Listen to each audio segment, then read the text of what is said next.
difficult. Read the newspaper.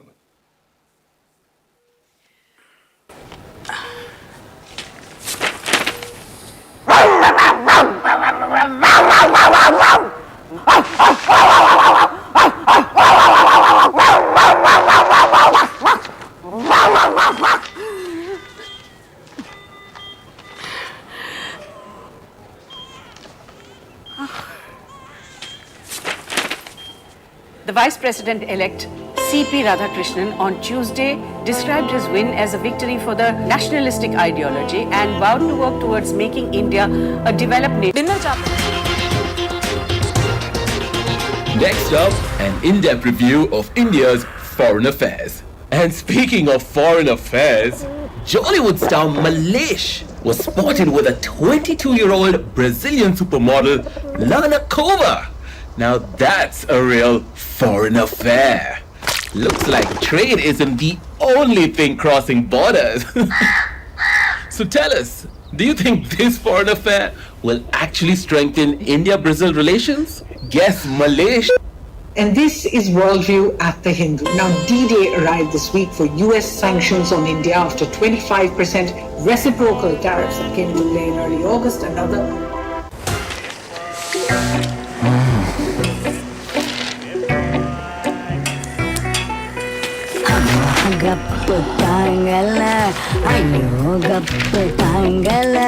heroine phone tolanja headline news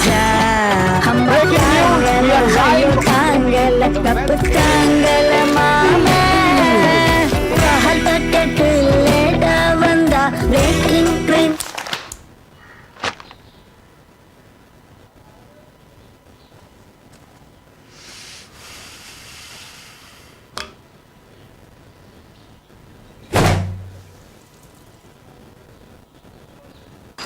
अनेक newspaper शक्कर कामा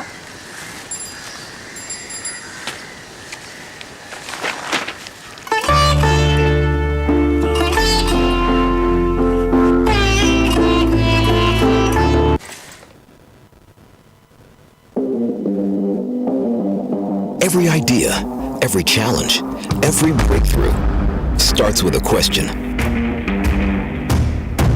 Are you ready to innovate? Start, try again, push harder, think smarter. Not working? Try more. Impossible? Not in our labs. Experiment. Research. Test. Record. Redesign. Problem? Find a new way. Improve the design. Your first win? Good. That means you're building. New tools, bold ideas. We don't wait for the future. We build it. This is VIT, Vellore Institute of Technology.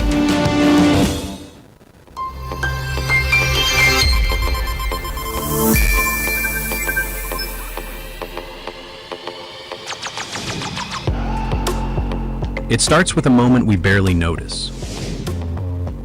A video call connects instantly. A payment clears in seconds. A movie streams without pause. For users, it feels effortless, but behind every click, conversation, and transaction is an unseen, integrated digital foundation empowering a billion lives. India is a living digital testbed where users are young, diverse, and always evolving. Expectations change by the minute. Volumes spike without warning. For a CIO, this is the reality. Multiple environments, massive scale, zero tolerance for delay. The role is no longer about keeping systems running. It's about orchestrating intelligence. A very good morning, ladies and gentlemen, and welcome to everybody present here. Thank you so much for joining us at Day 2 of the Hindu Tech Summit 2026. We will request everyone to kindly enter the main hall, take your seats and make yourselves comfortable. Please do put your mobile phones on silent mode as we're starting in the next few minutes. Thank you so much.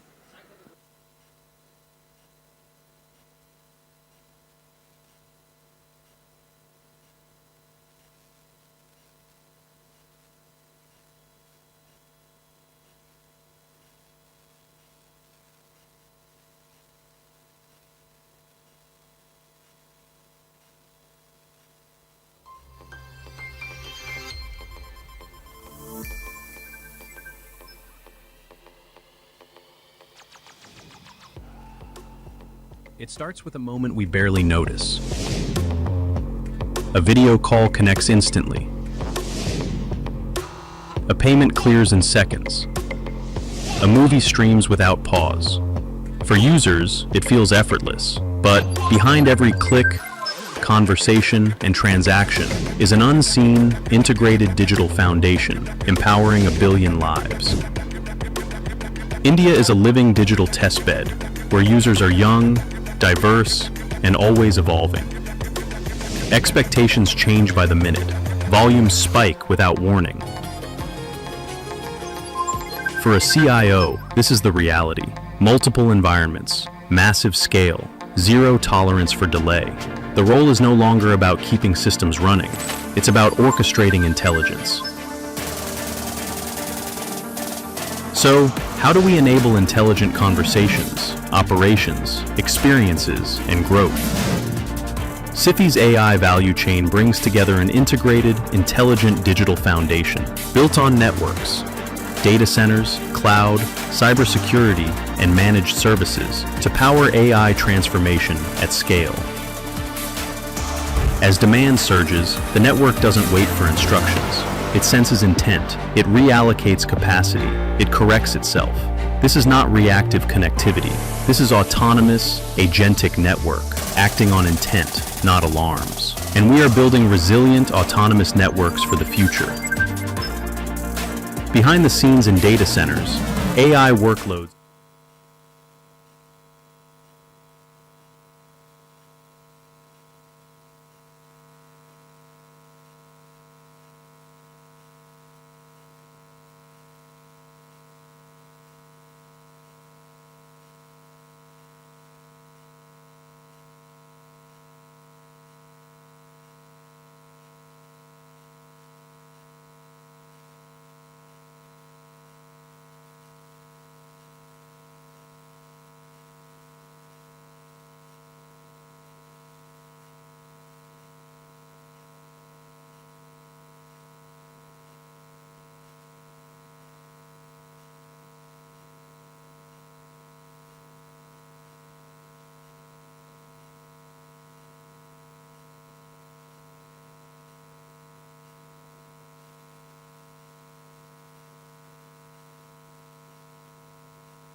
A very good morning, ladies and gentlemen. Before we begin, may I please request everyone to make sure that your mobile phones are on silent mode.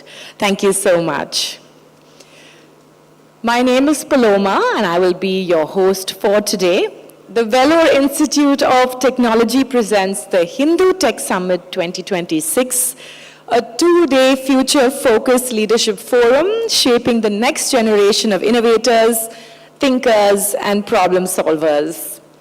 Built around the theme, Continuity Unbroken, building the architecture of resilience in a connected world, this summit explores how technology, governance, and education converge to strengthen digital ecosystems. We had a fabulous day one yesterday filled with insights, discussions, and a lot of conversations. And we also had a lot of industry experts joining us and active participation from the audience. So we're certainly looking forward to an equally exciting day two. Welcome once again to everybody present here. The Hindu Tech Summit 2026 is presented by the VIT Institute of Technology, co-presented by SIFI Technologies, our associate partners Skylark Information Technologies, Kellogg Brown and Root, Tally Solutions, Virtusa. Our realty partner is G Square Housing, our state partner Government of Karnataka, our television partner Pudiya Talamurai, our digital news partner The Federal, our knowledge partner CIO Association, our industry partner, Madras Management Association, our ecosystems partner, Startup Singham Season 2, and our gift partner, Nexus. A big thank you to all of our sponsors and associates for making this wonderful event happen. So we do have a power-packed day ahead, which means that we will be diving right in with our first session titled Managing the Post-Anthropic Plugin Era. I'd like to welcome our first speaker to take the stage, Mr. Venkatesan Vijayaraghavan, the COO of Virtusa, formerly called Venki. With 30 years of experience in technology and operations services, he brings deep expertise in scaling technology businesses and strengthening global delivery models. As Chief Operating Officer at Virtusa, he has played a pivotal role in building high-performance practices, managing global clients across North America, Europe, and Asia, and driving exponential growth. So please put your hands together as we welcome Mr. Venkatesan, aka Venki, to the stage. Thank you so much for being with us here today, sir. He will be in conversation with Mr. John Xavier from The Hindu. Of course, John is no stranger to this stage, otherwise, and for this conference as well. So, John, looking forward to you kickstarting the day with this amazing conversation. Over to you.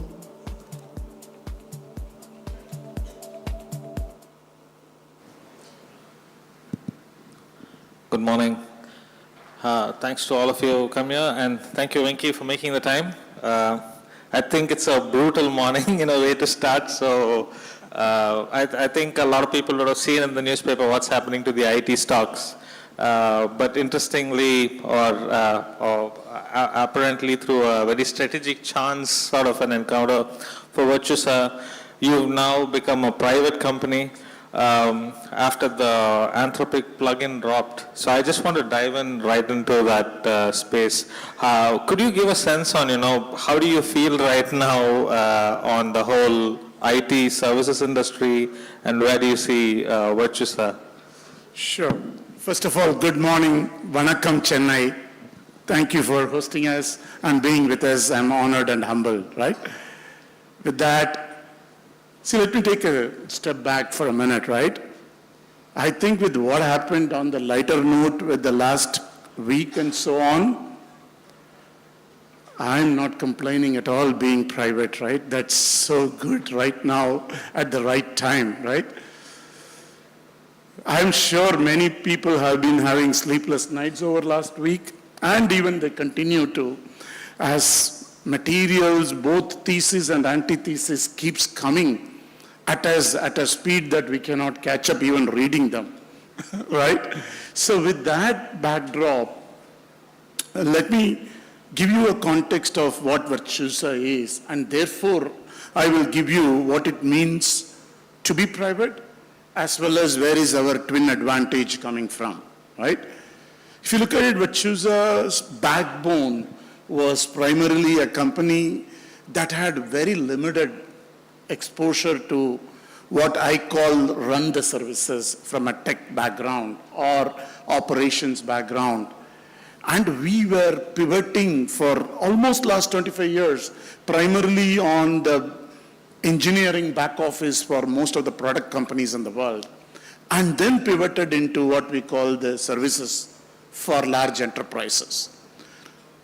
That is a blessing in disguise, I would say, as we speak, because our need and necessity to cannibalize naturally is lesser from the SOP-based services that we offer to our clients. Now, on top of it, the icing is being private at the moment because it gives us a very good reason to pivot into what is going on in the newer world of what we call, especially for the services industry, what we call the AI first revolution between not only our product life cycle, software life cycle, but also the operations that we deliver to our clients on these three, right? The CXO functions that drive innovation, that drive revenue, different CXOs, that's one. And on the other side, the developer experience or the productivity from CIO's expectations. All of that, right now we are able to pivot, and also at a later point in time, if I have an opportunity, I will explain you what does it mean in terms of what we build out as platforms and how we are pivoting, right? So given all of that, I would right now love to fly under the radar. I think that's also the Chennai's true culture, not necessarily to be visible. And I'm very, very happy. And as I said, I will give you an example of the twin advantage, right? By being private, we are now clearly focused on what are the services that we will cannibalize, what are the services that will go on with an AI-first approach. And our portfolio companies offer us a very good push because not all of them are services companies. There is a good variety of our portfolio companies who are innovating, who are doing products, and we are learning a lot from them. So combining this, being private, is a very good twin advantage that I feel, and rightfully so at the moment. Right. That's interesting. So how long do you think you'll have this luxury of being private? How fast you should innovate? That's one. And next we can actually get into one of the first products I wanted to discuss about, the Helio. Sure. See, I think there is a constant ambition to be able to, deliver our value to our investors and employees and so on, right? So I don't want to put a timeline right now, but look at this way, right? I want just being private and being part of portfolio companies, the co-innovators around us put enough and more pressure on us to pivot to this new model. So much so that, as you just touched upon our platform, I will talk to you how much of the deals that we are talking today are going in an agent-first, AI-first approach. Yeah?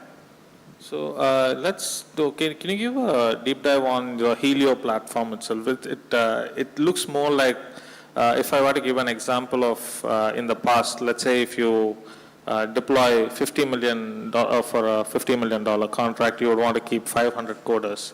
Now with 50 orchestrators, you could do the same thing. So give an idea of what Helio platform is, what it does to a company like Virtusa. Okay, so see, I'm going to pick up very specifically, right? And your offline was headcount to Helio, right? So let me take a step back so that I will give you what tech services firms are generally doing on platforms. And our platform is called Helio, but generally where are these tech services firms are doing their platforms, right? The platforms are meant for creating agents, unleashing the agents, orchestrating the agents. Therefore, what we call is that your ability to move from an AI features to an AI workflow, right? That is the core of how we think about platforms when we are, and that's a simple one-liner on what our platform called Helio is, right? On top of it, we have layered what I called a persona-based approach. Just to give you software development lifecycle experience, a persona can be a product owner. And how do they get to use the platform? So this dimension brings the platform approach. Now, what do you do with the platform? Three, as I said, right? One of the biggest pillars of our platform is helping CXOs, both in revenue and innovation. We call that as innovation playground. where you unleash operational bots, finding out, more newer use cases, either in the life sciences or primarily tech industry, right? And then the second one is what we call the CIO agenda, which also we call it as developer experience, where you unleash a requirement bot, you unleash a developer bot, you unleash a DevOps orchestrator, and so on and so forth. Then the third is run the business and run the technology ops. Today, as we speak, we almost do 50% of our own tickets gets resolved by AI. And, I think our my CIO will be here. At some point in time, he will share some more insights at a later point in time.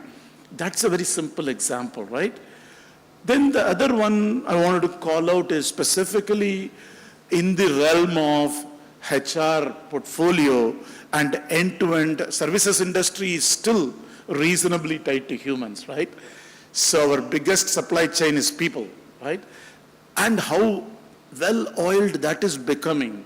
We are still at the maturity, we are not yet at the maturity of completely rewired processes, but as one of my colleagues calls, at a feature level, we are extremely efficient now. The level 1 interviews, the selection of the profiles, how do you put them through a verification and validation process? Are these the right people? And then projecting this and taking them to the deployment has become very, very big, right? So now, to your question on the real business use cases, the AI first approach, very big tech giant that we are working on. All of you, for that matter, use that tech giant's product every day, right? For this tech giant, when we entered into a big deal, especially in their lead management to the sales or lead to order cycle, we are talking in the area of 20% humans and 80% agents. You transition, and then the first work we do here is rewiring the process on their lead to order cycle, and then we are parallelly building out the agents while the humans are servicing today, right? And we have a very clear goal, 6 months, we need to reach an 80-20 ratio, 80% agents and 20% humans, right? That 6 months, maybe 8 months, but not beyond that.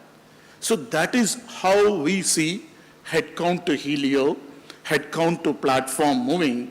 And today, on the ground, 50% of the deals that Virtusa participates, we are talking about an agent-first approach in every deal. Why I'm saying us is, see, look at it, all the conversations are coming from people who produce AI products. But we work with a lot of enterprises who consume AI. And from them, when we make a deal, this is truly a bottoms-up view of what we see as a realistic view. So the conversation from headcount to platforms is very genuine. It's moving on. So when you say that 80% will be agent and 20% will be people, and that's a specific one. So let's assume a scenario where the current state is more 20-80. Mm-hmm. How does that shift happen in an organization? How do you ensure that it happens in a way that it doesn't disrupt the process completely? Because the way these kind of systems actually are speeding up is super fast, but it's taking time for people to really get up to speed on what's really happening. Okay, you are really raking a raw nerve in me, okay? Let me give you another example, which is much more a powerful example for you to understand this, right? So I go back to that famous dialogue of don't underestimate the sense of a common man, right? So what is going on right now, if you look at is, there is another big, maybe a Fortune 5 client that I'm talking about, is where we have produced a set of agents that has reached, but this is still in an assist mode, right? But please understand, as we speak today, the assist mode is going away, and people are very, very clearly talking about multi-hour workflow completion to a multi-day workflow completion AI agents, right? So given that, this is still an assist, but I want to, because you are pivoting about change management, the biggest concern most of our Fortune 500 enterprises today have, how do I productionize? How do I put this bot? How do I make the agents completely unleash? And how do I make sure that I have a decent view of monitoring the agents? We call that agent of agents, right? And that is where their actual need is 70,000 agents. We are talking about a 2,000 to a 3,000 agents because of this fear of how am I going to rewire the humans into this mix. So ultimately, this is all about, there will be a phase where we shrink and then we expand. So it is the controlled productionization that they end up doing is the only biggest change management, because everybody is worried from a regulatory perspective, the empathy perspective, and the bias. And I have real use cases in these two examples that I talked about, where somebody is walking into the doctor. They don't know whether they are eligible for an insurance cover. And if they don't know, there is a lot more repercussion. And that is an empathy that the agent that I am unleashing has to take care of, right? So that's the way I look at it. So it's a controlled production, get to a multiple iteration of reiteration in terms of your accuracy levels, and then shift the model. Right. So Helio is one. The other one is also you're doing a little bit around chip designing with Smart SoC. So how does that fit into the tech stack that Virtusa is building? And also within that, how much do you actually create an agentic system in terms of building those designs? Okay. You really have done your homework, and thank you for that, right? It seems like you know us in the back of your hand. You talked about Helio, now you're talking about our Smart SOC. By the way, Virtusa acquired a company, and Smart SOC is a chip verification validation company that we acquired recently. And our goal is, we are not yet at the maturity level of unleashing agents yet, but let me call out, right? What was our plan A, plan B in the early phases, right? We wanted to shift left our game, right? What is these companies offer? Typically a chip to a connectivity to a cloud, and then you're talking about the app. That's the layer that we are talking about. In that sense, what this organization that we just acquired gives us is, we are doing a lot of work for our enterprise clients at app and cloud layer. We don't do much in connectivity and the chip layer. This gives a very inorganic jumpstart capability in those two layers, right? That is number one. Number two, when we look at, let me give you a simple example. We work with a lot of banking clients. At some point in time, they thought we work only with banking clients, right? We have diversified our portfolio so much so now that we understand in the back of our hand, how does the banking domain payment architecture at a business level looks like. We have many experts. But do we understand the underlying infrastructure at a chip? Do we understand what happens when it comes to a secure banking? And what does that mean at a chip level? And therefore, what does it mean to a connectivity? That is the conversation that we are taking to our clients today, right? And now think about features to workflow. We will be able to have a much better view. We have to mature these two. It's a very recent acquisition, and with our AI capabilities and our domain capabilities, this is where our CEO, Nitesh, constantly brings in this element of what I call domain-driven, AI-first enterprise functions, right? Take a banking, payment is an enterprise domain function for them, and we want to service our clients with an AI-first approach, all the way from potentially a chip verification to validation to connectivity, cloud, and then the app layer, right? That's where we are going. And by the way, we do a lot more with the Smart SOC company. You walk into the airport, you are contactless.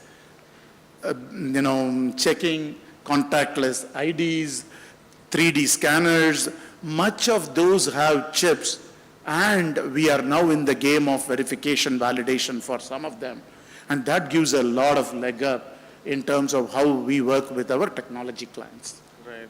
So I just want to go back a little bit to the 80-20 rule that you were speaking about and bring in the idea of also the co-work plugins and all that, and then ask you a very simple direct question. What happens to a junior developer? Are they really gearing up for the next set of organizations that are going to have a lot of these agentic systems that are running and co-working alongside?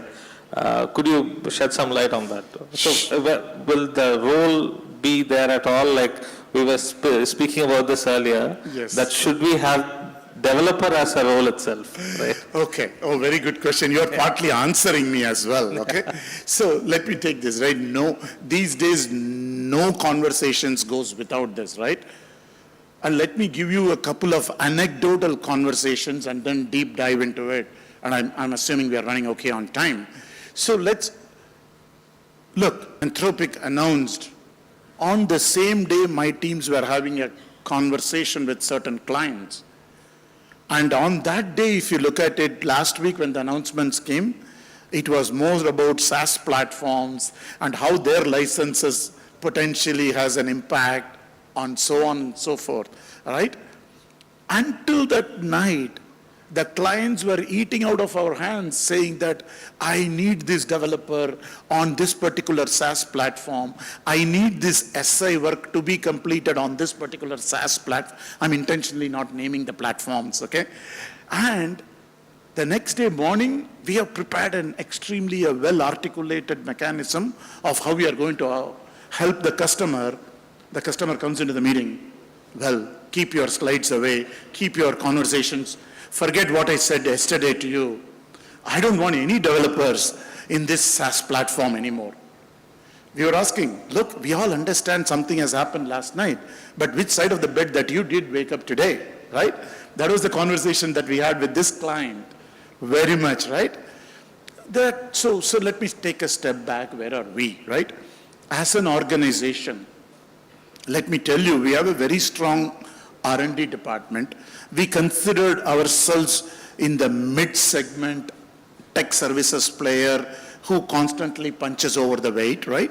But our R&D is very powerful. And one of the things that we were thinking is, I'm talking about a conversation a year back, right?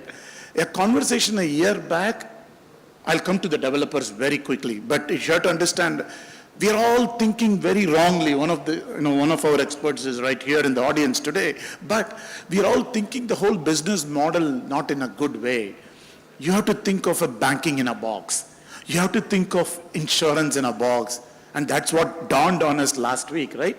Legal in a box happened. And everybody is like running around saying, oh, an invisible line has been broken. But the point of the matter is, on the business side, on the enterprise function level, a huge tectonic shift is happening. Whereas what I see on the software development, product development lifecycle, 1 year back our conversation was, how will it look like 5 years from now a Java developer will look like? And I'm going to have a very candid moments from that 1 year back conversation, which is becoming somewhat real today, right? Number one, if there are any young talent in this audience, don't be afraid, right? We need to rewire for sure, but I call your way death of junior developers, right? See, the problem statement is a Java developer. Today we are in a transitionary phase, right? I call this transitionary phase more like some of us know we don't go in front of a television or we don't go in front of a smart fridge and then start swiping there, right? We only do it with our smartphones. But some of the kids today, they constantly keep going and swiping in front of a refrigerator or a television set, right? That's the analogy. We are in a transitionary phase. It is very difficult for us to foresee what is gray out there and what is black and white today. But our vision of how a developer will look like, we decomposed a developer's work into 16 to 18 sub-processes. Oh, this is what happens. This is what a developer does every day in a life of a developer. And each of them, primarily many of them has been converted to AI features now. Now then becomes the orchestration, right? Which means, am I able to do check-in code, and then is it picked up on my DevOps engine, and then am I able to do my smoke test, and then am I able to push it? That orchestration is also being built today, right? That's what happened last night, right? Now, when we put this together, our vision of how a Java developer will look like in 5 years from now is the kids who doesn't know anything but the smartphones, and they will only need to swipe, right? What does it mean? Let me tell you. We still feel there will be application developers, software developers, infrastructure developers, or infrastructure engineers, or data engineers. That large cycles will still be there out there 5 years from now, but at the same time, they will all be completely rewired. I can do a coding today in Java, tomorrow in Python, day after in something else. But today my problem is when people come and ask those skills in a human, without AI first, I'm struggling. It almost feels like walking into a Starbucks and asking for a hot iced tea. That's there, right there, an oxymoron, right? A hot iced tea is not going to happen.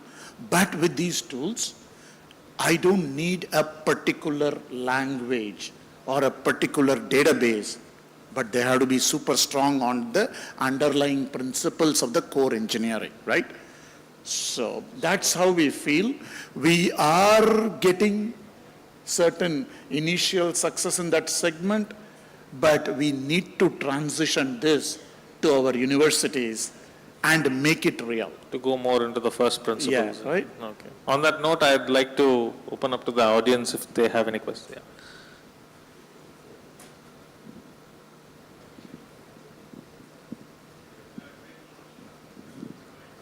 Your mic's.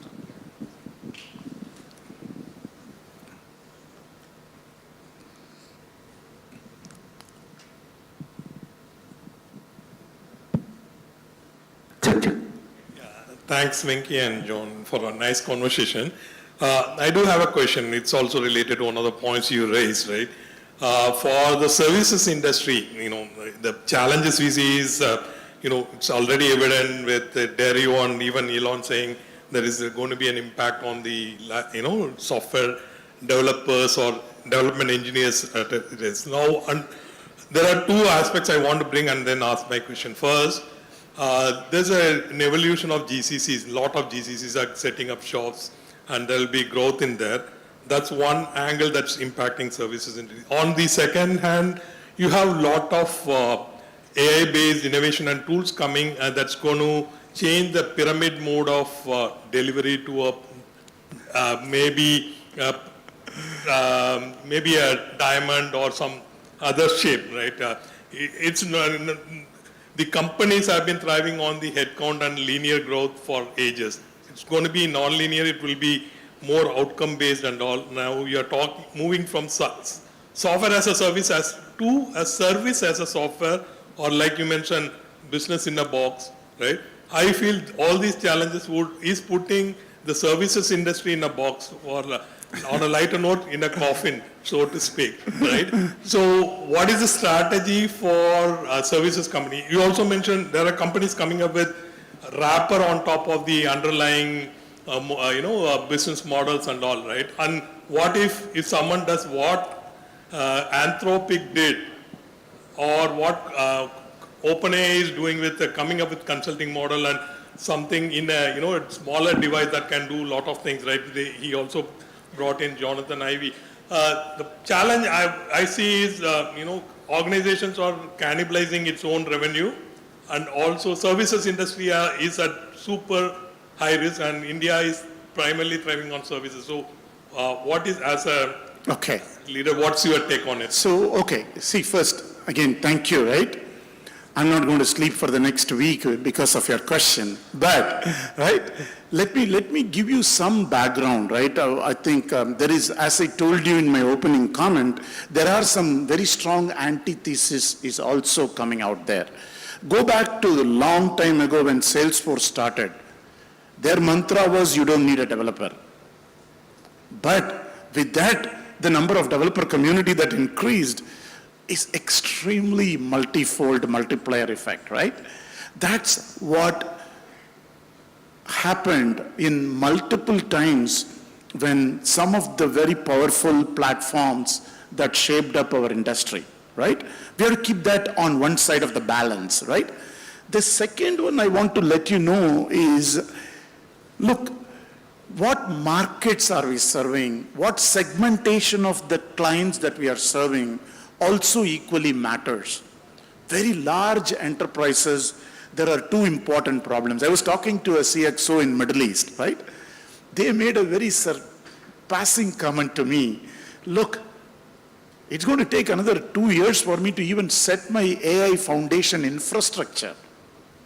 Leave alone, because everybody moved to a cloud infrastructure. Now, AI first infrastructure movement, readiness, and being there at a foundational infrastructure level to get you that level of a compute, either in the CPU form, GPU form, whatever, is going to take some time, right? On top of it, we all need to now rewire business processes in terms of AI ready.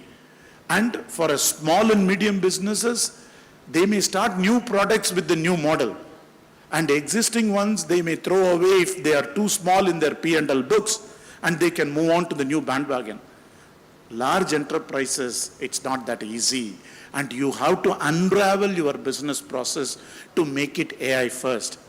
So I talked about infrastructure, I talked about the business process, then your new models will sit on top. So we are not yet in the coffin. I'm assuring you all, we are definitely not in the coffin. We will go into the box, but we will come out of the box because many, many, many more boxes are going to open. And the last but not the least, for you to think about is the fact that as infrastructure processes come in, the huge element of enterprise data convergence. Without enterprise data converging, how much ever, that is your proprietary context for your business, and that proprietary context has to lead everything else the generic AI engines can solve for you. And that is not very easy, even if I have to take the first Fortune 500 enterprises. So if I put A plus B plus C, infra, business process re-engineering, and the enterprise data convergence, we are absolutely not in the coffin, and we will surface back, in my opinion, with much more to do. And it's here to stay. We need to rewire. Yeah, so our theme is resilience, so we might also be anti-fragile. We don't know. It's a little better than resilience. Yeah. On that note, thank you so much, Venki, for your time. Thank you so much. I appreciate all you. Thank you for being with us today. Thank you very much.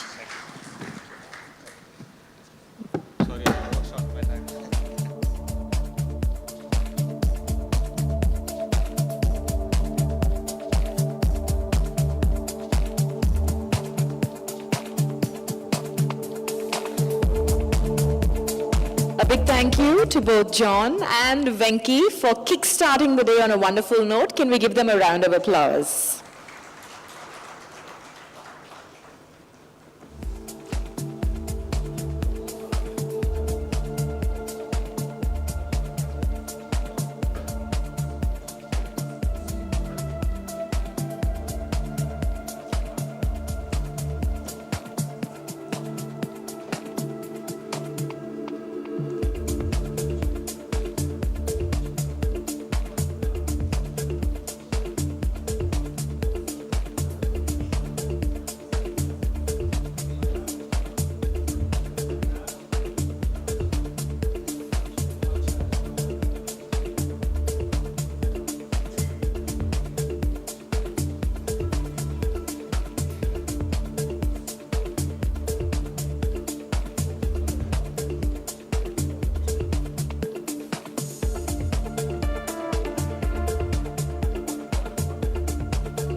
So ladies and gentlemen, our next session is a panel discussion, and we loved our audience participation yesterday, so we're hoping for the same today as well.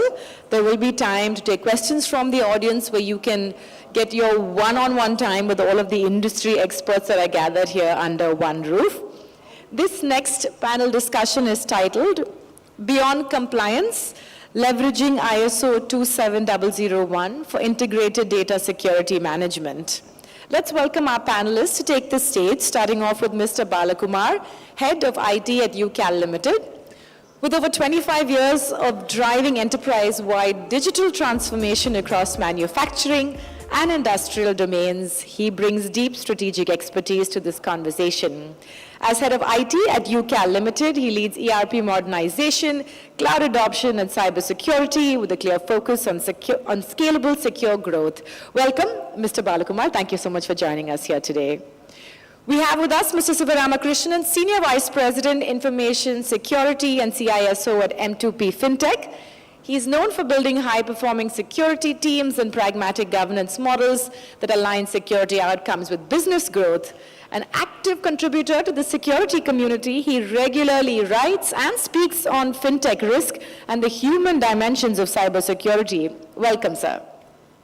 Next, I'd like to invite on stage Mr. Ram, Global CIO and Head of Cybersecurity at Virtuosa. He is an industry veteran with 30-plus years of experience in digital transformation, ERP, cybersecurity, with deep hands-on experience in Gen AI and Agentic AI. He has been part of global organizations like Siemens, AIG, HCL, HP, etc., and also an active advisor to many startups. Welcome, sir. Rounding out the panel is Mr. Maharajan, Vice President IT and CISO at Navitas Life Sciences. He is leading global IT operations, cybersecurity strategy, and cloud modernization. With over 2 decades of experience, he specializes in building secure, compliant, and resilient technology environments, and he has led large-scale transformation and security maturity initiatives across global enterprises. Welcome to our panelists. So when I said we had some bigwigs here on stage today, I was not joking. And to moderate this panel, I'd like to welcome with a round of applause, Mr. Suresh Vijayaraghavan, the Chief Technology Officer, The Hindu. Can we give him a big hand? Mr. Suresh is no stranger to panels like these, so over to you.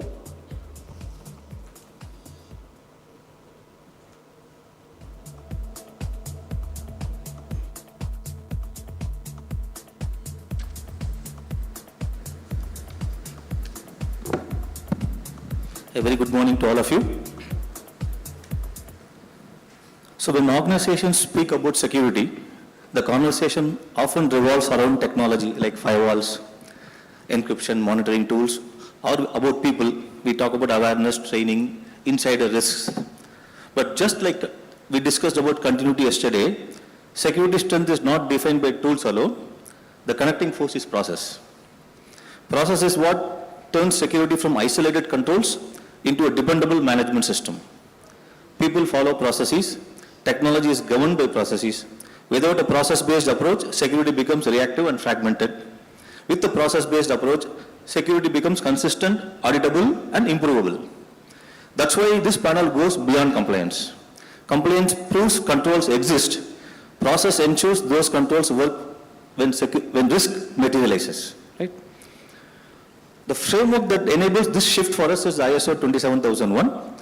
So I would call this as a series of recommendations, being 27001 being the parent or the mother definition, and on top of that there are several standards that has been provided there for guidance. So the question that we have is, it is not that whether we are 27001 certified. I think that is not the question we have. Have we designed the processes that ensure security risks are identified, treated, monitored, and improved continuously across the organization? I think that's the way we want to understand this. Right? So with this background, Shiva, the first question to you is, how to shift organizational mindset from checking compliance boxes, which are isolated, to a structured working security framework? I think the first question itself, Suresh, you hit the bullseye. So the point is, in many places, ISO 27001 is seen as that I need that certification to do my business, rather than looking into whether it is looking into my portfolio. That is the biggest one. So yeah, 27001, the earlier version was 2013, and what we have now recently is 2022. So the 2022 had few nuances which changed to change that perspective also. So the point to achieve what you are asking for as a secure framework, what we have to look for is about continuous governance. That's the way we have to start it. So again, when we talk about a framework, it is about, we can put in about different pillars which can strengthen the framework. That's a way I would look for.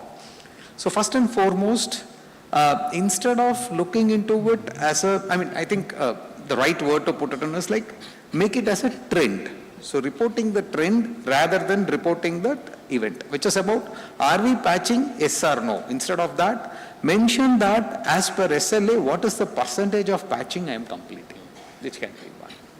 Or MTTR, instead of just telling that mean time to respond, I am doing within SLA, mention that how much I have reduced that MTTR. So that's the way I will look for. So which is basically the first pillar. We will talk about it as a trend. We will see.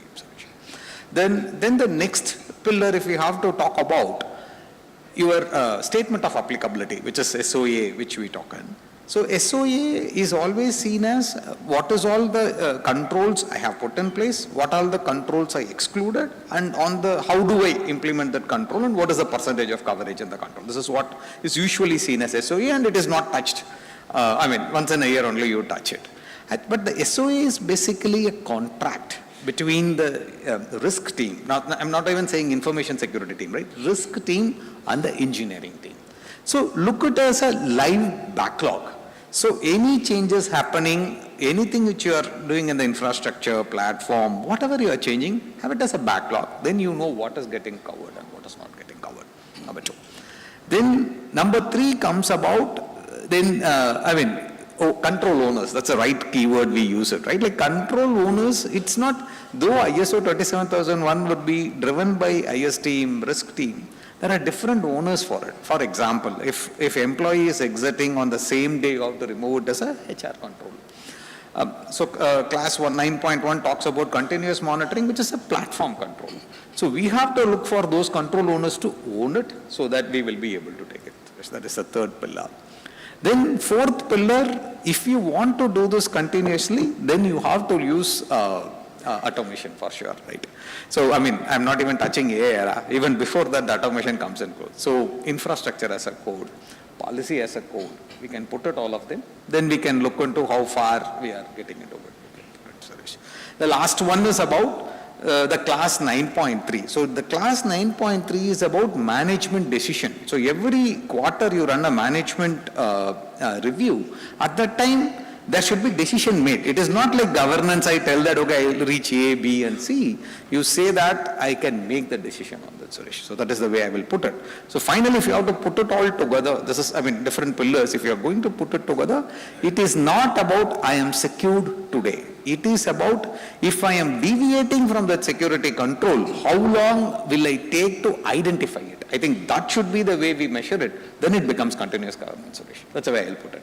I think you have compiled that in a very nice way, and I think that it has given a very good start for our whole panel discussion, because the whole theme is going to revolve around what you have spoken just now.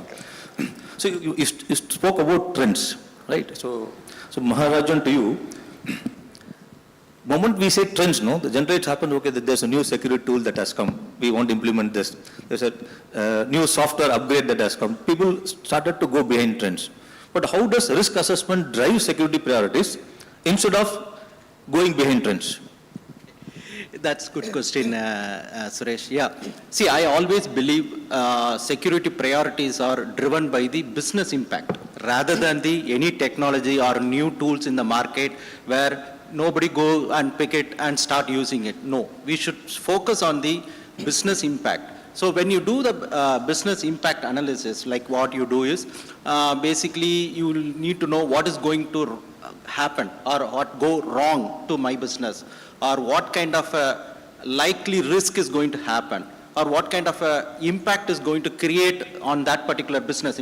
If you identify these are the elements, okay, then you will be able to find out which is the high probability risk is going to happen, or high impact risk is going to be. So when you chart out these things very clearly, we will know that what kind of a technology need to be used rather than the new technologies available should start using it. Don't go that. So these kind of exercise, how you can do is when you do the risk treatment or risk assessment model when you do it. So that's what I personally feel, that we should focus on the business impact rather than any new technology to implement for the security priorities. Yeah, I think you nicely said that business impact analysis is the key, and I want to take the cue from there to you, Bala. So when we talk about business impact analysis, we actually look at business processes and understand what the business processes are all about, right? So how do I embed security into operational processes like HR or procurement?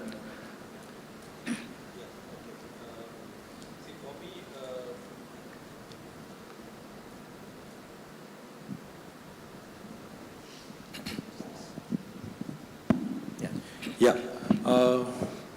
The three processes you are talking about, HR, operation, and technology. So I can say about the people, process, and technology in terms of it. Whereas HR deals with the human kind of thing, while onboarding itself or pre-onboard itself, they will be do the due diligence of the employees, how they have been behaving and what are the things they have to do, all the things they have been taken into consideration. Not only on the onboarding, before onboarding, while doing the life cycle of the employee life cycle also, every stage it will be incorporated. Even any employee who doesn't have any security awareness also, they should go through some security training process once in a year. That is one of the key objective in ISO 27001. That's one of the key point which is coming up. And also when it comes the process means I can talk about the vendor inclusions kind of thing, where we have to do a NDA kind of thing, non-disclosure agreement, or a specific kind of agreements kind of thing should be in place and ensure that they are meeting their licensing or the compliance part of it in adequate with the trade kind of thing, all the things which has to be. The third thing, technology. When it comes to technology, we will do our change management process. Whenever we are doing a change management, are we doing in a test environment kind of things? And what are the procedures we are going to adapt it? If good, how we have to move it to, who has to approve and what needs to be done and all things.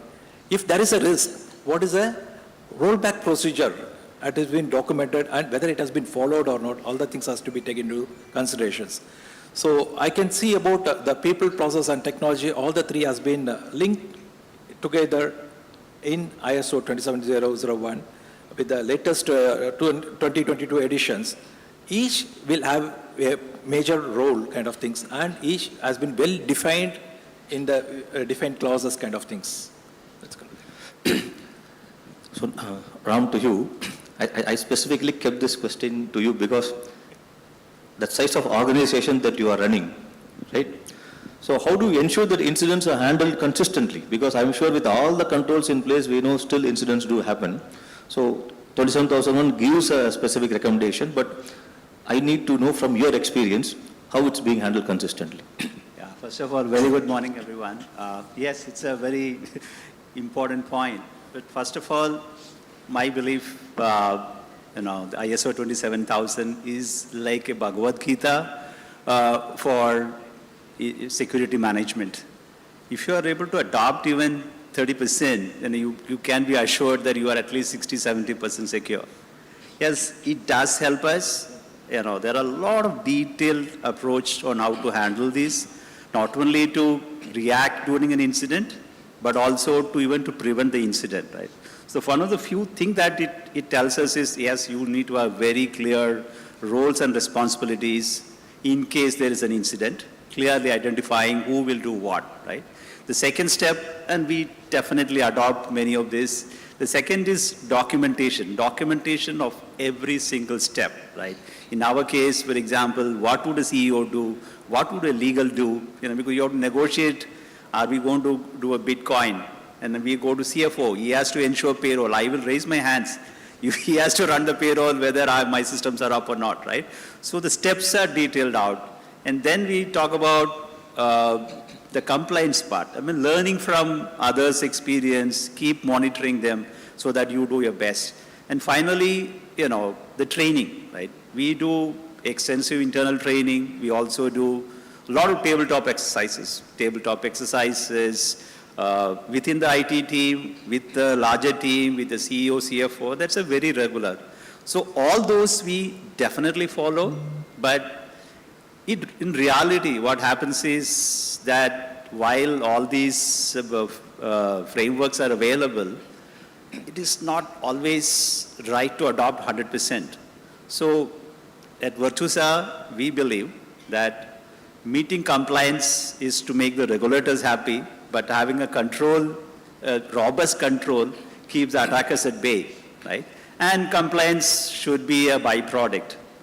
So to the extent that we should make the life of an attacker so difficult that they will try to attack my neighbors, right? So we have really gone way beyond, and because of which, we are today Forbes #3 in America's most secure companies. Mandiant gets bored. They do an annual audit, but they get bored of audit. So we have put extensive controls around those to ensure that we are secure. Because of the kind of customers we have the top financial institutions, we have the biggest healthcare customers, right? Only one anecdote I will put is, I know my colleague talked about Helio and other stuff on the AI tools. The challenge that we always face is, while Venki has 50 horses to deliver AI, we will have only 2 horses to ensure that he doesn't run beyond the boundary, right? That's where we are still battling, but I know we will reach there someday. Yeah, that's the challenge always, right?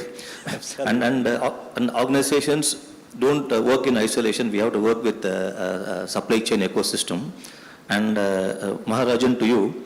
So how does 27001 helps us extend security to third parties with whom we work?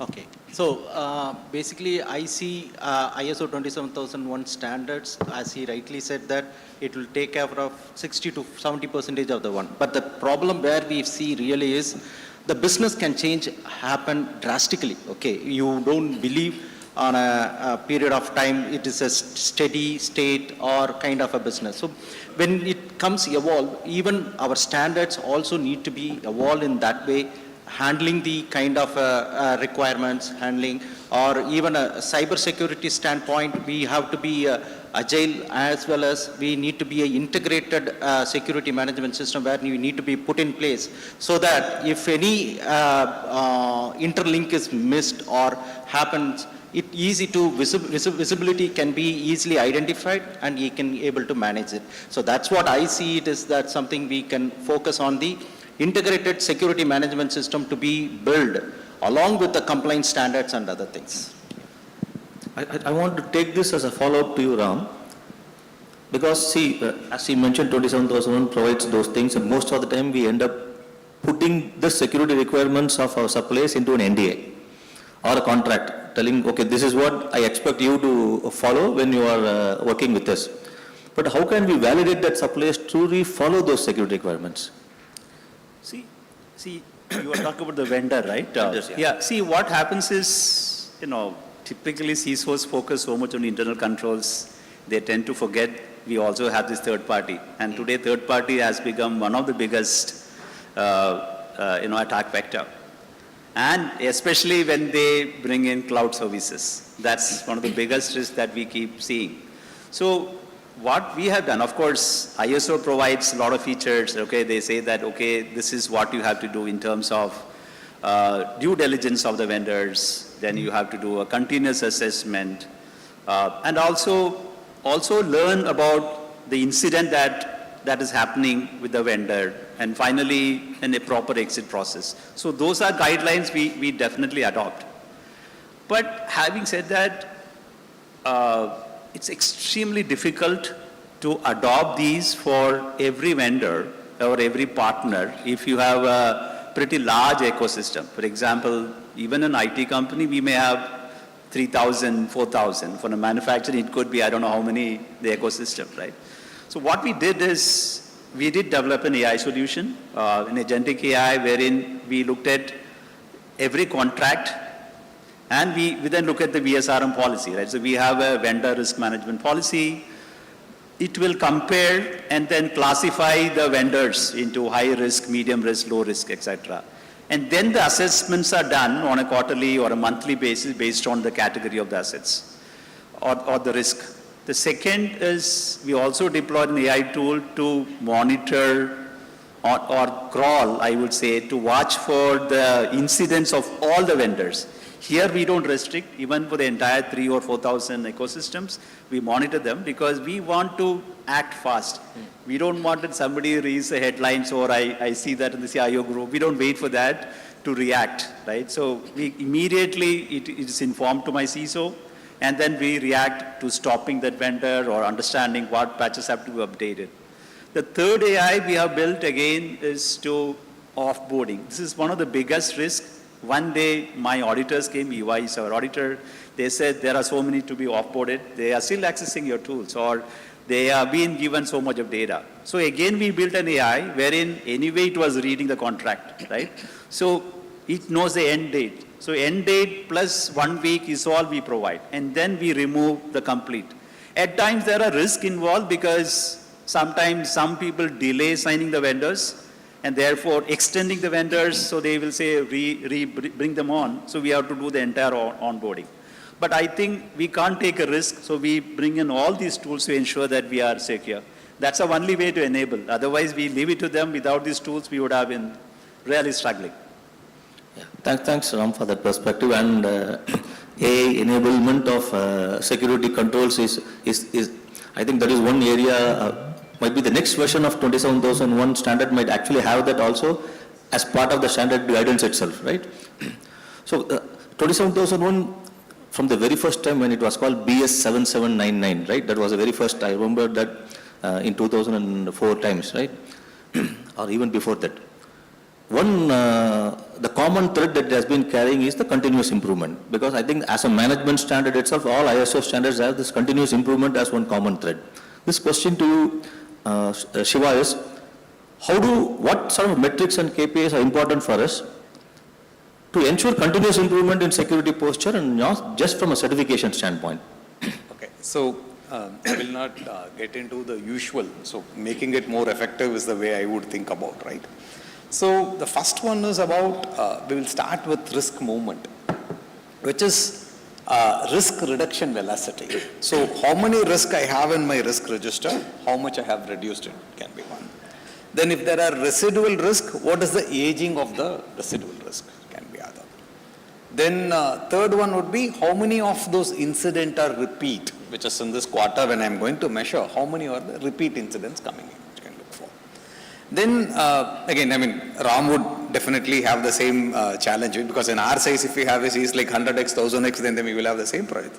The second part I will take is about coverage, right?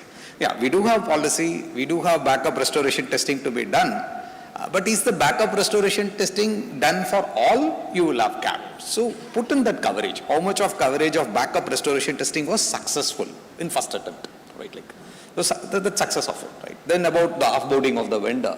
So what is the percentage of offboarding done on the time of the end of the contract, which is the date we are telling. This can be on the coverage. Then the third one I would take about is the area of resilience, which is our topic of discussion today also, right? So my mean time to detect, though I have put in preventive controls, I have put in detective controls, my mean time to detect and my mean time to respond should come down continuously. So how is that? That can be third bucket I will put it in. The last bucket is about governance. So this is putting the control units or business units on spot. So tell on the number of exceptions approved per business unit. So this is the business unit came with maximum number of exceptions. This is the business unit which came with a little less of exception, right? Then tell about how much of it is being closed by them, how much of it has been kept open by them. But this is the way it becomes specific rather than putting it in the general metrics. I'll put it like this, Suresh, which will make it more effective for us to even reporting. So what type of metrics you say it will be useful for the executive leadership? The last one, the governance part will definitely be useful for the executive leader because they know it is not about, I mean, if I'm going and telling the specific product which is recent, which we are having huge expansion, but they have large number of exceptions coming in, then that means that they have to put effort on doing it. I think the governance part is what will be more important. So this question I would want all of you to answer because each of you might have a different perspective on this. So how does we ensure that security evolves, number one, and what is that we should do that we have a security aware culture within the organization? Right, we'll start with Bala and each one can take your turn. Okay. I think this is the main thing which we have to discuss, right? The topic is, are we doing an assessment kind of thing? And what we are doing the assessment and what mitigations we are doing after the assessment. It should be a continuous process. It's not only for the timely to close the loop, we don't have to do this. We have to do the assessment, reassessment and document this process in such a way that we have to follow up and understand the root causes of each of the thing and learn from the thing and re-implement the process. So probably from the manufacturing side, I can say talk about the PDCA cycle, plan, do, check and action kind of thing. So it directly involves in this security process also. Right? We have to reassess every point in time because of due to volatile changes like the business changes or new introductions of policies or procedures or any change within the organization also will get impacted of this. So just like that, we don't have to do for one time. We have to do this as a cycle. Learn, unlearn and relearn. It's a continuous process which I want to highlight it over here. Yeah, I also second to that. The reason is security awareness is something like you need to be a continual activity. Like for example, at least I would say that ISO 27001 standard refer that the security is for everyone's job, not IT basically. Though for removing that, it will take almost a decade. Nowadays, at least all the leadership team and the executive, everybody understand that security is not going to be IT, it's everyone's job. So that awareness started created over a period of time by implementing this ISO 27001 standards.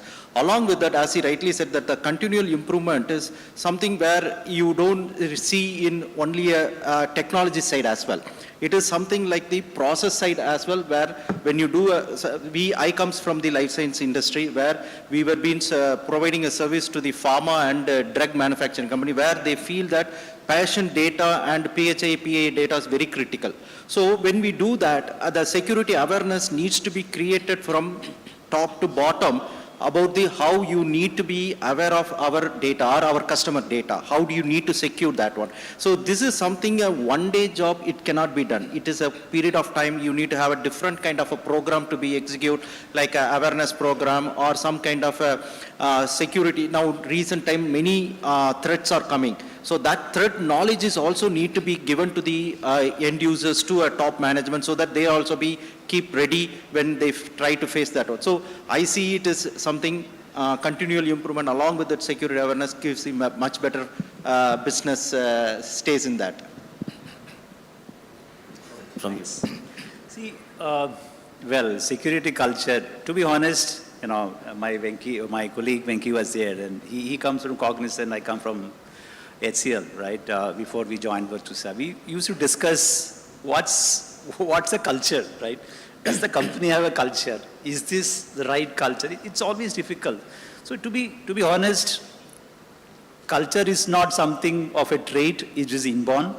So the employees need a lot of training, a lot of coaching, a lot of cajoling, and also a lot of disciplining as well, right?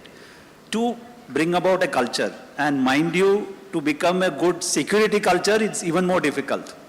So plenty of disciplinary action have to be done. So yes, we have really gone way beyond in terms of the standard guidelines framework, you know, monthly training, we have this BEC, you know, vendor email threads, specific sessions for HR, finance, etc., etc. But what we also done is this, we do a monthly phishing simulation and very interesting simulation. For example, we put a phishing simulation that about a hike, especially when there is an increment due, right? So people catch it.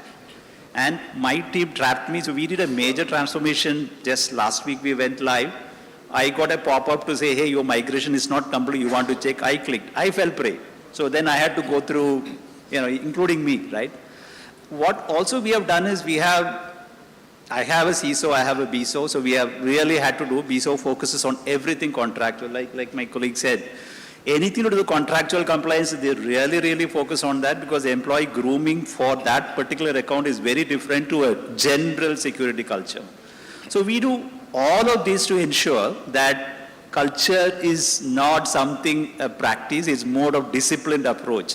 But finally, we also have, again, enabled AI to monitor employee behavior, right? To see any aberrations, is he doing something? But finally, what we did was, we also put a disciplinary action. So we track on the monthly phishing, how many people are clicking, how many people are sharing the credentials. So we report both, right? The final report comes to me and we report to the CHRO, CFO, CEO as well. And the third time who has clicked, there is a strict punishment. Why? Because every quarter, I go to the board meeting and I have to present how many employees have been performing against the security structures. So I have no way to do it. Unfortunately, both CISO and BISO reports to me, the end of the responsibility lies with me. So we had to go through, but this is how we have strictly implemented within that culture in the organization. Your thought, Shiva. Okay, I think I'll use an analogy here. So taking a liberty of the average gray hairs on the floor, right? Like convincing is very difficult, mentioning a culture. Fortunately, you would have kids who are in teen or who are already major. So you know how to convince them for something you want to happen. It's basically tell them why it will add value to what they're going to do, right? Like adding that value. So for individual teams, departments, we have to explain why this is important. So yeah, everyone's responsibility, because you use the word responsible, then nobody wants to do it, right? So I will put it differently.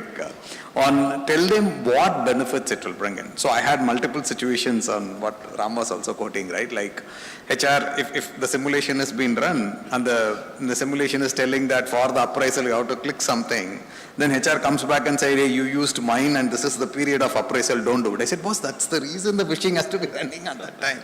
So you have to explain them that is important. So then comes in about different departments telling that, this seniors should be exceptions. I said, boss, no, because they are the big threat. Because the senior access would have multiple accesses, so they are the big threat. So this comes with, depends upon the companies. Like RAM, because of the size and the importance of the customer clientele, they would have clearly mentioned, like if the third time you're doing, you're suspended or you're dismissed, right? For me, that needs to be put in place to explain. So multiple times goes with a warning, something I put in place. Yeah. So it's like degree versus play school, but yeah, we still started that framework and put it over there. That's the way I'll put it. As you were telling, an incident I remember during my consulting days. It's a manufacturing organization where very clear security checklist given to the security guard. Still photography not allowed, video photography not allowed. Okay, and that was the time when cameras was coming in the mobile phones. Not everybody had it, few people had it. So one day we see a group of visitors. Actually, it's a very old organization, so the logo was, they were standing before the logo and using the mobile phones and taking photographs. Then we asked the security guard, how did you allow that? On the checklist, mobile phones with cameras not allowed is not there. So now we have to, when it's told about telling them, right, we have to tell them, don't allow anybody to take photograph. That is the instruction we have to give them. Not in a checklist like this, because then they go strictly by the checklist and don't think outside the checklist at all. As you were telling that incident, I remembered that back. Okay. So back to you, Shiva and Ram. This is what differentiates a certified organization to become a secured one when there is rapidly evolving threat landscape like AI, cloud, supply chain, everything. Because what happens is security incidences happens in certified companies. They are all 27,000 certified, but they have the major breach. So where is that the gap, and how do you ensure that certification lies, but they are still secured actually? excellent question. So I think when we started this conversation, the first question I mentioned, right, the current version is 2022 and the version before that is 2013. So roughly there was 9 years of difference between two versions of ISO 27001 released. But damn, AI changes every week. So the moment you have a new control comes in, a new change comes in where everybody wants to, it's the new toy syndrome, I say it, or FOMO, right? Everybody wants to try new thing coming. Your CTO comes and tells them, no, I want my developers to have access to this. That was only restricted to CTOs. Now it is also going from marketing team, legal team. Everybody wants to use our Anthropic plugin. Everybody wants to try and play around it, right? So how do you ensure do we get? So it is definitely not just ISO. The way we will look into is whatever you give access, control the blast radius. So for example of this, if I am talking about legal, when the legal plugin has been released in Anthropic, when I was asked, can I play around? I said, yes, you can, accept the risk. So you have 7 people, I will give it for 1 person. And what they are going to upload needs to be approved by the head of legal. And sensitivity of the data needs to be monitored by you, and it is timed. You can't do it longer. This is the way I put it on. So that is on the new trends. But again, supply chain risk is very different, right? So for the supply chain, either it is your third-party vendor or it is your libraries, what you use, that would be really difficult. So they have to go on 2 approaches. One is when you do dark web monitoring, you don't do only for your entity, you should also do it for your suppliers. Then it becomes continuous for you, so you know that. Like threat surface monitoring or dark web monitoring, that you may have to do. So you may have to subscribe for the threat feeds if there is a vulnerability, like Log4j, classic example of few years before. If it is coming in, you know how many you have in coverage, what we can pick it up and do it, Suresh. So this is the way we may have to manage when the new technology comes in, how we can put it in place. I'll put it. Yeah, Ram. See, first of all, the security is a very hot topic, but then it's always a balancing act, I would say, because it is contesting between management's vision versus security objectives, and then comes the delivery or the business leaders' flexibility needs versus the controls that we want. Then finally, the defense versus resilience. So it's always, the CISO and myself are always trying to balance. We normally think we are in the air, right? Coming to protecting, like I said, we do a lot of gamifications, etc. to keep, and it's a very nice gamification we do on a monthly basis as well. But more importantly, since we have put an AI to track what are the major incidents that are happening, we simulate them. We don't wait for an incident to happen, right? Anything that has happened outside, immediately, whether I tell my team or not, they are already simulating and they submit a report. This is a major incident that has happened thanks to CrowdStrike or another project. We may not have CrowdStrike. Unluckily, I have it now, but last year we didn't have. But we simulated a similar incident on what will happen in case we are prone. So that way we are very well protected. But having said that, do you think we are secure? Yes, we want to think we are secure, but the team has to be very, very flexible. In fact, roughly when this AI came, suddenly Virtusa, like Venki explained to you, suddenly every offering was AI services. Not just AI enabled, it was AI services. Whereas the security team, we didn't even know what AI was, right? So it was a humongous challenge, I would still say it is, for us to keep up, right? One, to understand the AI narrative of the organization. Second is to upskill ourselves. And third, dismantle many of the controls that is there, which would have stopped them from running fast, right? And then also about giving lot of unimaginable exceptions, right? And then finally, now we are trying to, okay, how do I mitigate those exceptions that we have given? Having done that, we are right now trying to integrate the AI-specific ISO 42001 into ISO 27001. But I still don't know when the journey is going to end, right? It's still a long journey for me. So I think then... Yeah, Suresh, please. Adding to Shiva's and Ram, since my end customer is next to me, so we will be putting a policy over the night and we will be doing it out. The next day morning, we will be getting thousands of exceptions. That's a real time actually we will be working on.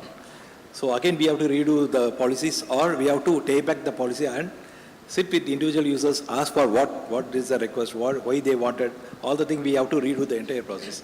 See, we will be having this change process kind of thing and intimate to all the people kind of thing, but while coming for implementation, we have to take a 2-step back and again we have to redo the entire stuffs. I just want to add 2 more points, besides the AI, the geopolitical situations, right? So which again impacted how we are operating from the security aspect. The third was when a new leader comes in who is willing to take risk, let's say CEO, Venki mentioned about Nitish, right? He's a risk taker. So anything comes into generating that new growth, new area, new offering, definitely we have to be very flexible. So we have to take all of this into consideration. So security team is always on their toes. So in fact, that was supposed to be my last question to all of you.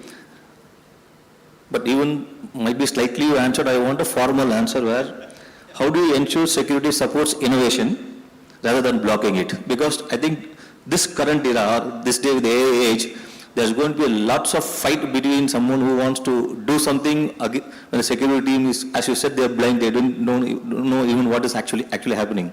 So how do we ensure that we support this innovation, but at the same time, as a security professional, we also have the responsibility to ensure the organization is secured. So how do we navigate these tough times?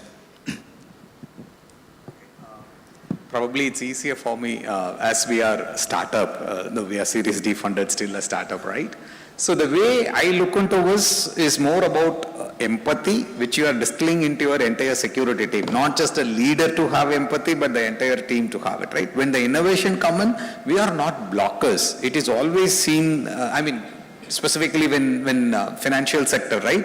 The CISOs or security guys are seen as police. Now here we are not police. We have to work together. In fact, we have to be in their shoes to try it. For example, the same AI coding, when it came, when the team started, I got at least 3 licenses to my team, where I asked them to develop our dashboard completely with AI. So then the application security team understand the challenge of the developer. So I was talking about, even Ram before starting this session, is about the human in the loop.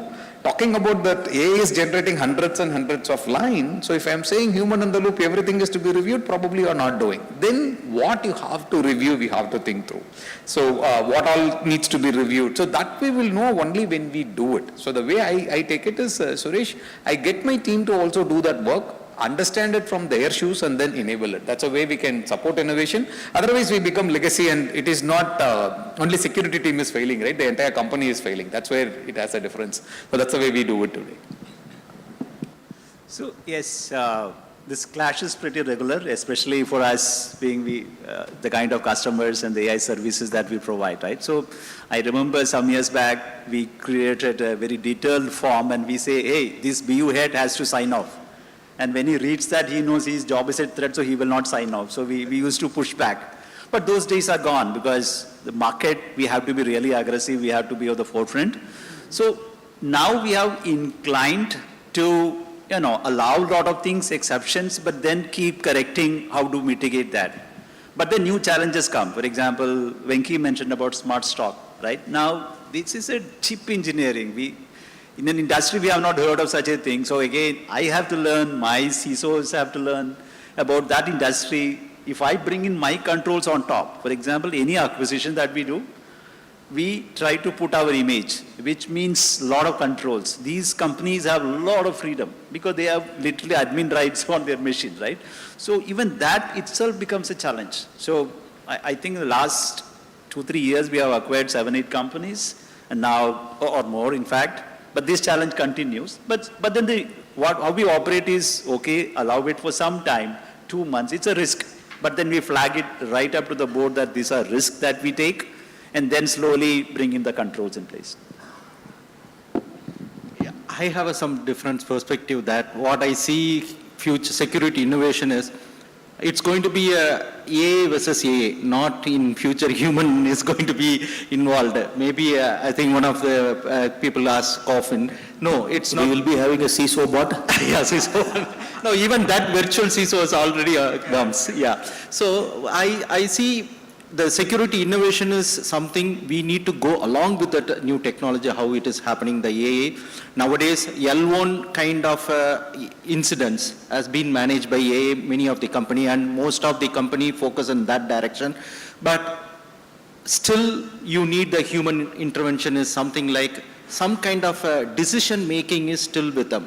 How the decision making is happening is need to be having a kind of a innovation way of doing it, kind of a thing.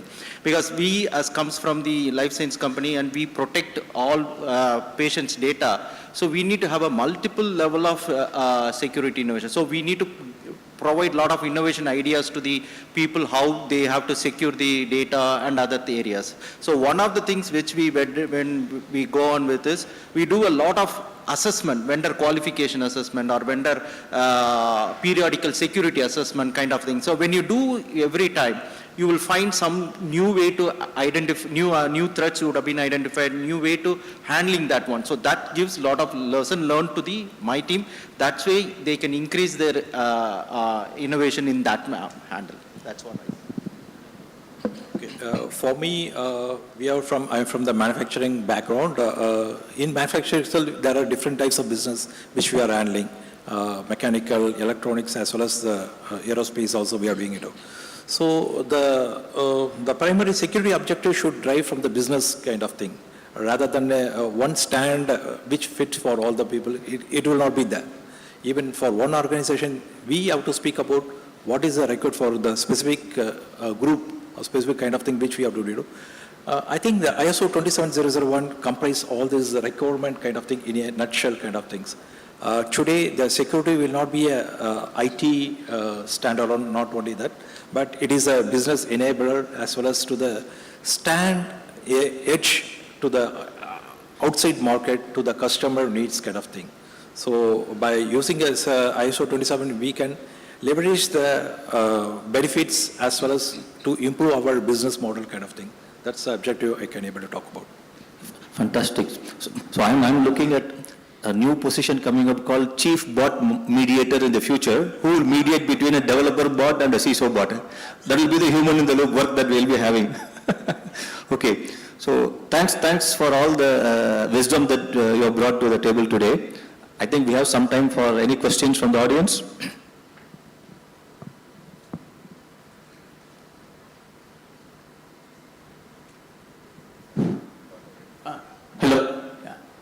On the other hand, we also keep hearing about quantum computing, wherein it can, today encryption is possible, but quantum computing will be able to break through all those things.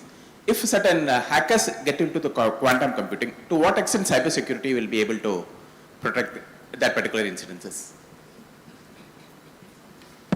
Okay, I will take that question. So, quantum computing, the moment it comes in, you need to change the encryption across board. It is not just security, it is completely engineering. You have to change across board. But what is more important for quantum computing coming for security today is, how are you prepared? See, now the hackers are getting into the mode of collecting the data, keeping it with them, holding the data with them. I mean, they come and hack your data, take it, they will not be able to break it today. They are waiting for quantum computing to come so they can hack it and crack it and leverage it, right? That's what they are waiting for. So what is important for you today in security is you ensure either it is encrypted or non-encrypted, the data is not having any leakage, right? But the quantum computing, the moment it comes as engineering, completely we have to change. Straight from simple encryption on storage to all the encryption changes will change. So you have to just ensure that it is not just encryption, it is also the data is not getting leaked anyway, irrespective of the encryption. I'll put it in. Yeah, I'll just add to that. See, luckily today we are not there, quantum computing, right? So yes, everyone is working on quantum computing, be it Google, AWS, everybody is working on that.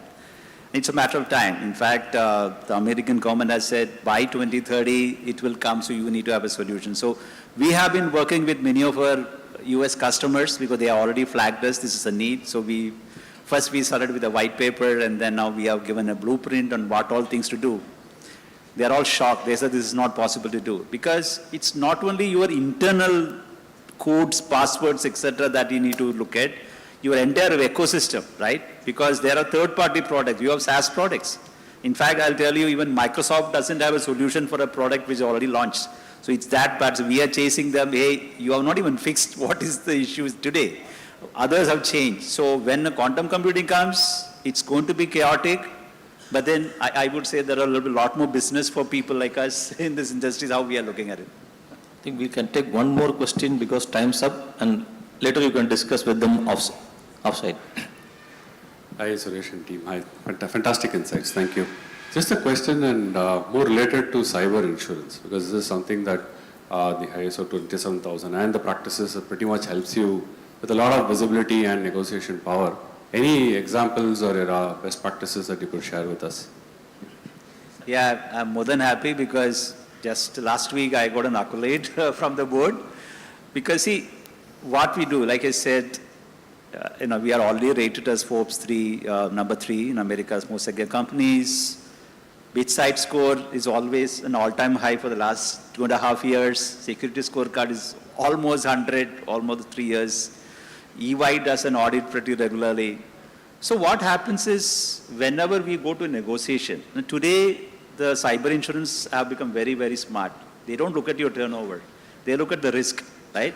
So they have empaneled, for example, the insurance that we have today, they have empaneled cybersecurity experts who actually, how do they know how good it is? So they have looked at all these scores, right? Because these things monitor 24/7.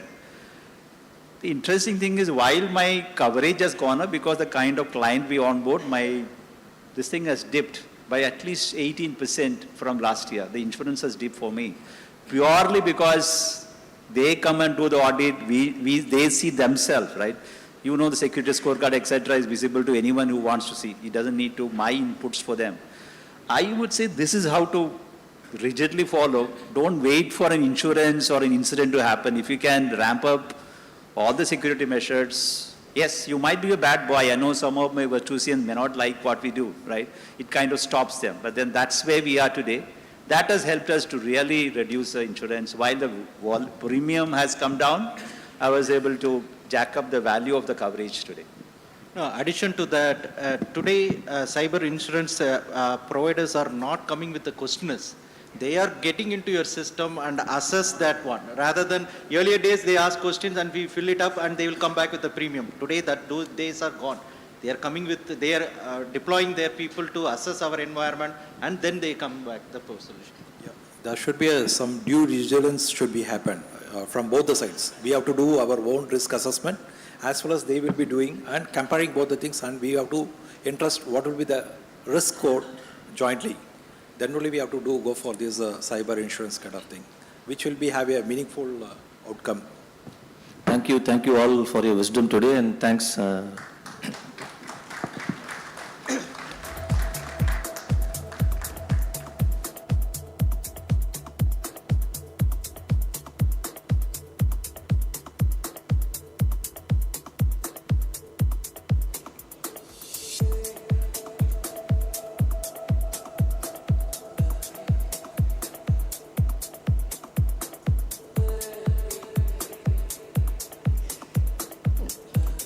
Thank you so much to our entire panel. Can we give them a big hand, ladies and gentlemen? We'll now dive right into our next session, which will also be a panel discussion. This one is titled AI, Academia and Resilience, Building Institution and Talent for an Uncertain Future. I'd like to welcome our panelists to take the stage. We have with us Dr. Sandhya Pentareddy, Executive Director, Helio Institute of Technology. With over 30 years of experience spanning global technology leadership and higher education administration, she brings a rare blend of industry and academia to the table. Having led large-scale product and engineering teams at organizations such as Walmart, Intuit, and Yodlee, she now plays a pivotal role in shaping institutional growth and innovation at VIT. Welcome, Dr. Sandhya.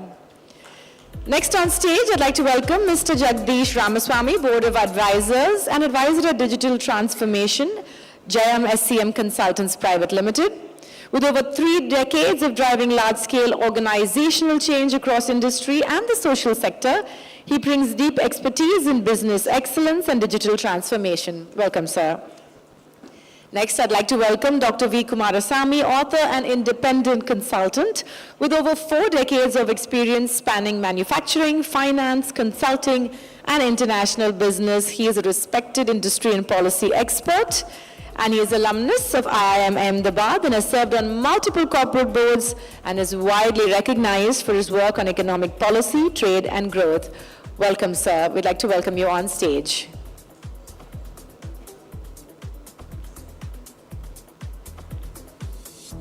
Okay, moving on, we'd like to invite Dr. Ashwin Sadasivakumar, Senior Vice President, Learning and Campus Head Virtusa, a leader in enterprise learning and digital capability building. He spears AI, data, and upskilling initiatives across the organization.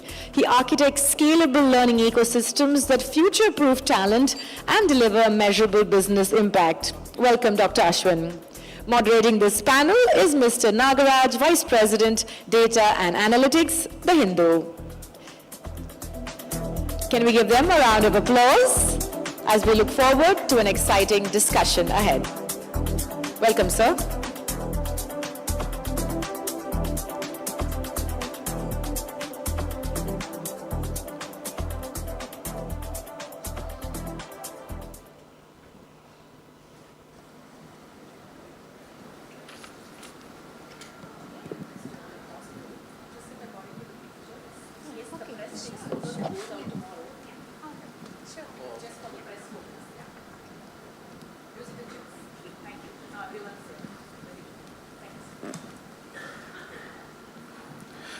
Ladies and gentlemen, good morning. It's my pleasure to host this panel of very distinguished guests.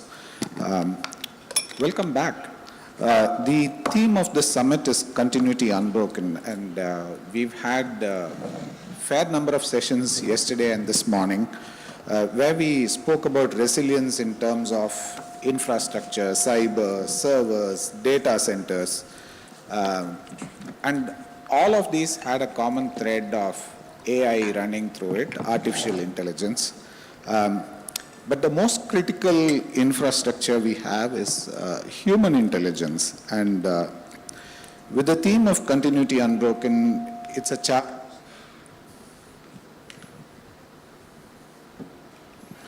challenge that we ask ourselves, is the chain of knowledge transfer safe? So, the education and the academia is the place where we learn things, we learn how to build systems, we learn how to build artificial intelligence systems, and we are now at a place where we need to relook at how we develop human intelligence in this age of artificial intelligence. Dr. Sandhya, when we spoke about this session, you argued that an institution's role is much larger than just providing entry-level workers. It's much more than placements. In an age where information is free and AI is ubiquitous, how do you define relevance?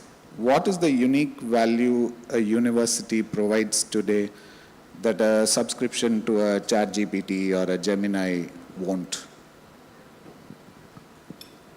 It's a pleasure to be here. Good morning, everybody, or rather good afternoon. Yeah, that's a very interesting question, and I think need of the hour. We produce more than knowledgeable workforce for the industry. We produce intelligent, empathetic, adaptable human beings that can face the future whatever the future has to throw at them as best as they can, and also shape the future society.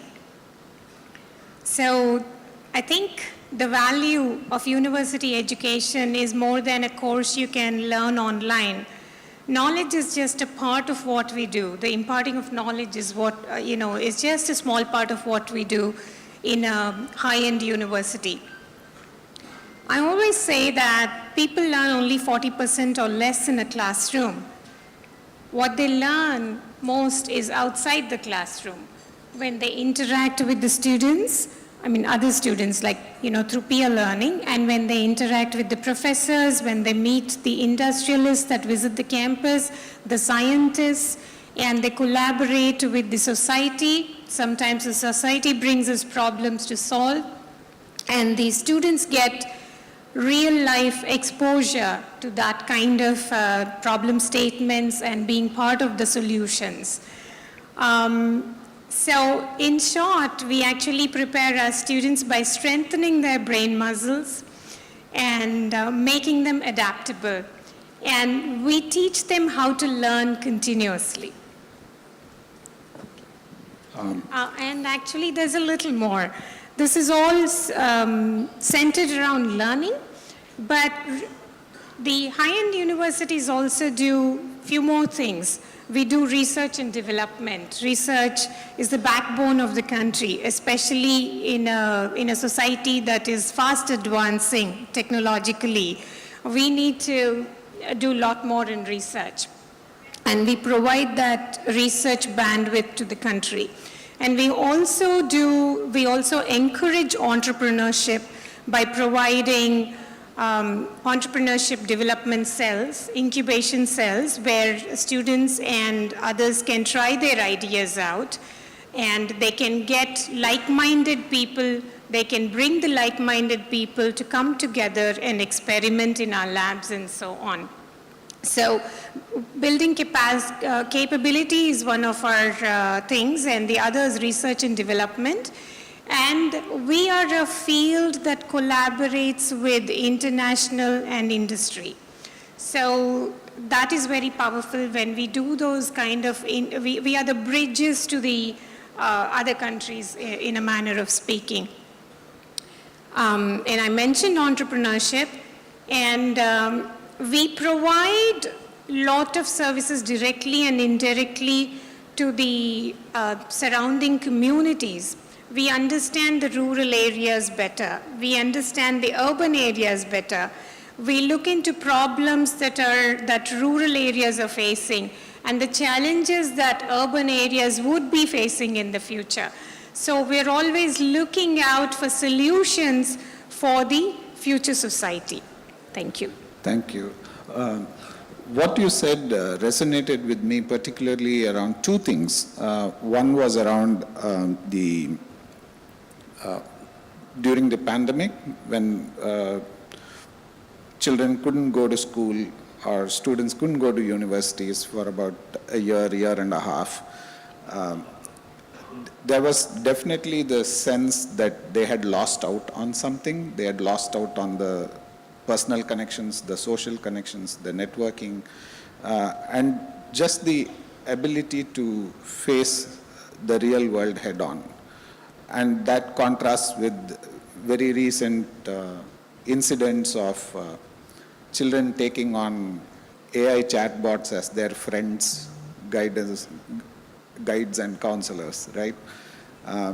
So that's certainly a very important aspect of it.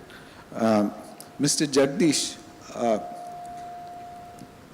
would you like to add to what a university does for children and students? Yeah, good afternoon. I want to take a little bit step back than what she said. And I come from a background where, as a part of Azim Premji Foundation, I worked in the schools in terms of looking at how children are getting trained, what is the curriculum, and then for the last 2.5 years, I've been engaging with colleges on how do they prepare the student for the digital age. What is the leadership quality for a digital age? So my inputs that I'm giving is based on my ground level experience of talking to these children. And I also tell you the difference between currently what we have in India versus what you see, let's say in the US or somewhere else, in terms of how we develop the capability of a student. So for us today, unfortunately, we are still very focused on getting the certificate, that is a degree. I mean, we just spoke in the previous panel about 27,000 as a certificate versus 27,000 as an intent for doing something good. I think we have, over the period of last 25, 30 years, while the universities have done a lot of things to improve many things, but broadly the way we educate children have degraded. And I'm saying this with the following examples. When I wrote my IIT exam, it was not about able to go into a coaching class and somehow crack the exam. It used to be your ability to apply what you learned in the school and colleges to solve a practical problem.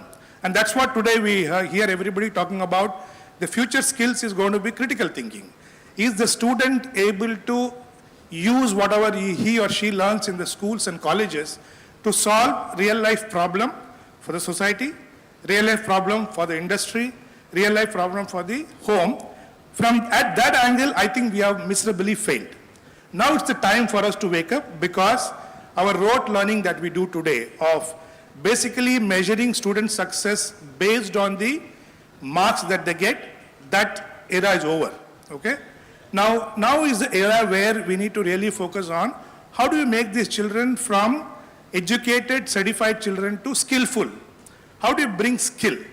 Skill is about using your knowledge to solve a problem. So first is we have to focus a lot on skilling from schools. I mean, university, I would say still late, you know. But having said that, AI now is going to exist and it's not going to go away. The good part we are now seeing is we are all trying to, all the education institutions are trying to adopt and give students the ability to use AI. But it's not going to help them to score the marks, because that examination of you giving a question and getting answer, that is all now being done by AI. So what I see is now morph into critical thinking, where you actually give students the ability to solve problems using AI as a tool. That's why this is not artificial intelligence. We call it as augmented intelligence. It can never become the intelligence. You know, you don't want AI to become the ultimate intelligence, because then what are we for? So, you know, the AI has to be used in such a way that it takes away the mundane work of, you know, looking at memorizing and answering, versus how do I use it as my co-panelist or a helper to do my job better. And that is where the universities have to start focusing on how do I make these children use the AI as something to enhance their ability to ask the right questions. It's not about anymore, answers are given by AI. The ability to ask the right questions, the ability to ask the question that solves problem, the ability to know that in all of the super success of AI, ethics, and this is what I tell the leadership, digital future leadership is all about being ethical, use of AI. And second is very, very important aspect of AI is, don't use it without human judgment. And that's why human in the loop is so important, right? So I would say universities are starting, a long way to go, but how do students correlate, live with AI to use problems? And that is where the universities and schools have to come, rather than saying, I'll teach you what is science. I think science is getting taught today in AI. How do you use that science or the maths or the geography you are now learning to solve a problem is where the universities have to go, in my opinion. Thank you, Mr. Jagdish. Dr. Ashwin, you are in a unique position in this panel, and as you are aware, when we were discussing the questions that we will do in this panel early on, we started off saying there is a junior recruitment crisis, in the sense that if AI replaces junior jobs, then where will seniors come from 10 years from now, right? So I wanted, and this was something that Venki spoke about in the morning in his fireside chat with John Xavier as well.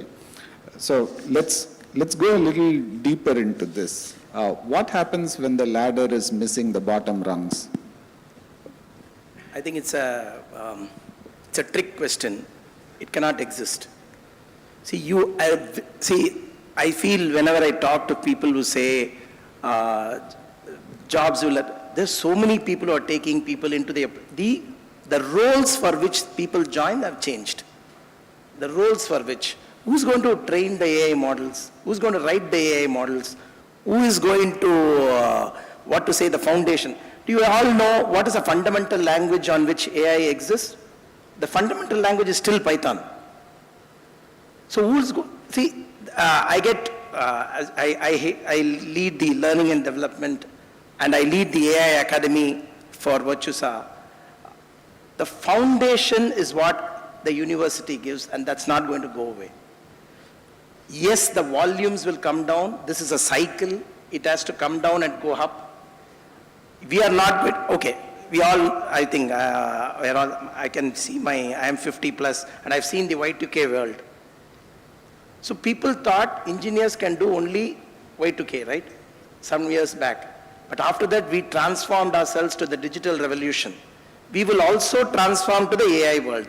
Jobs are not going anywhere. It's just, you have to turn on as Sir said, the critical thinking. The mass hiring will go. The mass hiring will not happen. There will be value hiring.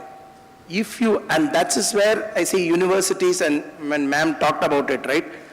I can relate it, sorry, maybe I'm deviating, but I can relate it to see, there are scales of universities where I've seen what ma'am talked about, that culture of social inclusivity, critical thinking, project-based approach. But we have to ask a frank question. Does all the colleges, universities do that? That's the point. And if you, certain universities, certain colleges do that, and we can see the difference when they come into our universities.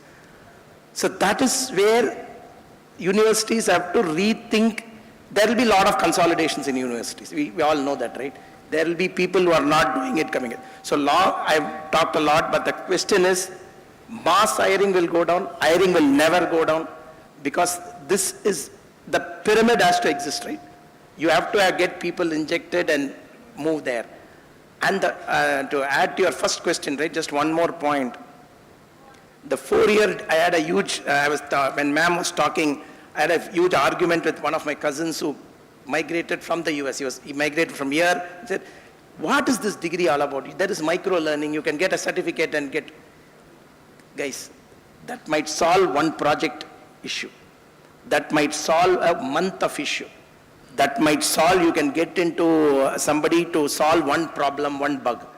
What a foundation degree gives you is thinking, is about solving the problem, is about taking it to the future. See, I am an electronics and communication engineer. I am an electronics and communication. I have never used electronics in my 27 years of career. I have never used electronics and communication. But is that what? It taught me so much to look into intricate details which I can't look and feel. Today, AI also you can't look and feel. It is happening in the background. Like that, electronics also used to happen in the background. But it gave me that insight. So that's what, so degrees are not going to go away, but universities have to think, how can there are universities which are at that level. How can we replicate it? That's what is going to happen. It's not going to go away. And last point, AI will never replace a human. People who do not know AI will be replaced by people who know AI. That's all.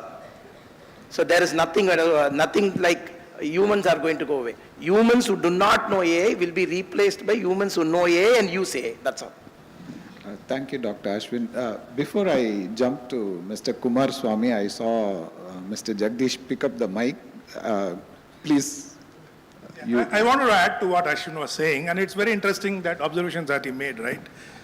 So the problem is not losing jobs. And problem, I completely agree that people with AI will replace the people without AI.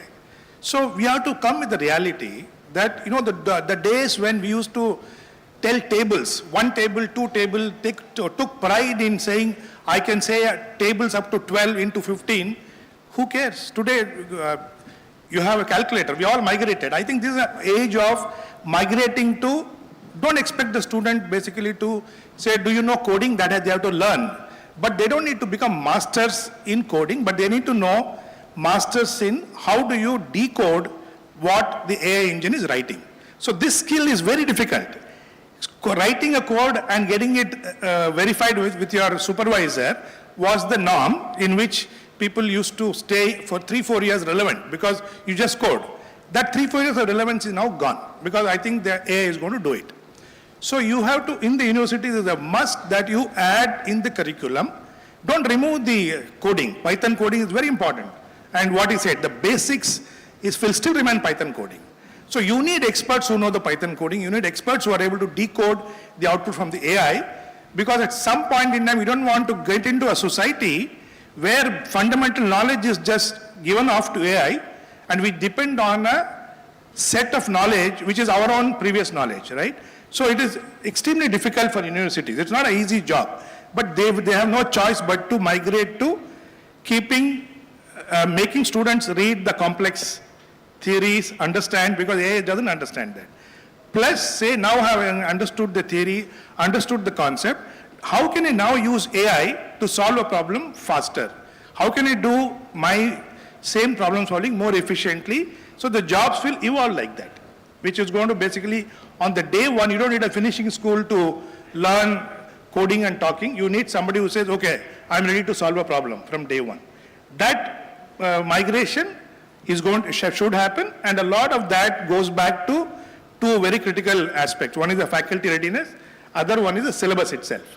Are we working at a national level? To that for the next theme. Mr. Kumar Swamy, you've done a lot of research around AI and particularly its impact on education and learning. So I'd like you to dive into this question and also segue into the next theme, which is can India compete in the global AI race? We have the volume of talent, but do we have the quality? How can universities and industry collaborate so that India is not a back office, but a creator? Is it audible? Yeah, good afternoon, and thanks for having me here. I have the unique experience of having been in the industry for nearly 38 years before I switched sides to academics. First of all, I think this chair should have been given to a 22-year-old, not to a geriatric or bariatric at 65 years old. They have a unique vision, and they are going to be living the future, and they are the people who are entitled to participate in this kind of meetings, in my opinion. I'll just take a minute to answer the previous question in a rhetorical kind of way. Today is, I think, G.R. Vishwanath's 77th birthday. With what experience did he play and play the Kanpur test? With just 4 Ranji Trophy matches. After that, somebody spotted him and, straight away kick-started into test cricket. Or Mushtaq Mohammed, at the age of 15, he was facing Wes Hall, the fastest bowler then. I think we have to get out of this mindset of, only experience step by step to, there. What do IAS officers do? There was Jaishankar, I think, joined the IAS at 22 years old, I think. What did he know about foreign service? But he is doing a fantastic job, and the feedback from many of the foreign service guys is great about him. So I think the way to go about it is, whatever be the time you spend, elapsed time in coding, that has to be crushed. Let him be given a flavor of what coding is all about, and let him be kick-started to hire. If you are used to seeing seniors and general managers only at 45 and 50, perish the thought, please see general managers at the age of 25 year after in SBI. That's the way I think we should go. We cannot be driving bullock carts and hoping to arrive from here to Marina Beach in 1 hour. We need cars, we need to graduate our skills, etc. But the other thing is what kind of opportunity that India, this one. I think the negative connotation of loss of jobs, I think, is really overdone. I think Niti Aayog has estimated in a do-nothing kind of scenario, about 1.5 million jobs will be lost, primarily at the coding and base level. But look at the opportunity. They are projecting $1.5 trillion worth of opportunity by 2030, addressable Indian market. If you're talking about addressable world market is $75 trillion. We can't generate 1.5 million jobs. Government should be fixing 15 million as the minimum jobs that I require out of this, milieu. We are operating on this platform. The whole world is changing and going to this platform, somewhere else. This graduation itself creates humongous amount of jobs. On top of it, you'll go and sit there, where we are placed in beneficial position in multiple number of ways. Today, adoption of AI, I think we are the second, I think, with 14% adoption. But look at the specific AI agents. ChatGPT number 2, Perplexity number 1, and very many other videos, etc. We are number 1. We have the market. We have the talent. Government has assured in the recent either budget or economic survey that projected AI is very, very heavily energy, energy intensive. They have assured that by 2030 we will be energy surplus even after considering the AI demand. Government has promised that portion. Government has also got an incentive. What else are you looking for? We are perfectly placed to exploit these opportunities. On the same front, I should express my deep disappointment with the industry leaders in IT, the Infosys and Wipros and TCS. In fact, sitting in this very chair 2 days back, Mr. Gopal Srinivasan was saying, instead of spending 72,000 crores in exploiting these opportunities which are emerging, they have returned nearly 72,000 crores as share buyback. Isn't it, very, very paradoxical? They should be investing this money to create capabilities for graduating to the future. That's what they should be doing. I'll just give an example which will perhaps appeal to the VIT students. Today, if you want to get your publication ready, this one, for checking grammar and spell check, what word gives is very perfunctory. The Grammarly or Quillbot, etc. They take nearly 16 to 18,000 rupees per 10-page paper. Or if you are using specialized Wiley kind of thing, which also suggests a very good amount of language changes, 54,000 rupees. Isn't it a great opportunity for all our English professors? Or even somebody who is doing even chemistry should quit his chemistry profession and take on to this, that kind of stuff. In my opinion, AI is a great game changer. It can be what manufacturing did to South Korea, Japan, and China to India. We should seize this opportunity. Thank you, Mr. Kumaraswamy.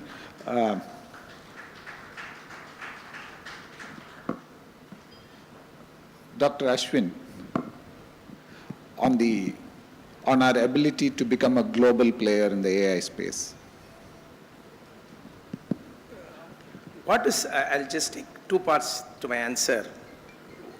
What is the foundation of AI? With respect to, if you think about it, right, data is the biggest foundation for AI. And which country has the biggest amount of people, data, the complexity of our spread of languages, this is the place. And this is where engineering, I've traveled to places, China, the other countries, which we always keep saying that's a threat from software engineering. I still don't consider any country equal to the, we keep talking about H1 visas, this thing, nothing will happen. We can keep talking on paper, but nothing will happen to the Indians. Without Indians, this thing won't run. The Silicon Valley won't run. So I would say India is placed in a position of strength, fundamentally because of the volume. We have got the engine ready. We have got the engine of volume to be created. Now that volume has to be tweaked to add value at a mass level. Again, I go back to my first. There are certain fantastic universities who do a job of getting, I won't say industry ready. They don't have to make them industry ready. You don't have to make, I don't believe in that concept of industry readiness. Industry will make them ready. You make them ready from what is the foundation, what is that, if they are data science, ML, can they talk data science? Can they be maths specialist? Make them that. That's what is what, and we are, our sheer volume and our sheer democratic strength has made us, is already make it. See, we keep talk, I do not want to talk about this. See, look at GPay. You know how good, I don't know how many of you know, GPay is talked well across the world, right? With so much of transaction. Even a flower vendor, anywhere we go, GPay works. It's as simple as that. Now you think GPay is, so this, and look at how we handled COVID's, many countries replicate. So we are well placed. We are in the position of strength with our sheer volume. Then we can't rest back that we will ride the wave of the services industry. AI is a different world. The skill set are going to be different. We just have to tweak. And I think this government, along with any other, are placed. Gone are those days where we are going to say, we all have to agree that we missed the manufacturing big era, right? The big one we missed. We didn't miss the IT era, we created it. I don't think we are, I strongly believe we are not going to miss the AI era. We are the AI era, if you want to call me. That's what I think. Over the last 20 minutes or so, we've skirted around one thing, which is we've been speaking about two things. We spoke about curriculum a little bit. Multiple times we made the mention of critical thinking and judgment. So we say we need human intelligence for those things. That's a little bit abstract. Let's get specific. How would universities teach crisis decision making? You can't learn pressure from a textbook. Dr. Sandhya? Absolutely. I think what we do is also teach problem-solving skills, because we give students a lot of problems, and we also allow them to choose problems, and we invite industries to give problems for which the students offer solutions. We also have hackathons and things like that, and there is a lot of pressure in such things, you know. So there is limited time. There's a set of, there's a context that is set and a problem that's thrown at the students. And if that is not creating the pressure and stress that they can live up to or get trained in, I don't know what else is. But that said, there are, beyond hackathons, there are other things also, such as projects that they can take home, they can discuss with their peers. They can even go to the society to see how things are happening and what is the ground reality, and suggest solutions, etc. So the deadlines are a reality for students as they are for the professionals. True, but that kind of opens up another question, which is around particularly around education in AI, as in teaching AI. So universities, I'm assuming, update their curricula every 4 or 5 years. And more rapid than that? These days? Okay. But AI we are talking about weeks. We are talking about something that we couldn't do with a model a month back, suddenly getting done very well now. So two questions there. One is, how do you intend to bridge that gap, whatever the gap might be? And is there also a new business model that could come into place where, you know, you could buy a subscription to a university degree? Okay, I think I'll answer from the beginning. So we talked about curriculum. You know, how can curriculum be agile? First of all, the curriculum has to be agile. But we really need to talk about curriculum and pedagogy. Curriculum should never be set such that it goes down to the lowest detail. Curriculum has to be at a very high level so that the faculty that is handling the curriculum can fill in the details that are relevant to today. And they can also devise the pedagogy that is more suitable. And in that pedagogy comes all these things like problem solving, critical thinking, using AI, augmenting AI. Basically, we are not avoiding AI. We are encouraging our students to use AI, but AI as a co-pilot, right? We don't want our students to delegate their responsibility to AI. We don't want cut and paste of prompts and cut and paste of solutions. We want them to use their thinking. But getting back to the question, so curriculum can evolve as rapidly as, say, 6 months. And I understand you totally well, or not all universities are the same. Some are setting benchmarks, others are following, and some others are failing to follow. But I will just talk about the model universities, because I think that's the best case scenario. We evolve curriculum very rapidly. So we change curriculum as rapidly as 6 months. Now 6 months may seem long too. So that is why I'm saying that we have to set curriculum at a very high level and let the faculty evolve the meat content of it. And the pedagogy is the one that makes sure how you incorporate the day-to-day happenings or the latest technologies and so on. We look beyond tools. Foundation skills don't go away. Foundation skills stay the same. It was early in 90s when I learned operating systems, computer architecture, AI. What the heck? Yes, AI. And DBMS and so many other things. And I think those skills are just as relevant today as they were that day.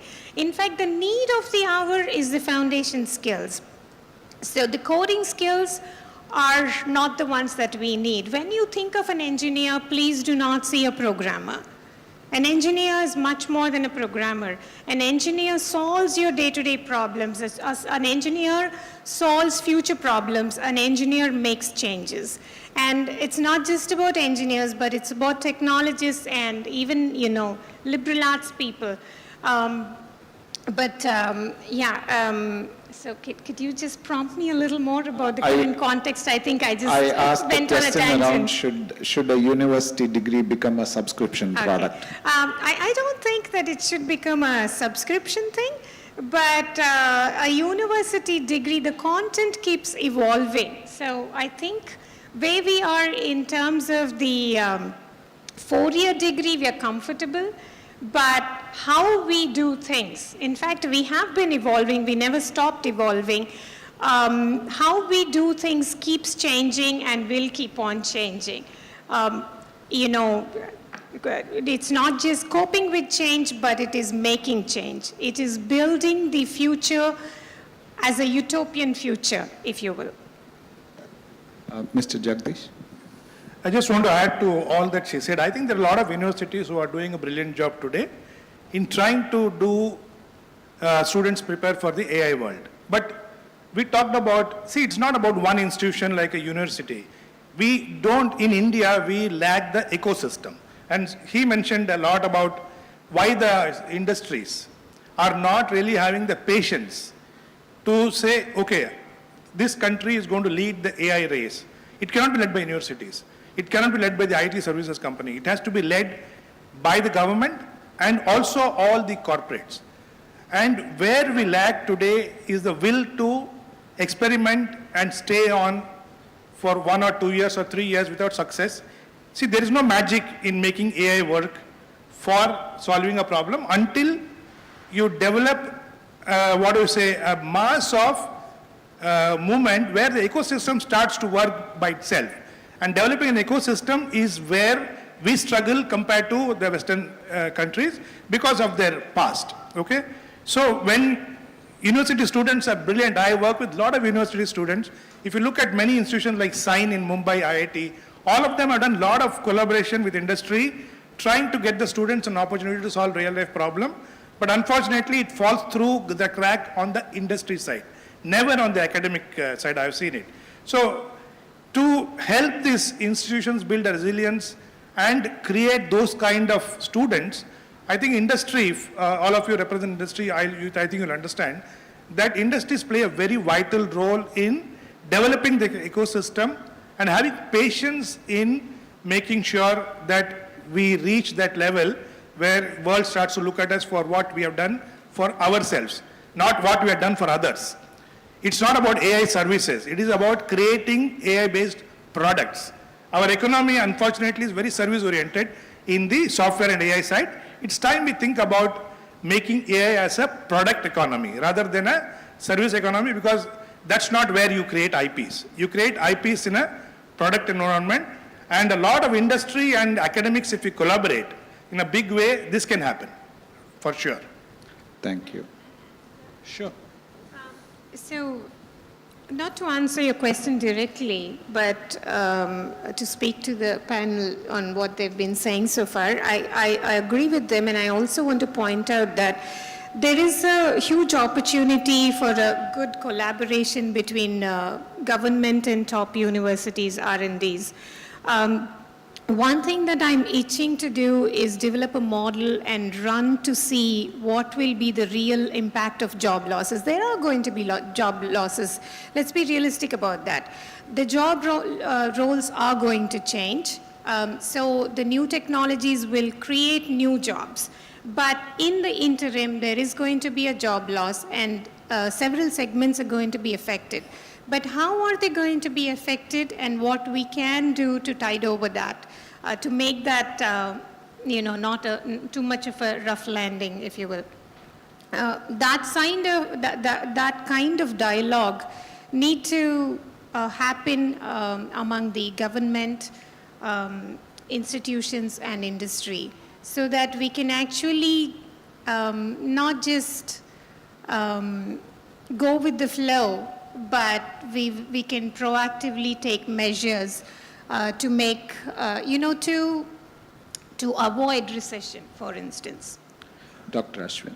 Yeah, I think that if given to me, we should never let down the school education and the 4-year degree education. This is my, I've seen a lot of freshers come into that. This is the value that we bring in, and that's a differentiator.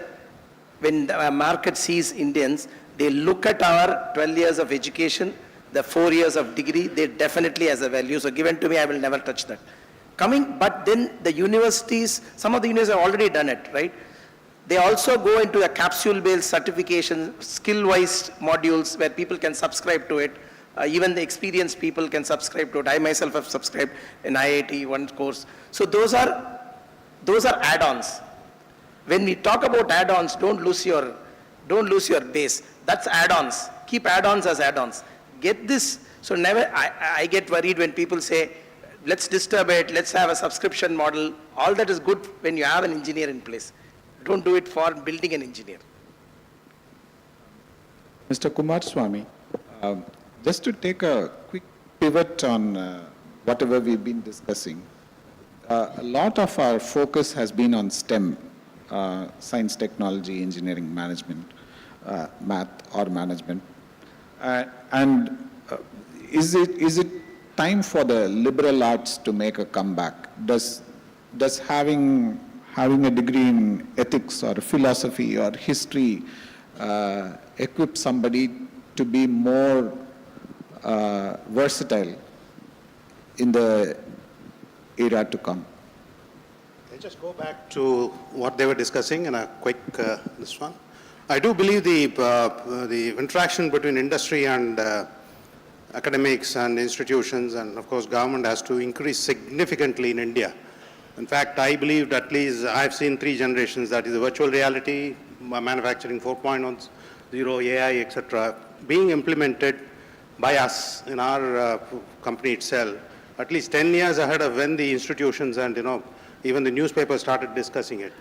In fact, our paper machine, which was the largest in the third world, was located in South Orissa, the 3rd poorest district in India, with the latest technology from Germany, with all the features of AI you are talking about, specific purpose, this one of, and that and the TNPL machine here in Savania, Salem, Karur, for that size, are the world leaders in terms of efficiency in many parameters. So AI has been there for much longer than what, only last 2 years has been making noise in the academics and other areas. So I think, secondly, I think we should not be too very defensive about these 4-year courses. I am fully with you. In fact, I met Mrs. Renu Qatar, who's the chairman of the equivalent of UGC in US, that is Academy of Education or something. She had just taken over. At that time, she was talking about the virtual university kind of concept. The best talent to teach biochemistry may be in Brisbane, and he will only teach. He will not even set the question paper. The question papers may be set by somebody in Netherlands. It may be evaluated by somebody in Argentina, because they are specialists in those fields. And Harvard University will give you the degree, that kind of stuff. I think we have to slowly graduate to that kind of something which is not place constant. Universities with brick and mortar. This one, she was almost talking of collapse of brick and mortar as her aim. In the next 10 years, she was going to be the chair. Anyway, so sorry, I forgot your question. Yeah. The return of the liberal arts. No, actually, if you are using, you just give ChatGPT the main constructs or main thoughts about even the kind of poems that you want to write. It will write a very good poem. I don't think that liberal arts people are going to escape this trend. It's just that they also will have to learn the tricks of the trade to survive as well as do better. And quite often, what makes you believe that Vermeer was the greatest painter? You ask somebody else to replicate his painting. Maybe they will do it much better than Vermeer or Michelangelo or somebody, whatever paintings.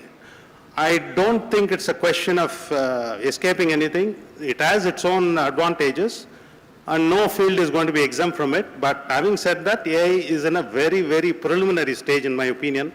Much development has to take place, and of course the energy question also has to be addressed. I don't think it can be consuming the kind of humongous amount of energy it is consuming. Just to, let's say, I'm just giving a very offbeat example. I have to form a sentence, I am going somewhere. I type and going to recall, it has to have 1 billion parameters, in flow to find out what I'm saying, whether it is going or gone to or gone or whatever.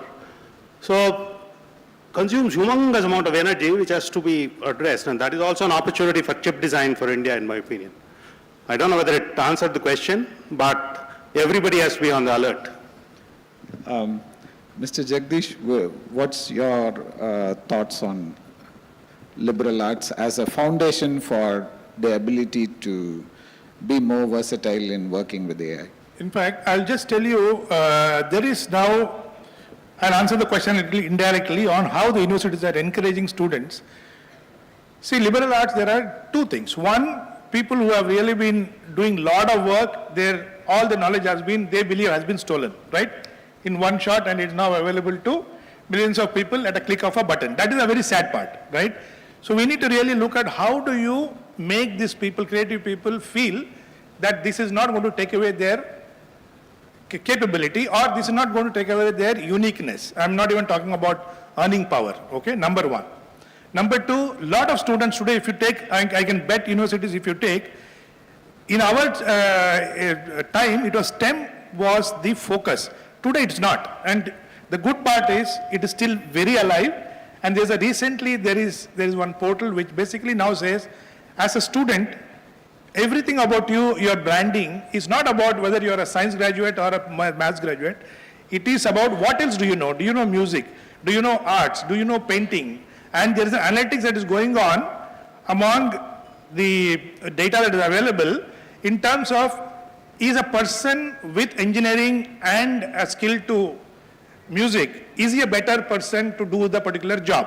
So there is already an analytics happening in terms of creating an engine of learning liberal arts. I don't think that is going to go. It's only going to increase. The involvement of people is going to increase, because anyway they are giving up on STEM with AI coming in. So I will see a lot of students taking that route.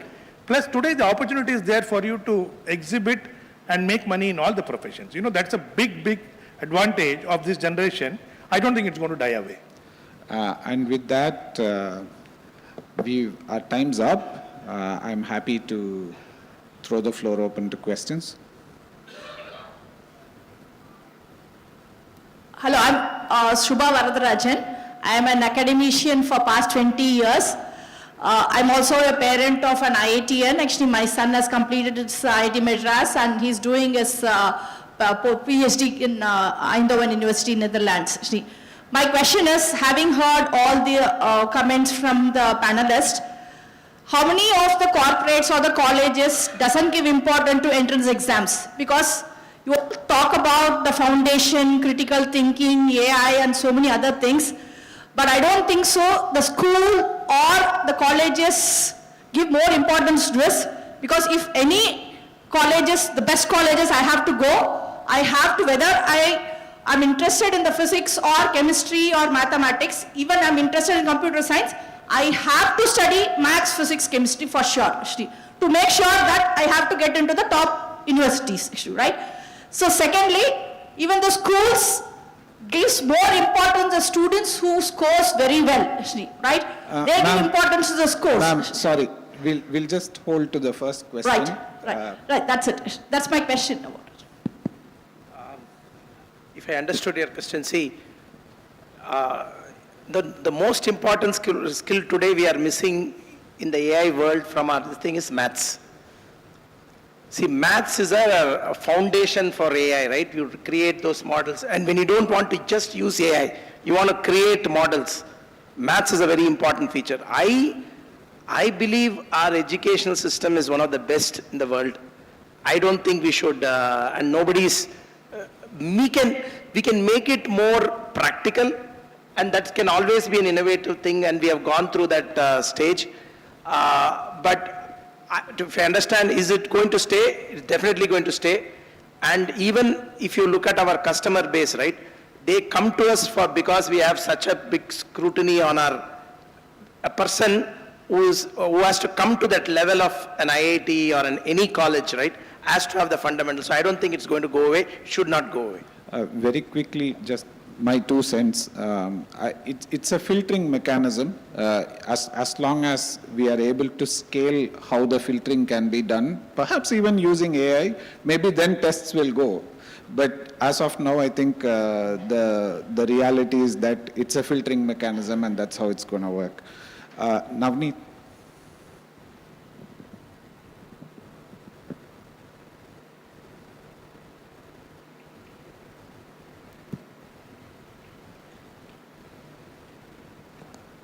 So my question is,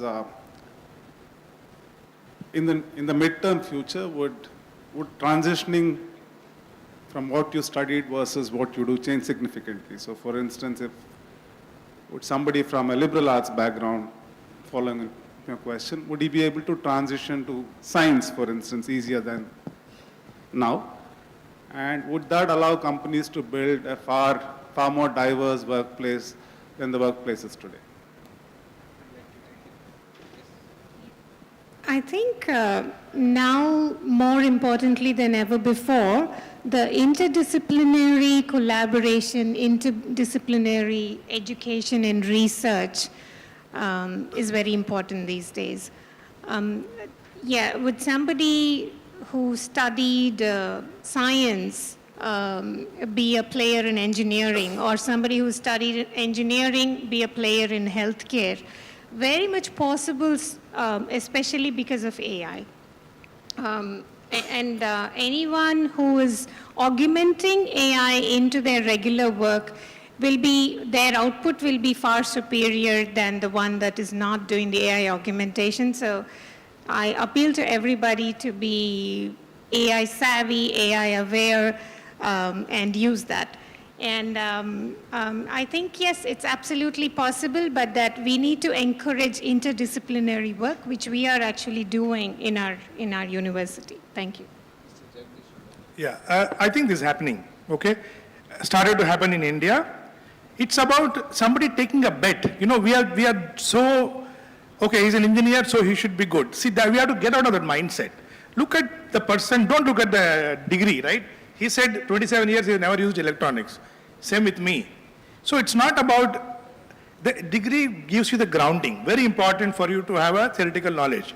But beyond that, I think the organizations have to give opportunities for people to even somebody is not an engineer, there I see a lot of CEOs today are BAs and BComs. You will not find them in India, but go abroad. You will see people from any field taking that opportunity. It is possible, and they will probably be more successful than an engineering CEO. The other way is difficult. For an engineer to shift to liberal arts is very difficult. But a liberal arts person to come and do engineering and become a CEO, to me, is a lot easier. Just a quick, I learned something from my daughter who's doing second year MBBS in Ramachandra. She was telling there are opportunities to learn AI, and there's a field developing, right? Where there are specialists, you can become an MBBS degree, so you're a doctor, and you know what the human body is all about. But you also learn AI. So there is a field which is coming up. And then there is a hospital management with MBA goes into the picture, right? So there are a lot of things that are happening. It was this thing to me, but it's happening. And with that, thank you so much for a wonderful discussion. Thank you so much.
Well, after that very insightful panel discussion, we now dive into a one-on-one conversation titled Engineering Continuity, How Integrated IT Services Turn Risk into Resilience.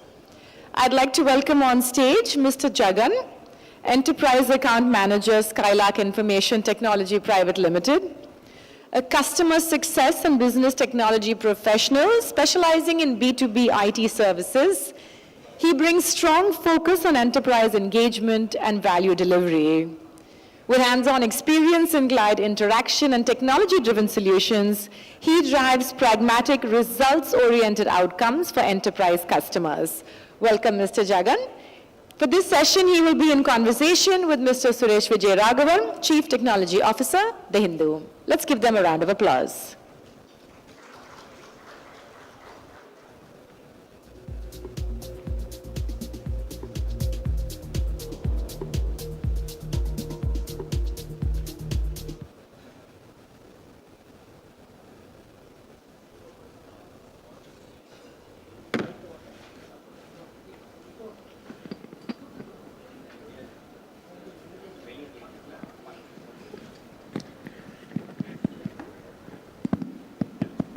Hello. So we are between you and your lunch now. So we'll make sure that this is very informative. So continuity today isn't a recovery plan. It's an engineered outcome. In this conversation, we explore how integrated IT services across infrastructure, security, cloud, and data come together to keep organizations' operations in the face of disruption. So before we start, Jagan, I would want you to give a background about your organization and what you're doing. So good afternoon all. So myself Jagan, so I'm coming from Skylark Information Technologies. So we are a global system integrator, so where we have started our journey in 1993, so close to 33 years we are in the market. So we have pan-India presence, so we have our headquarters in Chennai and we have spread across multiple locations within India. And we also have our global presence at US, Singapore, Dubai and Netherlands as well. So in addition to that, we have been excelling in multiple technologies, so which could be more from a security perspective, or it could be from a networking or complete infrastructure cloud. So these are the major portfolios that we take out. So as an integrated service provider, so when business goes down today because of a issue in the information technology ecosystem, do we see this an IT outage or it's a business survival event? Yeah, so that's actually an interesting question, sir. So before answering to that question, so as a Skylark, we majorly classify our technologies that caters for. One could be for infrastructure, second one is for data, third one is your application. Your application could be on cloud or it could be on-premise, and fourth one is on security. So how these four is going to be integrated? Because nowadays, all these technologies are not just bolted, it has been integrated so that you form a proper solution out of it. So that's how Skylark works in the market. And answering to your question, so any business outage or if any IT outage is not just your application is going down or your business is going down. So beyond that, it is about your, you lose your customer trust. So your revenue goes down, your brand, the company brand also goes down, and your regulatory compliances risk increases. So that's what happens when your application or if you get any security attack or if you get outage of your application happens, right? So in these important aspects, so I wanted to add one more thing. So when your application or when your business is down, so it's not just about going to impact your IT environment or your business, it is beyond that. Because especially if you take about manufacturing customers, so there is something called OT floor, operational technology, which most of us would be aware of here. So in that case, OT and IT is almost integrated because even the digital goes for OT environments also. So when OT system goes on, say for example for a pharmaceutical industry, where they manufacture critical medicines that goes for multiple purposes. It could be for cancer treatment or it could be for any vaccination for babies. So if any OT security attack is happening, so it's not just going to give a business disruption. It is going to even cause a major life threat also. So that's how any application threat goes on. So Skylark Information Technologies, in this matter, we have come out with an OT security solution. So basically we have a center of excellence, which is India's first center of excellence for OT technology, OT security in that case. So that has been in Chennai, T-Nagar office. So that is in-house first OT security center of excellence. So there what we do is like we first talk about how we are going to segment between OT and IT traffic. Because as I mentioned, OT and IT is already combined or it's been segregated in that way. So how we are going to segregate between OT and IT matters a lot. And if you see from a manufacturing industry, the big machines, so those would be like 30 years old, 40 years old machines. Because like IT, we have a very shorter lifespan, so we change the devices very frequent. But for manufacturing industry, that's not the case. So the devices age would be like 30 years, 40 years, which cannot be changed very frequently also. How we are going to do the virtual patching, or it could be proper secure remote access. So all this case is what Skylark has been providing to many manufacturing customers, so that to enhance OT security, to avoid the business disruption, as well as to cause zero threats to the lives as well. So I understand then you work across multiple industries, right? Yes. So what is the biggest gap you see in the continuity planning? So in this case, so we work for, Skylark works for top banks within India. So we work for manufacturing plants, we work for IT sectors, we work for retails, healthcare. So these are automobiles. So these are the major sectors which we work with. So generally what happens is continuity plan or being resilient. So both are different. So when we talk about continuity, so it is more of a documents. So it is more of a procedure. So okay, to have my business continuity, I have to follow, these are the procedures, these are the documents which we have. But something being resilient is a head up above. So it is more of a behavioral pattern. So how, when if any disruption is happening, so how your organization is going to have a resilient, how far it is being a resilient matters a lot in terms of being an continuity plan. So that's what happens. Because if you see most of an organization, they say as per compliance to have a business continuity plan, so we are going to have, these are the key parameters. But when it comes for a real life scenarios where there is a disruptions, right? Because we see most of our customers, when they face any disruptions, so they say we have followed the protocols, but that is not going to be enough. So you need something about that, where you engineer yourself, where you engineer your systems, right? So that's where Skylark comes into the picture. So we understand our customer environment, so we make sure beyond continuity, making the system resilient also plays a plays a major role. So that's what it is all about. So in that case, a follow-up to that is how do modern recovery environment looks like? Yeah, so recovery, I would say most of the traditional system talks about backups, right? So when we talk about backup is all about, say for example, I go to a customer. So as a customer says, I have a proper backup mechanism in place. But when actual issue comes, people say, yes, I have this backup data which have been taken for long.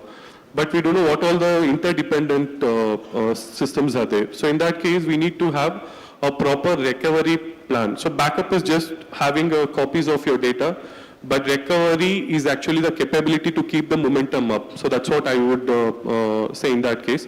Say for example, answering to your question on modern technologies, right? So we have been specialized, so Skylark has been specialized in providing a lot of backup solutions like disaster recovery as a service.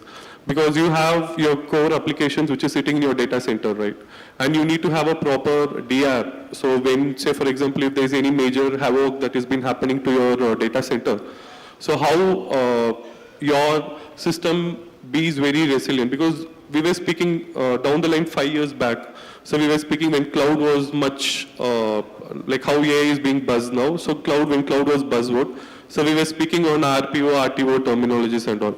But nowadays, we wanted a system which cannot have any RPO values, so it has to be complete when my DC goes down. So automatically how my DR goes up. So it could be in like a proper DC DR automatic failover switch, or it could be in terms of having a proper replication could also be in place.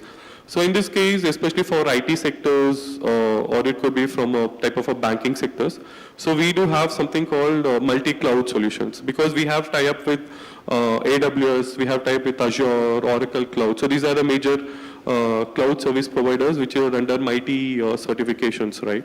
So we make sure customers' applications are securely put up in DC as well as in DR, so it could be cloud or on-premise again. How the replication happens. It could be an active-active replication, it could be active-passive replication. So that's where we come into the picture to integrate. So for example, recently we have done for one of the financial sector, so we have done an SD-WAN project which was for close to the 700 locations. So in that case what happens, their data center was in on-premises and they had a DR which is in AWS cloud. So how this SD-WAN, I have to deploy it in both on-premise data center as well as in a cloud DR, and I have to integrate with all the 700 branches. So that's where the key metal of Skylark comes into the picture, where we make sure the complete integration happens in place. Okay, so now, cyber incidents is most critical thing that we are looking at, right? So how has cybersecurity become a core part of continuity strategy in organizations today? Yeah, so when we all say about cybersecurity, right? So whatever cybersecurity you have in platform, so it could be multiple technologies. So one word which becomes more is proactive. So that's how our cybersecurity has to be. So when we talk about SOC, Security Operations Center, right? So we do have our NOC and SOC centers. So when we talk about SOC, so most of the customers, especially bankings or IT or retails, so they say they wanted to integrate to a SOC solution. So SOC solution is not just having 4 or 5 solutions that is being stitched together, because SOC would be having somewhere close to 50, 60 technologies, and we all know on daily basis some new technology, some new security technology adds up. So in that case, how Skylark SOC supports customer, so that is also a major place. And there is something called SIM solution, right? So because nowadays we speak a lot on AI and automation. So how this security information event management, which is called as a SIM solution, so which majority of the banking or financial sector that uses. So this SIM solution is something like, say for example, for a clear understanding. So this SIM solution is kind of an command control center, so which actually puts a lot of postulates to collect the logs from your entire network and analyze and correlate based on the analytics what is the correlation happening, so that we get to know what kind of malicious happens. So that is one. So and adding up to your question, so second one, in addition to SIM, we also have something called EDR, so which is endpoint detection response. So most of the bottleneck plays we see is from an endpoint, end users, right? So in that case, how this SIM and EDR correlates into giving a layered security plays a major role. So these are the major things, like putting up a proper SOC, or it could be deploying a SIM for your organization, or putting up an EDR solution. So that's where Skylark plays a pioneer role into it. See, what we see generally when there is a incident, organizations have to deal with multiple vendors because they have products from different vendors. And during a crisis, interacting with so many different vendors becomes a big challenge. So that playbook itself is very big. So in what way an integrated service providers can play a role to reduce this burden on organizations? Yeah. So I think this would be my most favorite questions, because the USP of Skylark is we have been a multi-technology platform. So we have, as I've initially mentioned, right, so any organization, so we categorize into 4 categories. First one is on infrastructure, second one is data, third one is application, and fourth one is security. So these are the major components of any organization IT sector revolves around. So if you take about Skylark, so we have multiple portfolios. So it could be, one would be from a networking perspective. So putting up a proper connectivity, end-to-end connectivities. It could be SD-WAN, or it could be providing a wireless solution where we have recent wireless Wi-Fi 7E, because earlier we were into Wi-Fi 6, but now we are into Wi-Fi 7E. So that is also in market. Second one would be from a cybersecurity perspective. So it could be your network, or it could be application, or it could be endpoint. So third is again on cloud. Fourth one is on your compute, storage, backup. And fifth one is managed services. So these are all how we deal with. So we have a very good technical capability, so that revolves around these 4 business units. So when, say for example, a customer, when there's some issue for a customer, so one IT person, the security team would say, the issue is from a network side, so the link is down. When you go to a networking person, right, so they say, no, we are all proper, there's something, firewall port is not been happening, so you should monitor your WAF, so there is issues in WAF. So finger pointing happens both the cases. So that's where Skylark comes into the picture. So we make sure, as a being under a single umbrella, like a unified approach, so we are aware what exactly the issue is, so we understand, we get into the field and we try to understand where exactly the issue. So in that case, we have been providing NOC and MSP solutions, so which is called Managed Services Platform. In addition, if you add, it is also called MSSP, which is Managed Security Service Platform. So in that case, so how we make sure we monitor, we have, as I mentioned, we have a NOC solution also. So we monitor multiple products. It could be a server, or it could be your endpoints, EDR, network switches, and everything. So for manufacturing or banking or IT sectors. So that's where we play a major role when it is a multi-technology concept, where we use our in-house technical expert. So with DPDP already announced, data privacy is one thing that everybody is talking about, right? So data privacy regulations are tightening globally also. So how are privacy failures now becoming continuity risks rather than just compliance issues? Okay. So in this case, so when we talk about DPDP 2023 Act, right? So we have our presence in multiple countries. Say for example, each country will have their own data regulations. So India, we have got DPDP, which has been fully enforced, or probably it would also get into a matured stage, version 2, version 3 would come out. So we also have US, we also have it Singapore and Europe presence as well, where we've worked with a lot of large-scale IT customers who has a global presence. So in that case, understanding each country's what is their data regulation also major role. And I would see this data privacy predominantly contains with privacy failures. So what happens is like your data is being compromised, or data is not being properly authorization factor is not being put up.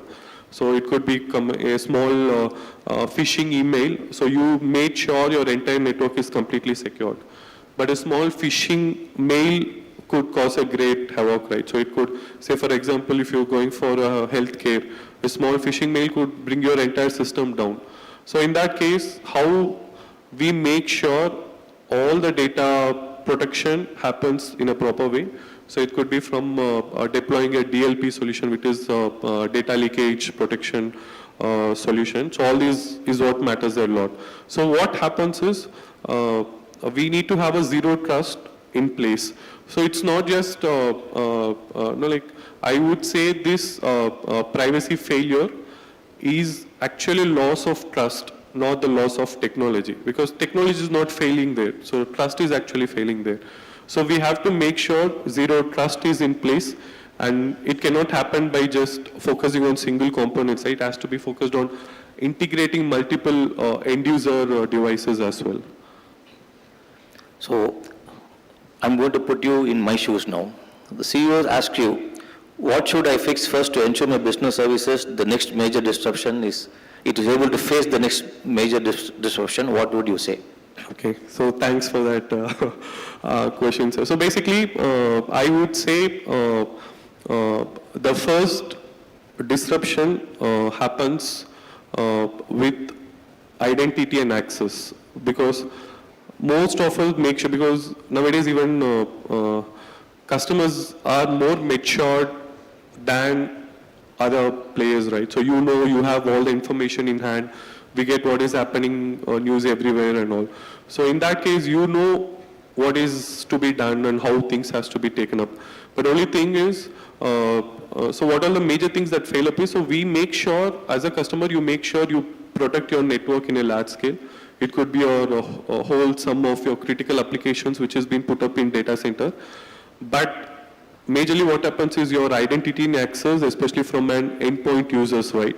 So that's where the major issue comes, because as I earlier mentioned, a small access to an end user device could bring a huge havoc to it. So identity access is one where we have come out with good solutions on putting authentication, authenticator, or could be a proxy solutions. So which we have tied up with, again, major security players, so which we especially take to banking, financial sectors. So that's what Skylark has been doing proficiently, or it could be a proactive material. And second one, I would say from a visibility purpose. So what happens, like when there is no visibility of what is happening in your environment, so you will not know what all the challenges or what all the threats that is being awaiting for your network, right? So in that case, what we do is like we make sure you have a proper visibility platform. When I say visibility platform, it's not just going to show you the heartbeat of each device. So it is going to proactively bring a lot of AI analytics to it. So this is what the issue is happening. So you will also get a lot of like say for example, we have done Skylak has done a major project, so where it has been integrating globally 300 locations. So all these 300 locations, there are multiple devices. There are like switches, there are Wi-Fi, there are NAC solutions. So how these solutions I bring into a single visibility platform, not just only for checking the monitoring aspect. I also wanted to have a clear picture if any issue is coming, so that the device or the tool itself provides me a analytics what could be done. Say for example, so that I don't depend on my central team. The tool itself says, and any layman or L1 resource could follow the instructions and could do it. So that's how Skylak has built a lot of solutions in terms of analytics that we take for a visibility platform. So these are the major two. One is from an identity and access, and second one is from an visibility purpose. So these are the major challenges. In fact, thanks for telling this. I'm going to keep this recording because this year in our budget, these are the two important things we are actually adding. Sure, sir. So I think hope post this meeting will quickly connect for that to take it forward. So looking ahead, so what does a resilient enterprise looks like, and what role does an integrated IT partner like Skylak is going to bring to the table on that?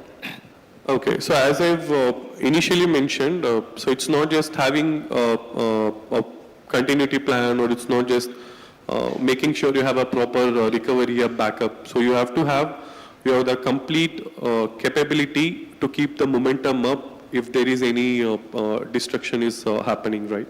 So in that case, Skylak majorly focuses on three. So our major strength where we have from a networking or cloud. On top of it, security plays a major role, because these days we have a lot from AI and automation is also being pumped up. So in that case, security as a service, cyber security as a service. So many who would have visited our stall outside, so our major theme itself would be cyber security as a service. So in that case, we segregate into three. One is from your network security. Second one is your application security. That application could be on cloud, or it could be on on-premise or data center. So third one is from an enterprise endpoint security. So how these three things are stitched together, because it cannot act as an independent. So it has to be stitched together as a fabric. So that's where Skylak comes into the picture, to make sure your network, your application, as well as your endpoints are strongly tightened with various technologies. For example, if you say network, it is also, it could be from a NAC solution. So I would like to highlight this. So there is something called a NAC solution, which is Network Access Control Solution, right? So which has been mandated by RBI to be deployed in all the banking and financial sectors.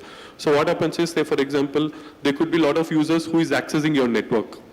So in that case, how my system, how this NAC solution is going to protect whether this particular device that is accessing your network is a proper device, or is it some anomaly or something.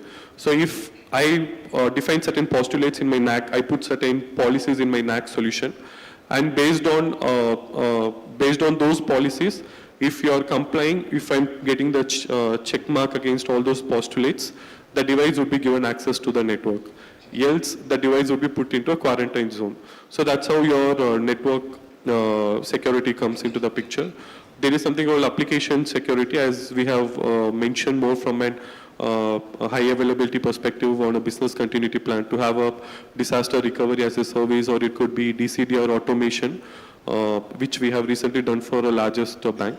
And third one, again, it's from an endpoint security. So how this endpoint security as a layered security works along with SIM. So these are the major three, which we, I would say, highly has to be integrated for a resilient enterprise organization. On top of it, say for example, we have done one case for a customer on terms of AI and automation. So where if there is any issue that has been coming, the person who is sitting in the NOC, so he gets an automated call, so nothing is manual here. So he gets an automated call, an automated voice comes up saying that your particular switch has gone down, or your particular firewall has gone down. And I say, okay, what is the remedies for it? So that voice itself gives you a solution what can be done. So I say, okay, go ahead and do it, because I have an authorization to give a go ahead, and it does it, and the issue gets resolved. So here what happens is, because of this AI and automation, I can reduce the burden on my team, on your team, basically on L1 burden could be reduced so that if any major issue, then where L2 of Skylark comes into the play. So these are the things. And finally, to put a note, the three data has to be strongly checked upon. So which is data in play, which is from an endpoint perspective, data in motion, which is from a network traffic, and data hold, so which is from a storage perspective. So these are again three more checkpoints which also has to be need a strong security postures to be done. I think our time's up, and thanks Jagan for coming up and helping us understand how a integrated service provider can actually help augment the resilient ecosystem within an organization. Thank you so much. So if there's any questions from the audience, we can take one question before we break.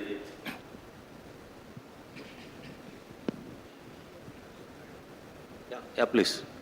Hi. Yeah. So you did mention on disaster recovery, you provide SaaS, right? Yeah. So is it like with regard to the on-prem setup, or like is it with including the cloud? So basically what happens, disaster recovery, you get a lot of options. So this particular disaster recovery, it could be your on-premises or it could be your cloud as well. So most of, say for example, we work with major banks, so where they prefer to have DC on-prem and DR also on-prem because they wanted to have a lot more or tighter security. But if you go for an IT sector, so they'll have DC on-prem and DR would be on cloud. So when I mention about disaster recovery as a service, so it's not just about where your application is residing at. So it could be on-prem or it could be at cloud. So together the services could be rendered upon. Thank you, and thank you, Jagan. Thanks, everybody. Thank you so much. Thank you, sir.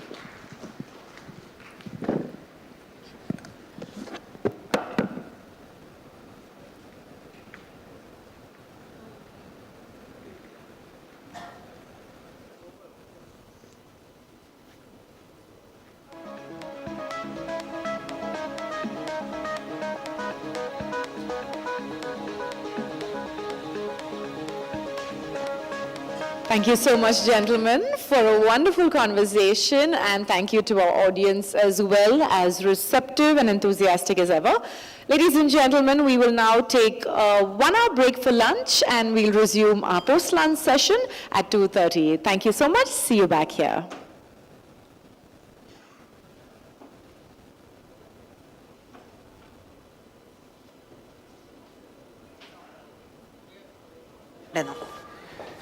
Why are you being difficult? Read the newspaper, man.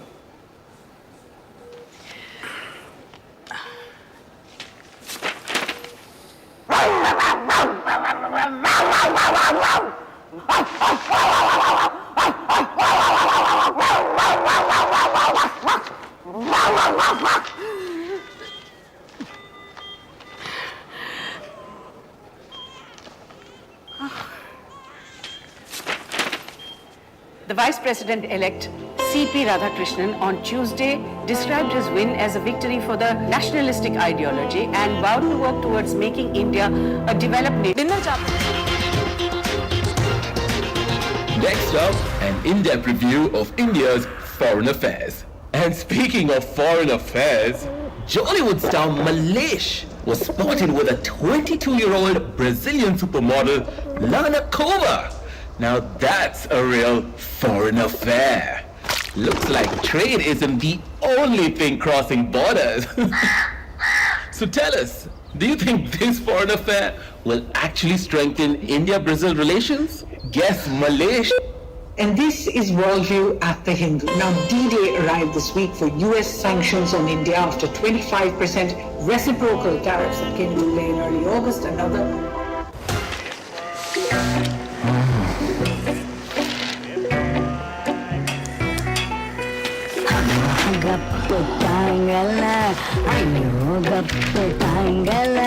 Heroine phone to lanja headline news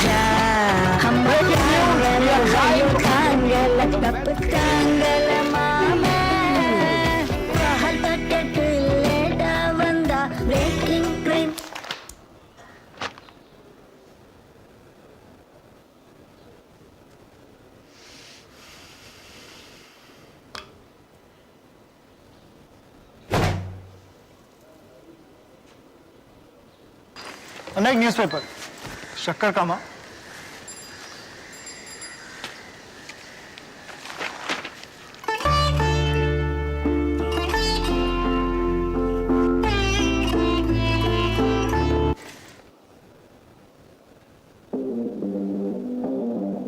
Every idea, every challenge, every breakthrough starts with a question. Are you ready to innovate? Start, try again, push harder, think smarter. Not working? Try more. Impossible? Not in our labs. Experiment. Research. Test. Record. Redesign. Problem? Find a new way. Improve the design. Your first win? Good. That means you're building. New tools, bold ideas. We don't wait for the future. We build it.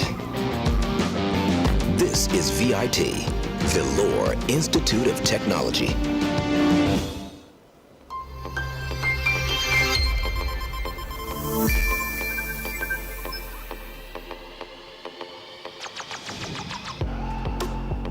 It starts with a moment we barely notice.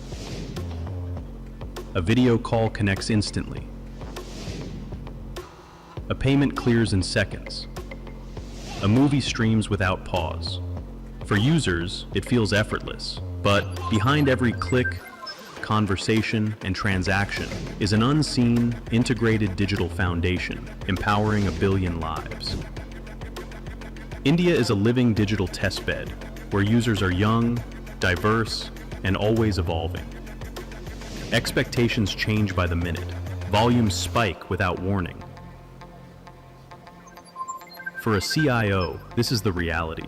Multiple environments, massive scale, zero tolerance for delay. The role is no longer about keeping systems running. It's about orchestrating intelligence. So, how do we enable intelligent conversations, operations, experiences, and growth? CIFI's AI value chain brings together an integrated, intelligent digital foundation built on networks, data centers, cloud, cybersecurity, and managed services to power AI transformation at scale. As demand surges, the network doesn't wait for instructions. It senses intent, it reallocates capacity, it corrects itself. This is not reactive connectivity. This is autonomous, agentic network, acting on intent, not alarms. And we are building resilient, autonomous networks for the future. Behind the scenes in data centers, AI workloads come alive. Digital twins anticipate failures. Capacity scales precisely when the business needs it. Inside our NVIDIA-certified, DGX-ready AI campuses, intelligent systems balance power, cooling, and compute in real time. This infrastructure doesn't just host AI, it behaves like AI. Launching new AI use cases becomes easier with pre-built models. Instant GPU pods provisioned. Costs are governed automatically. CIFI's agentic cloud and AI platform guide deployment, optimize spend, and keep innovation moving. Threats don't wait, neither does security. As anomalies appear, CIFI's AI-powered security agents detect, assess, and respond automatically. Your enterprise stays protected, compliant, and trusted. Across the stack, our intelligent agents collaborate. They fine-tune models, manage performance, and assist teams through conversational interfaces. Operations become leaner, insights arrive faster, new revenue opportunities emerge. AI scales when every layer works in harmony, from AI-ready infrastructure and governed platforms to operationalized models and intelligent agents. This layered architecture, delivered through our proprietary sovereign AI in a box, transforms AI from experimentation into enterprise-wide impact. Together, we are building India's largest AI ecosystems to power global-scale ambition. As an India AI mission and METI cloud partner, CIFI is poised to lead AI development at population scale. If it is AI, it is India, it is CIFI.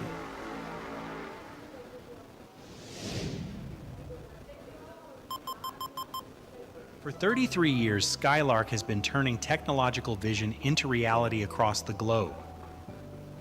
Evolving from networking to AI with the world's leading brands.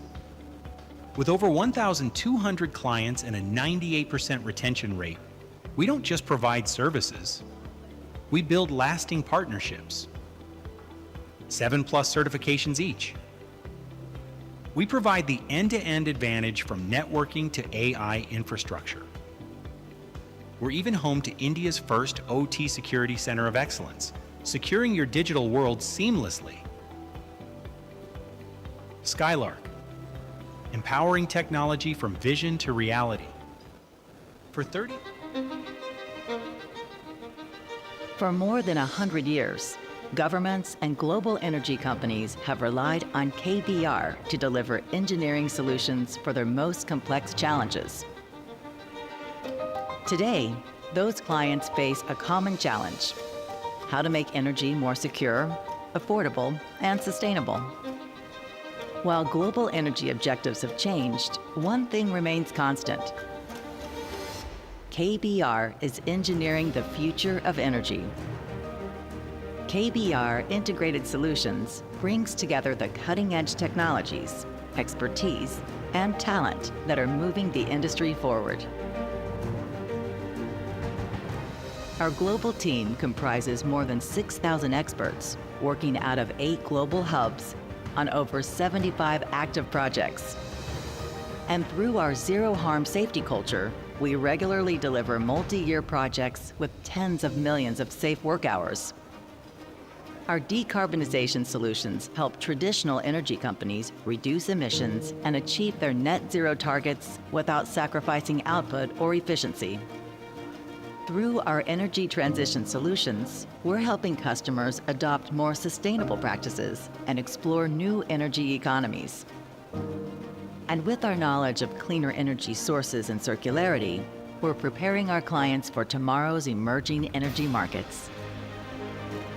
We amplify those capabilities with collaboration across our global team and integration of the latest digital tools and digital accelerators, such as artificial intelligence, machine learning, and predictive analytics at every stage of the client journey. We are KBR Integrated Solutions, engineering the future of energy.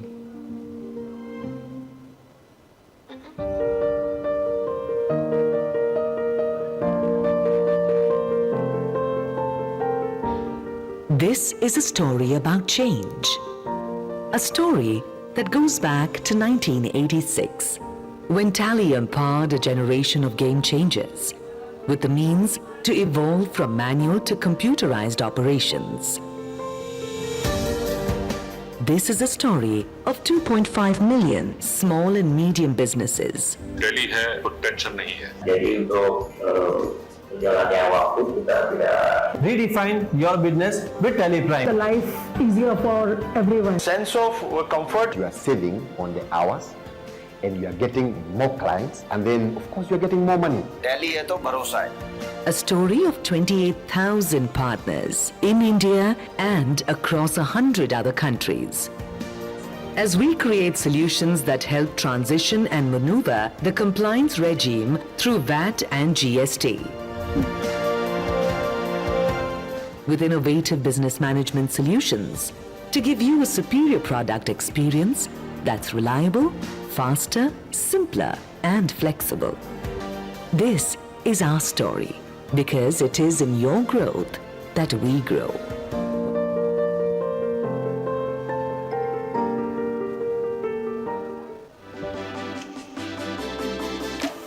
Experience has always been the battleground on which companies win or lose. And today, every experience is being disrupted by AI. Businesses must reimagine processes, interactions, and workflows to serve customers and employees better as expectations evolve. The way we shop, connect, Think about money, the way we play, build, and collaborate, and the way we work. Delivering experiences for the AI era requires enormous organizational change. And what blocks progress isn't just old systems, it's old ways of working. At Virtusa, we help our clients grow faster, more profitably, and more sustainably by making experiences better with technology. By providing unmatched expertise at the intersection of industry, business, and technology to accelerate tailored domain solutions for the AI enterprise. We create what matters to your customers right alongside you because we understand your business as well as you do. Together, we're making experiences better with technology. Karnataka takes a decisive leap forward in technology and innovation. At BTS 2025, the Department of Electronics, IT and BT unveils transformative policies, introducing the Karnataka State IT Policy, Space Tech Policy and Startup Policy to fuel entrepreneurial growth. This strengthens international collaborations and strategic partnerships by positioning the state as India's technology and startup capital, driving digital economy growth and creating opportunities for all. Through this, leading India's technological transformation into the future.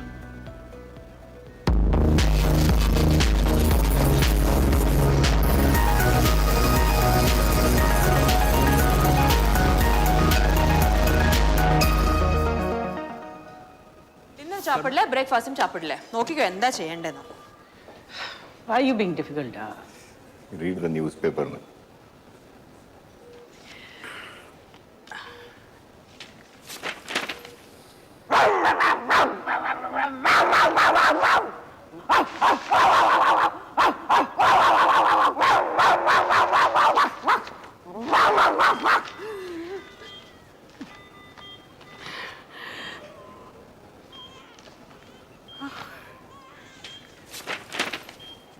The Vice President-elect C.P. Radhakrishnan on Tuesday described his win as a victory for the nationalistic ideology and vowed to work towards making India a developed nation.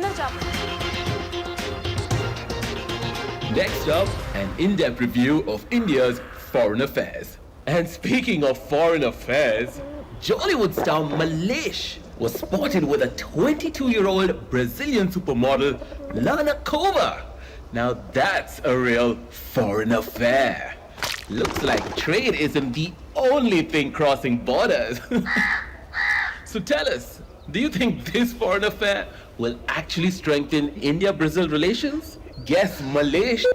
And this is Worldview at the Hindu. Now, D-Day arrived this week for US sanctions on India after 25% reciprocal tariffs that came into play in early August. Another.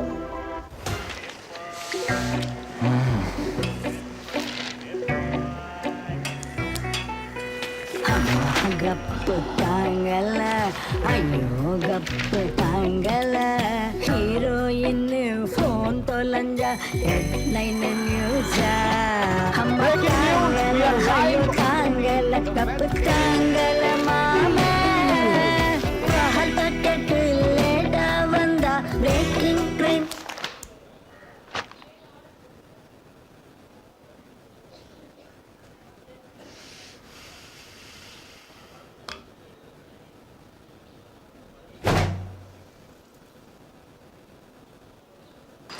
अनेक newspaper शक्कर कामा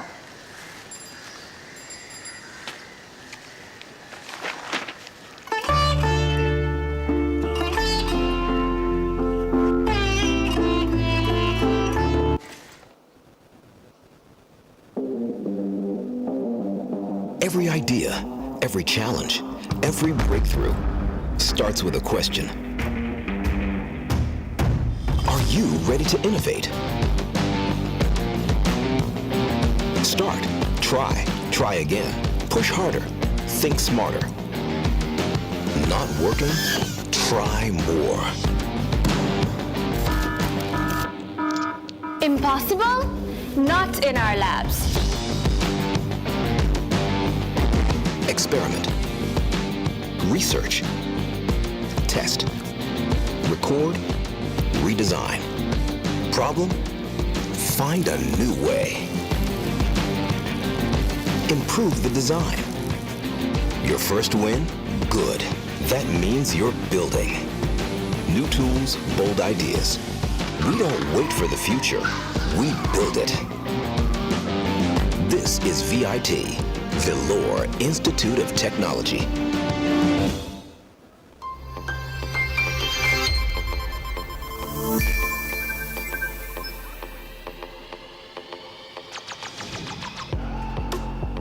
It starts with a moment we barely notice.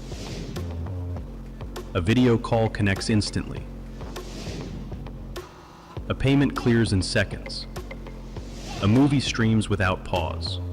For users, it feels effortless, but behind every click, conversation, and transaction is an unseen, integrated digital foundation empowering 1 billion lives. India is a living digital testbed where users are young, diverse, and always evolving. Expectations change by the minute. Volumes spike without warning. For a CIO, this is the reality. Multiple environments, massive scale, zero tolerance for delay. The role is no longer about keeping systems running. It's about orchestrating intelligence. So, how do we enable intelligent conversations, operations, experiences, and growth?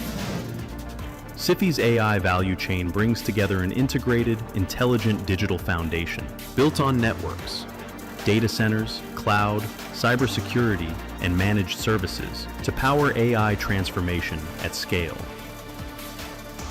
As demand surges, the network doesn't wait for instructions. It senses intent, it reallocates capacity, it corrects itself. This is not reactive connectivity. This is autonomous, agentic network, acting on intent, not alarms. And we are building resilient, autonomous networks for the future. Behind the scenes in data centers, AI workloads come alive. Digital twins anticipate failures. Capacity scales precisely when the business needs it. Inside our NVIDIA-certified, DGX-ready AI campuses, intelligent systems balance power, cooling, and compute in real time.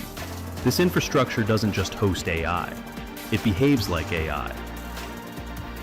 Launching new AI use cases becomes easier with pre-built models. Instant GPU pods provisioned.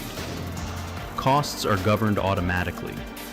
CIFI's agentic cloud and AI platform guide deployment, optimize spend, and keep innovation moving. Threats don't wait, neither does security. As anomalies appear, CIFI's AI-powered security agents detect, assess, and respond automatically. Your enterprise stays protected, compliant, and trusted. Across the stack, our intelligent agents collaborate. They fine-tune models, manage performance, and assist teams through conversational interfaces. Operations become leaner, insights arrive faster, new revenue opportunities emerge. AI scales when every layer works in harmony, from AI-ready infrastructure and governed platforms to operationalized models and intelligent agents. This layered architecture, delivered through our proprietary sovereign AI in a box, transforms AI from experimentation into enterprise-wide impact. Together, we are building India's largest AI ecosystems to power global-scale ambition. As an India AI mission and MeitY Cloud partner, CIFI is poised to lead AI development at population scale. If it is AI, it is India, it is CIFI.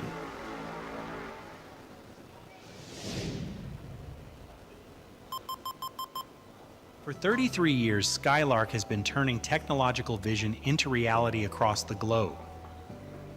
Evolving from networking to AI with the world's leading brands. With over 1,200 clients and a 98% retention rate, we don't just provide services, we build lasting partnerships. 7+ certifications each. We provide the end-to-end advantage from networking to AI infrastructure. We're even home to India's first OT Security Center of Excellence, securing your digital world seamlessly. Skylark, empowering technology from vision to reality. For more than 100 years, governments and global energy companies have relied on KBR to deliver engineering solutions for their most complex challenges. Today, those clients face a common challenge: how to make energy more secure, affordable, and sustainable. While global energy objectives have changed, one thing remains constant. KBR is engineering the future of energy. KBR Integrated Solutions brings together the cutting-edge technologies, expertise, and talent that are moving the industry forward. Our global team comprises more than 6,000 experts working out of 8 global hubs on over 75 active projects.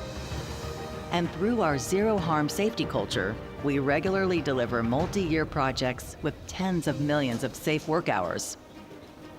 Our decarbonization solutions help traditional energy companies reduce emissions and achieve their net zero targets without sacrificing output or efficiency. Through our energy transition solutions, we're helping customers adopt more sustainable practices and explore new energy economies. And with our knowledge of cleaner energy sources and circularity, we're preparing our clients for tomorrow's emerging energy markets. We amplify those capabilities with collaboration across our global team and integration of the latest digital tools and digital accelerators, such as artificial intelligence, machine learning, and predictive analytics at every stage of the client journey. We are KBR Integrated Solutions, engineering the future of energy.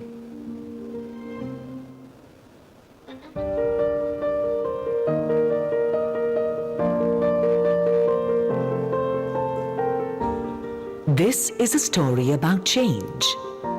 A story that goes back to 1986, when Tally empowered a generation of game changers with the means to evolve from manual to computerized operations.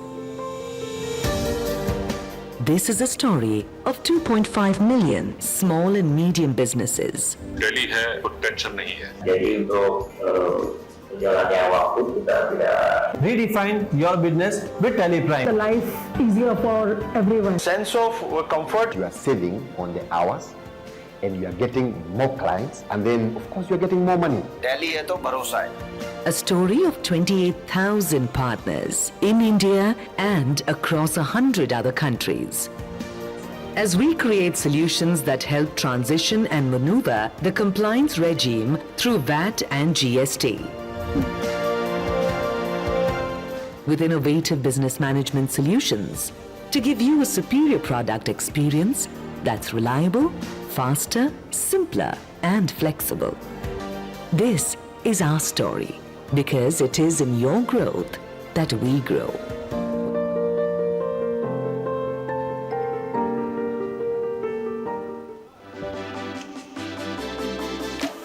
Experience has always been the battleground on which companies win or lose. And today, every experience is being disrupted by AI. Businesses must reimagine processes, interactions, and workflows to serve customers and employees better as expectations evolve. The way we shop, connect, think about money, the way we play, build, and collaborate, and the way we work. Delivering experiences for the AI era requires enormous organizational change. And what blocks progress isn't just old systems, it's old ways of working. At Virtusa, we help our clients grow faster, more profitably, and more sustainably by making experiences better with technology. By providing unmatched expertise at the intersection of industry, business, and technology to accelerate tailored domain solutions for the AI enterprise. We create what matters to your customers right alongside you, because we understand your business as well as you do. Together, we're making experiences better with technology. Karnataka takes a decisive leap forward in technology and innovation. At BTS 2025, the Department of Electronics, IT and BT unveils transformative policies, introducing the Karnataka State IT Policy, Space Tech Policy and Startup Policy to fuel entrepreneurial growth. This strengthens international collaborations and strategic partnerships by positioning the state as India's technology and startup capital, driving digital economy growth and creating opportunities for all. Through this, leading India's technological transformation into the future.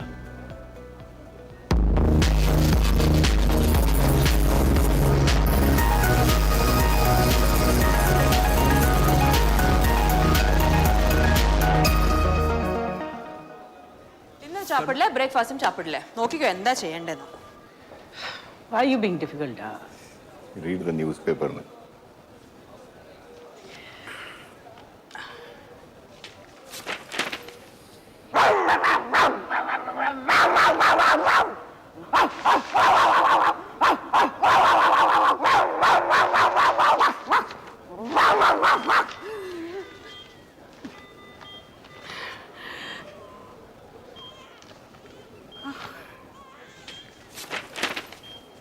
The Vice President-elect C.P. Radhakrishnan on Tuesday described his win as a victory for the nationalistic ideology and vowed to work towards making India a developed nation. Next up, an in-depth review of India's foreign affairs. And speaking of foreign affairs, Jollywood star Malesh was spotted with a 22-year-old Brazilian supermodel, Lana Kova. Now that's a real foreign affair. Looks like trade isn't the only thing crossing borders. So tell us, do you think this foreign affair will actually strengthen India-Brazil relations? Guess Malaysia. And this is Worldview at the Hindu. Now, D-Day arrived this week for US sanctions on India after 25% reciprocal tariffs that came into play in early August. Another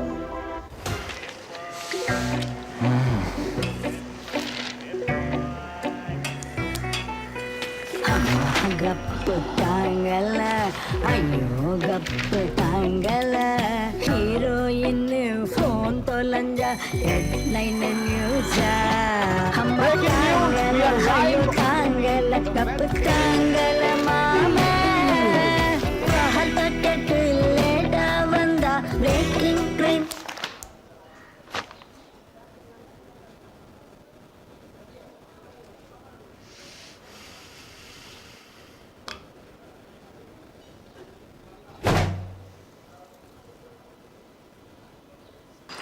अनेक newspaper शक्कर कामा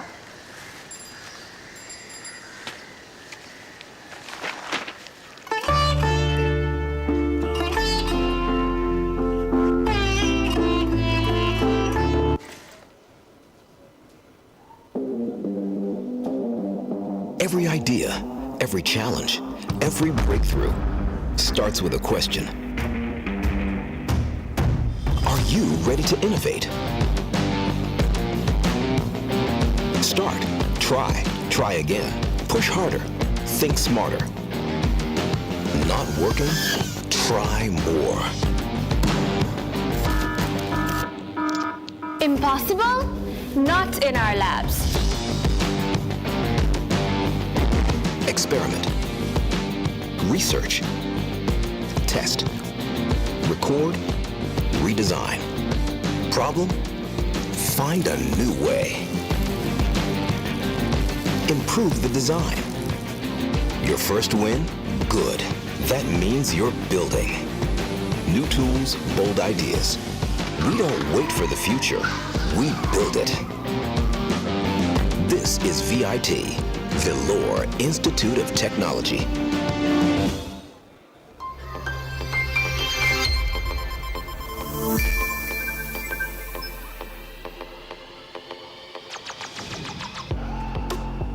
It starts with a moment we barely notice. A video call connects instantly. A payment clears in seconds. A movie streams without pause. For users, it feels effortless, but behind every click, conversation, and transaction is an unseen, integrated digital foundation empowering a billion lives. India is a living digital testbed where users are young, diverse, and always evolving. Expectations change by the minute. Volumes spike without warning. For a CIO, this is the reality. Multiple environments, massive scale, zero tolerance for delay. The role is no longer about keeping systems running. It's about orchestrating intelligence.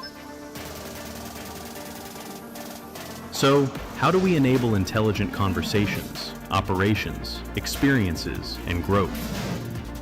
CIFI's AI value chain brings together an integrated, intelligent digital foundation built on networks, data centers, cloud, cybersecurity, and managed services to power AI transformation at scale. As demand surges, the network doesn't wait for instructions. It senses intent, it reallocates capacity, it corrects itself. This is not reactive connectivity. This is autonomous, agentic network, acting on intent, not alarms. And we are building resilient, autonomous networks for the future. Behind the scenes in data centers, AI workloads come alive. Digital twins anticipate failures. Capacity scales precisely when the business needs it. Inside our NVIDIA-certified, DGX-ready AI campuses, intelligent systems balance power, cooling, and compute in real time. This infrastructure doesn't just host AI, it behaves like AI. Launching new AI use cases becomes easier with pre-built models. Instant GPU pods provisioned. Costs are governed automatically. CIFI's Agentic Cloud and AI platform guide deployment, optimize spend, and keep innovation moving. Threats don't wait, neither does security. As anomalies appear, CIFI's AI-powered security agents detect, assess, and respond automatically.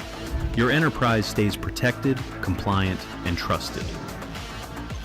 Across the stack, our intelligent agents collaborate. They fine-tune models, manage performance, and assist teams through conversational interfaces.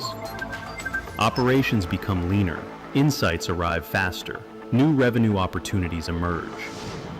AI scales when every layer works in harmony, from AI-ready infrastructure and governed platforms to operationalized models and intelligent agents.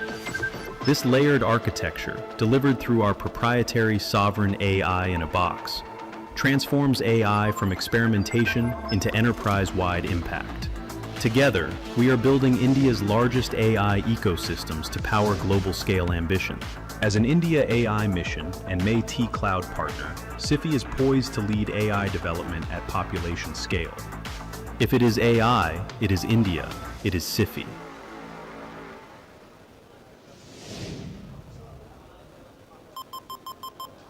For 33 years, Skylark has been turning technological vision into reality across the globe. Evolving from networking to AI with the world's leading brands. With over 1,200 clients and a 98% retention rate, we don't just provide services, we build lasting partnerships. 7+ certifications each. We provide the end-to-end advantage from networking to AI infrastructure. We're even home to India's first OT Security Center of Excellence, securing your digital world seamlessly. Skylark, empowering technology from vision to reality. For more than 100 years, governments and global energy companies have relied on KBR to deliver engineering solutions for their most complex challenges. Today, those clients face a common challenge: how to make energy more secure, affordable, and sustainable. While global energy objectives have changed, one thing remains constant. KBR is engineering the future of energy. KBR Integrated Solutions brings together the cutting-edge technologies, expertise, and talent that are moving the industry forward. Our global team comprises more than 6,000 experts working out of 8 global hubs on over 75 active projects. And through our zero harm safety culture, we regularly deliver multi-year projects with tens of millions of safe work hours. Our decarbonization solutions help traditional energy companies reduce emissions and achieve their net zero targets without sacrificing output or efficiency. Through our energy transition solutions, we're helping customers adopt more sustainable practices and explore new energy economies. And with our knowledge of cleaner energy sources and circularity, we're preparing our clients for tomorrow's emerging energy markets. We amplify those capabilities with collaboration across our global team and integration of the latest digital tools and digital accelerators, such as artificial intelligence, machine learning, and predictive analytics at every stage of the client journey. We are KBR, Integrated Solutions, engineering the future of energy.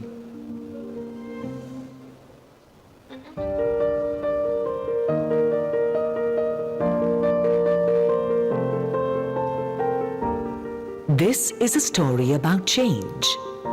A story that goes back to 1986, when Tally empowered a generation of game changers with the means to evolve from manual to computerized operations. This is a story of 2.5 million small and medium businesses. Delhi है, कुछ tension नहीं है.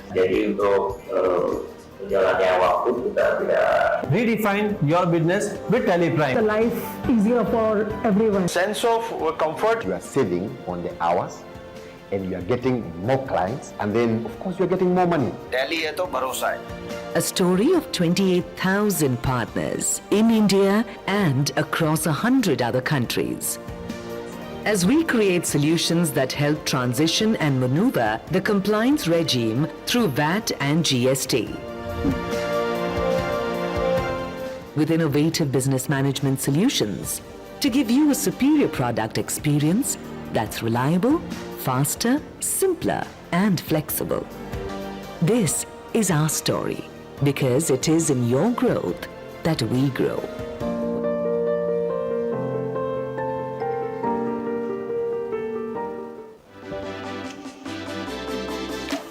Experience has always been the battleground on which companies win or lose. And today, every experience is being disrupted by AI.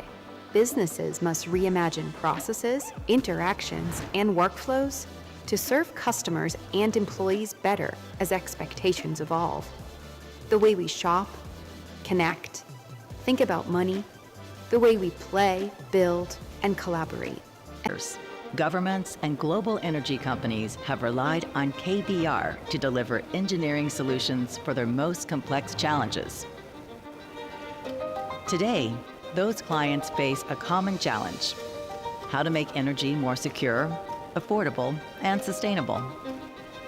While global energy objectives have changed, one thing remains constant. KBR is engineering the future of energy.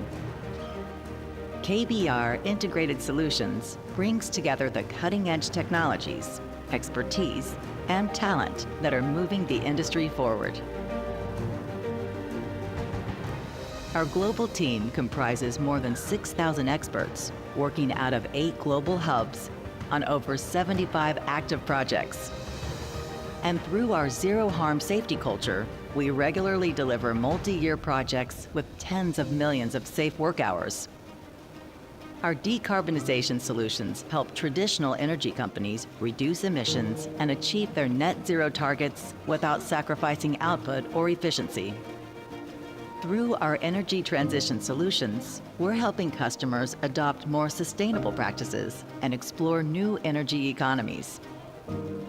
And with our knowledge of cleaner energy sources and circularity, we're preparing our clients for tomorrow's emerging energy markets. We amplify those capabilities with collaboration across our global team and integration of the latest digital tools and digital accelerators, such as artificial intelligence, machine learning, and predictive analytics, at every stage of the client journey. We are KBR, Integrated Solutions, engineering the future of energy.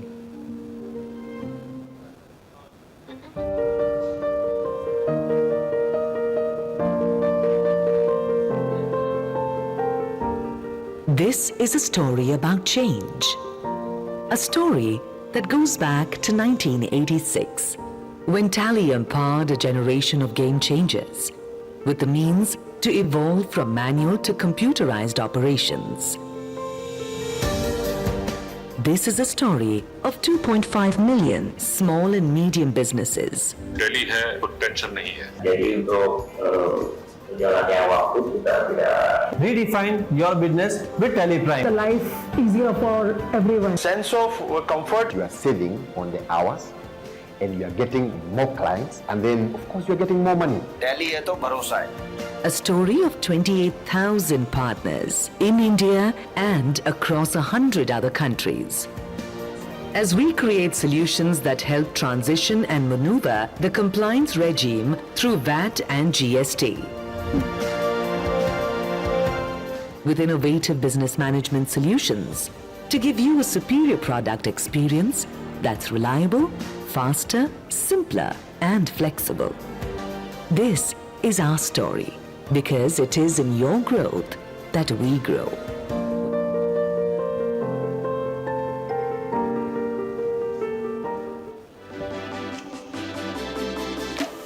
Experience has always been the battleground on which companies win or lose.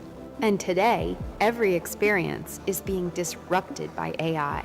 Businesses must reimagine processes, interactions, and workflows to serve customers and employees better as expectations evolve. The way we shop, connect, think about money, the way we play, build, and collaborate, and the way we work. Delivering experiences for the AI era requires enormous organizational change. And what blocks progress isn't just old systems, it's old ways of working. At Virtusa, we help our clients grow faster, more profitably, and more sustainably by making experiences better with technology. By providing unmatched expertise at the intersection of industry, business, and technology to accelerate tailored domain solutions for the AI enterprise. We create what matters to your customers right alongside you because we understand your business as well as you do. Together, we're making experiences better with technology. Karnataka takes a decisive leap forward in technology and innovation. At BTS 2025, the Department of Electronics, IT and BT unveils transformative policies, introducing the Karnataka State IT Policy, Space Tech Policy and Startup Policy to fuel entrepreneurial growth. This strengthens international collaborations and strategic partnerships by positioning the state as India's technology and startup capital, driving digital economy growth and creating opportunities for all. Through this, leading India's technological transformation into the future.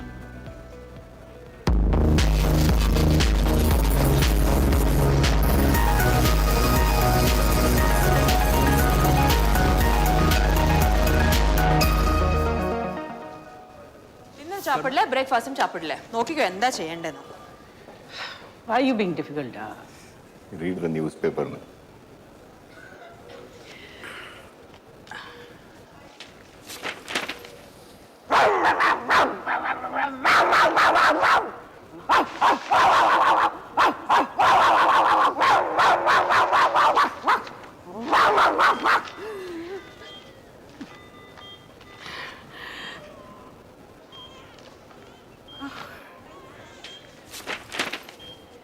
The Vice President-elect C.P. Radhakrishnan on Tuesday described his win as a victory for the nationalistic ideology and vowed to work towards making India a developed nation.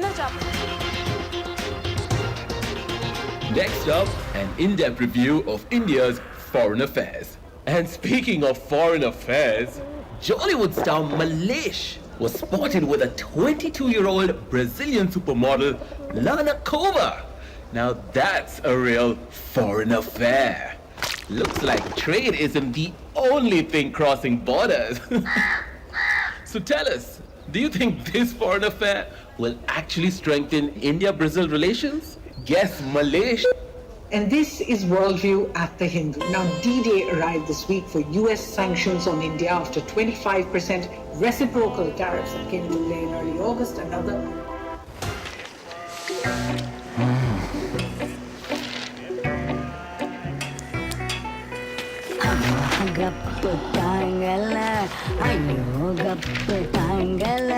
Heroine phone tolanja headline news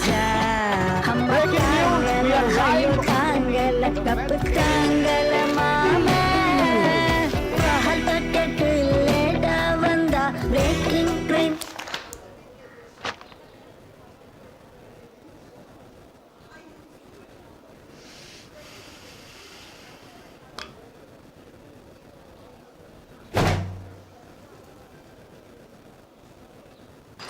अनेक newspaper शक्कर कामा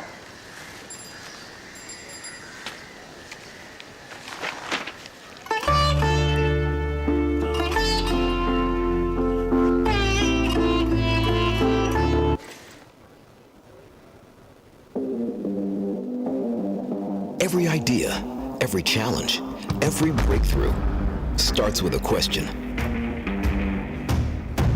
Are you ready to innovate? Start, try again, push harder, think smarter. Not working? Try more. Impossible? Not in our labs. Experiment. Research. Test. Record. Redesign. Problem? Find a new way. Improve the design. Your first win? Good. That means you're building. New tools, bold ideas. We don't wait for the future. We build it.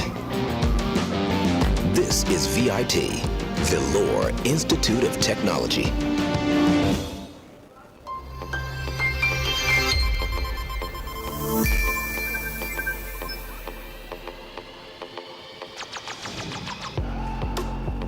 It starts with a moment we barely notice. A video call connects instantly. A payment clears in seconds. A movie streams without pause. For users, it feels effortless. But behind every click, conversation, and transaction is an unseen, integrated digital foundation, empowering a Ladies billion and gentlemen, welcome back. Requesting everybody to kindly enter the main hall. Take your seats and make yourselves comfortable, as we are going to be starting shortly. Requesting all of you to please also put your mobile phones on silent mode. Thank you so much.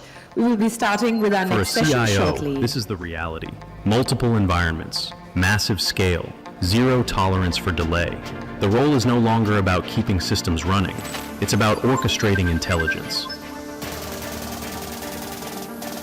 So, how do we enable intelligent conversations, operations, experiences, and growth? CIFI's AI value chain brings together an integrated, intelligent digital foundation built on networks, data centers, cloud, cybersecurity, and managed services to power AI transformation at scale. As demand surges, the network doesn't wait for instructions. It senses intent. It reallocates capacity. It corrects itself. This is not reactive connectivity. This is autonomous, agentic network, acting on intent, not alarms. And we are building resilient, autonomous networks for the future. Behind the scenes in data centers, AI workloads come alive. Digital twins anticipate failures. Capacity scales precisely when the business needs it. Inside our NVIDIA-certified, DGX-ready AI campuses, intelligent systems balance power, cooling, and compute in real time. This infrastructure doesn't just host AI, it behaves like AI. Launching new AI use cases becomes easier with pre-built models. Instant GPU pods provisioned. Costs are governed automatically. SIFI's Agentic Cloud and AI platform guide deployment, optimize spend, and keep innovation moving. Threats don't wait, neither does security. As anomalies appear, SIFI's AI-powered security agents detect, assess, and respond automatically. Your enterprise stays protected, compliant, and trusted.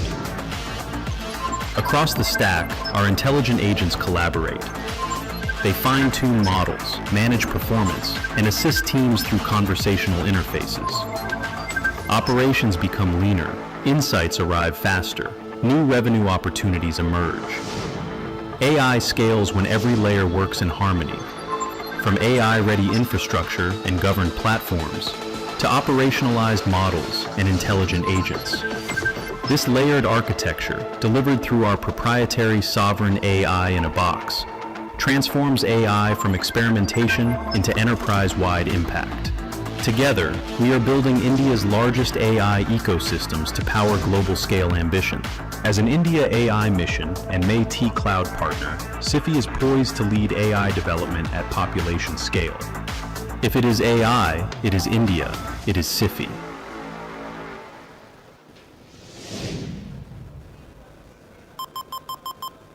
For 33 years, Skylark has been turning technological vision into reality across the globe. Evolving from networking to AI with the world's leading brands.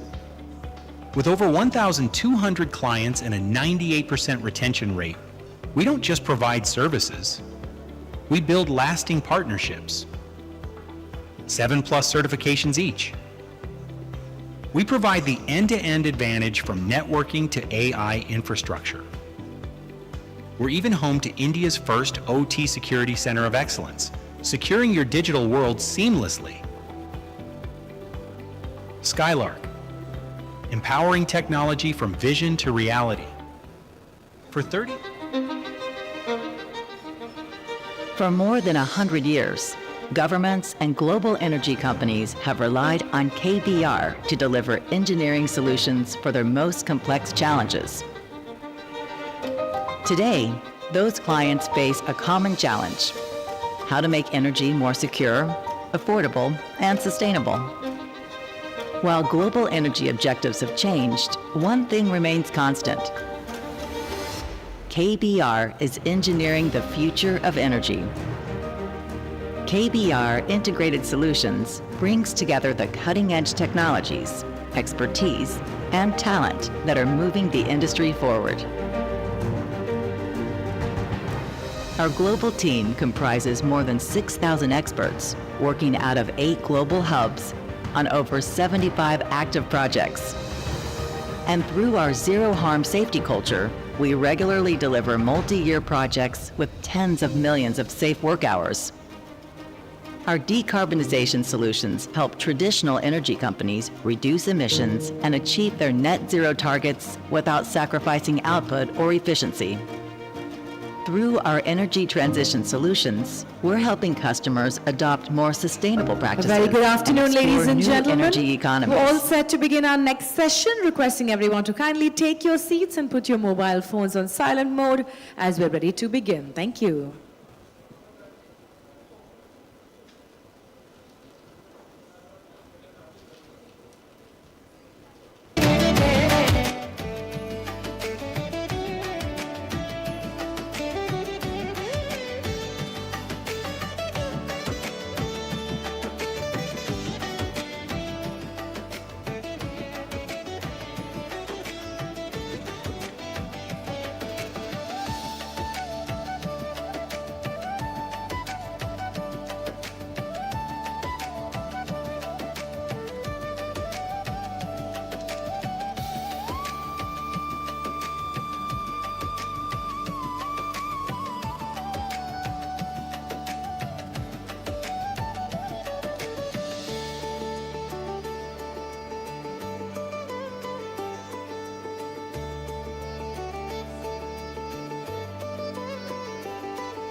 Ladies and gentlemen, welcome back to the Hindu Tech Summit 2026. Welcome back to our post-lunch session. So we're going to dive right in with a very, very interesting conversation from campus to corporation, building industry-ready talent for an AI-first world.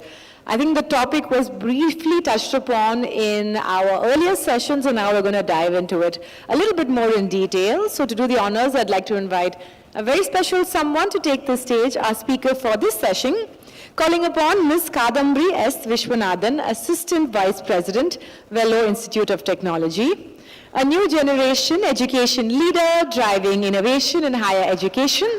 She's played a key role in strengthening VIT's institutional growth.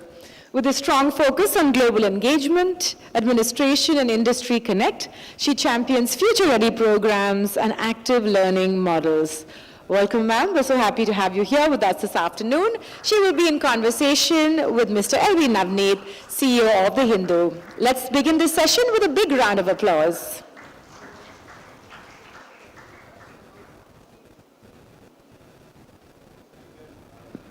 Check. Thank you and welcome, Kadambari. So for Continuity Unbroken, this chat adds the human resilience dimension to a summit otherwise focused on system, security, and continuity. Talent is the long-term continuing strategy, and we'll speak about things Kadambari is passionate about and some questions I have for her. She is very passionate about digital well-being. So let's start with your take on digital well-being. Check. Good afternoon, everyone. It's my privilege and honor to be here at the Hindu Tech Summit. I think our Chancellor was here yesterday. He made it a point to attend the event only because it is a Hindu event. He has been an avid reader of Hindu, and that's a habit that he has inculcated in me. Every morning, I wake up to the image of him and Hindu together. So that's the long association that VIT as a brand and me as personally that we have with the Hindu. So thank you for the opportunity. So going on to digital well-being, so we were just chatting and I was just telling this, yes, there's so much technology and we have technology in the name of our brand itself, but how much ever we're going to teach technology to the younger generation, we should also teach them how to use it with caution. So they are masters of the technology and the technology is not their master. So digital well-being is something that I'm hugely concerned about. That is something, there's not much of literacy and awareness among people. It is just say, people will go on to say, just don't use your mobile phones, you're watching the screen for a long time.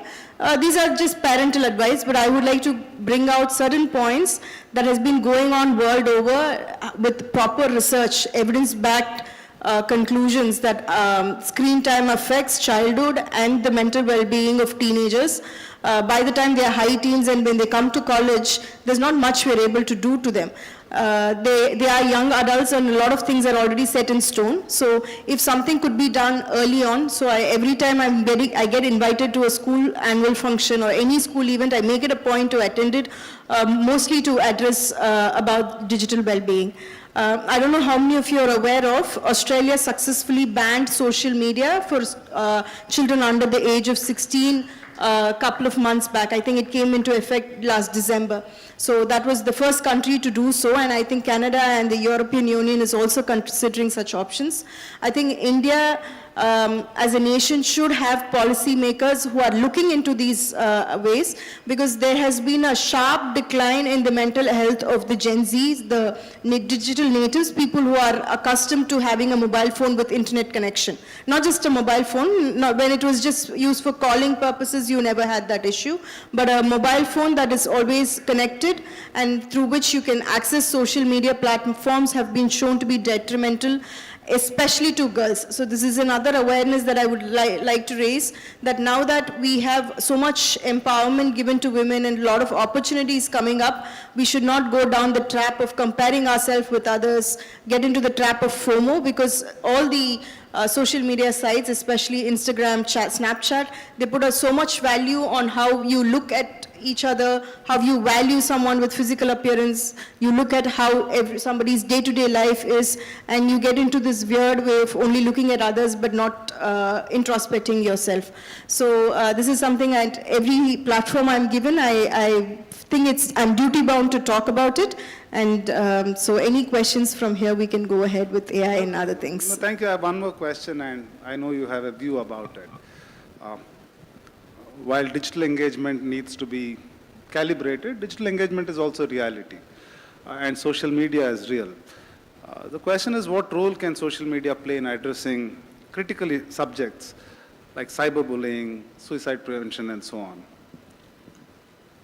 So what I think is, it is, in certain ways, it is also the cause of these problems. Cyberbullying, suicide, I wouldn't say it is the predominant reason. It depends on, like now we had the horrific death of 3 young girls in Delhi NCR, and their suicide is being put to a lot of digital abuse, but we don't know the full truth to the story.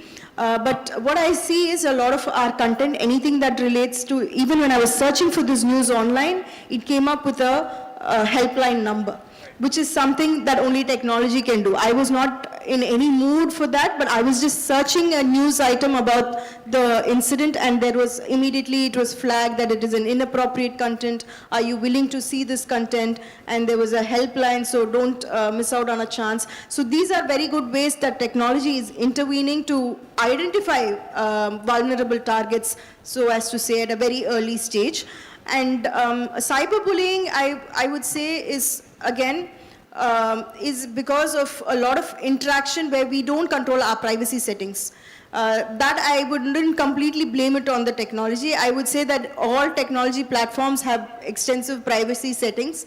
I think people have to adhere to it. That's why I say digital literacy, digital well-being literacy is much more important. Before you start using the technology for the good, you need to know how you protect yourself from the technology first. It's like if somebody is going into a construction job, you're mandated to wear a helmet, shoe. So I think that needs to be set right first before they go on into the hardcore labor part of it. Thank you. And now we'll shift to academics and your day job, right? So how is modern technology fundamentally transforming the daily lives and learning experience of students? You could speak from your personal experience and your experience of running a very large institution. So earlier, of course, teaching used to be, of course, there's a blackboard or a whiteboard, so people write, there is a bunch of students sitting down and writing. So all that is gone. So it is not faculty-led. So the faculty comes and declares today that they have a course plan or something that is a syllabus. This is what I'm going to teach. This is what I'm prepared for. I think that is nearly dead or about to die. So it is in the final stages. It is going to be a student-led experience where the faculty will felicitate the learning process, but will not be the control master or the owner of the learning process. And that is changing mostly because there is an information overload. You don't have to wait for somebody who has to come and tell you that this is how it is, this is how the world works, this is how, this is the capital of India is Delhi. You don't need somebody else to come and say. You can just Google it. So with the available amount of information that is available online, so this is becoming more of student-led.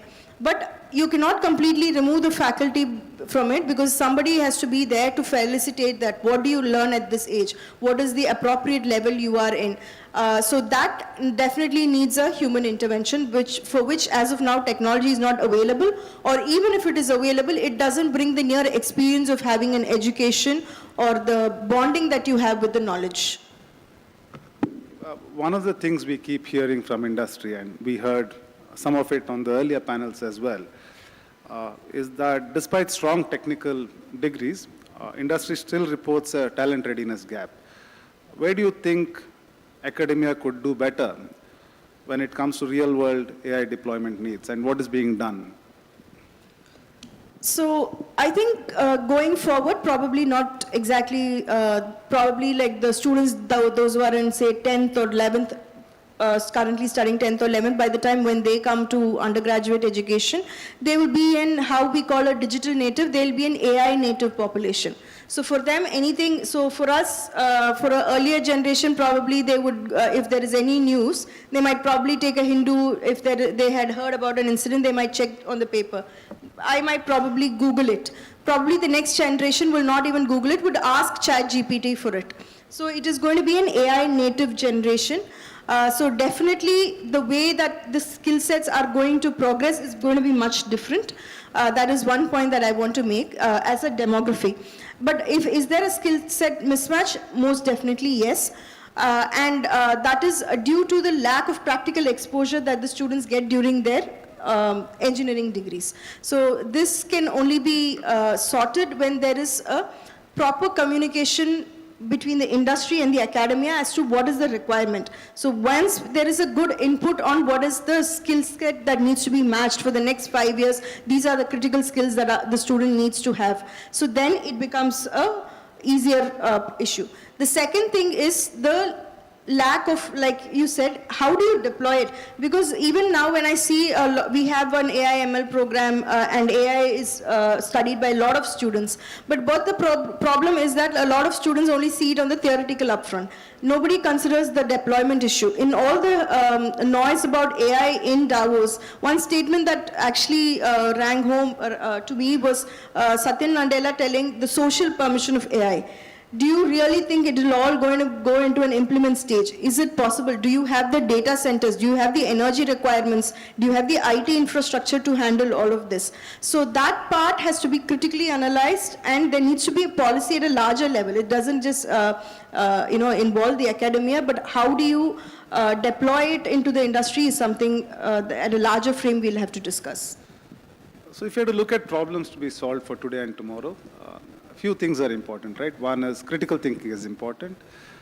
Understanding the problem in the context of domain is important, so domain knowledge becomes important. And technology becomes an enabler to solve at scale. So how can universities integrate domain knowledge with AI skills so graduates understand both the problem and the technology?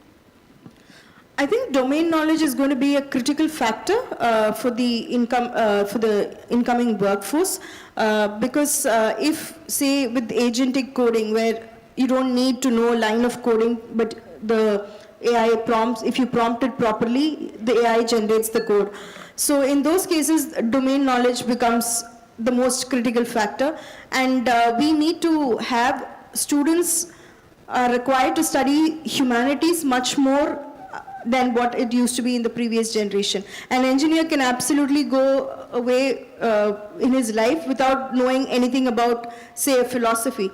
But when it comes to having algorithms to be ethical, if you want the algorithms to behave in a way how a human mind would behave, you need to have a lot of focus on not just STEM, but STEAM, when they call arts and allied subjects. So that would become critical. And I think experiential learning or working in the domains, in specific domains, be it healthcare or journalism, what are the issues with journalism, how is it digital news, what kind of problems it is. Only when they start working in those domain knowledges, we'll get that. And we also need a lot of use case scenarios. I think from different fields, what are the challenges that they're facing, if they have implemented technologies, what are the bottlenecks. So we need to have a lot of use case being studied at the academia level. I had a follow-up question, but you touched upon it. We'll come to faculty capability today, right? Faculty capability often determines the relevance of the curriculum, both the relevance and the way it's administered effectively. How should institutions approach faculty upskilling in rapidly evolving AI domains? You could speak about it theoretically and also from how you are approaching it at your campuses. Yeah. So I think faculty, usually it is being always considered that the faculty are always much behind to industry standards, and there's a lot of gap there. But I think when it comes to AI adoption, academia has been as fast as how the industry is. If you see, ChatGPT is used universally by the student and by the faculty. So the adoption of technology in the academia is at the highest in this AI age. Probably not before, which I understand, but in this AI age, everybody is acutely aware of what is the scenario that is happening and how it might turn towards them, how certain skills that they had valued and for the past 15 years had given them the job might become a skill that might not that might become redundant or might be done by some application or some tool. So that awareness is very much high at least among the computer science faculty, it is very high. That I would like to acknowledge first. But the second is they'll have to upskill through a lot of micro-credentials. I don't think they have to go through the whole exercise of going and redoing a degree or anything, but there are, due to the availability of a lot of online platforms, there are regular intervals if they can upskill them with the latest tools or get latest certifications. I think that will be critical for the faculty to address the students. Otherwise, I think the faculty would, they'll feel very underconfident to go and stand in front of today's generation of students.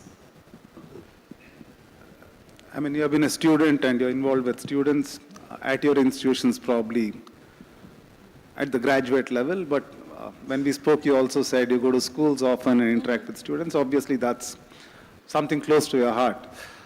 So my question is, what specific strategies can parents and students adopt to improve academic performance and long-term employability? What is the role of the parent there?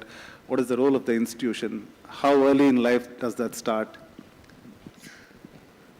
You're saying for younger kids, is that right? So first thing, the students should naturally be curious and parents should foster curiosity over putting them in one class after the other so they have no time to think about what they're doing at that moment, let alone what they would like to explore. So there needs to be a lot of time for them to explore and experience. That is something we are not giving our younger generation enough. There is a lot of research now that goes on to say how boredom actually triggers creativity, how being bored, the very good example is how Isaac Newton was just actually lying under an apple tree and then the apple hit him and he got the idea of gravity. So boredom actually helps. So there's no need to occupy your children from say 7:30 in the morning to whenever they're going to go be asleep. So they need to be appropriately engaged and they need to foster curiosity. I don't think they'll have to discover it themselves, but what I feel is that they don't have an environment or time to do so. That is something this generation of kids lack so much because they are not given how our communal spaces are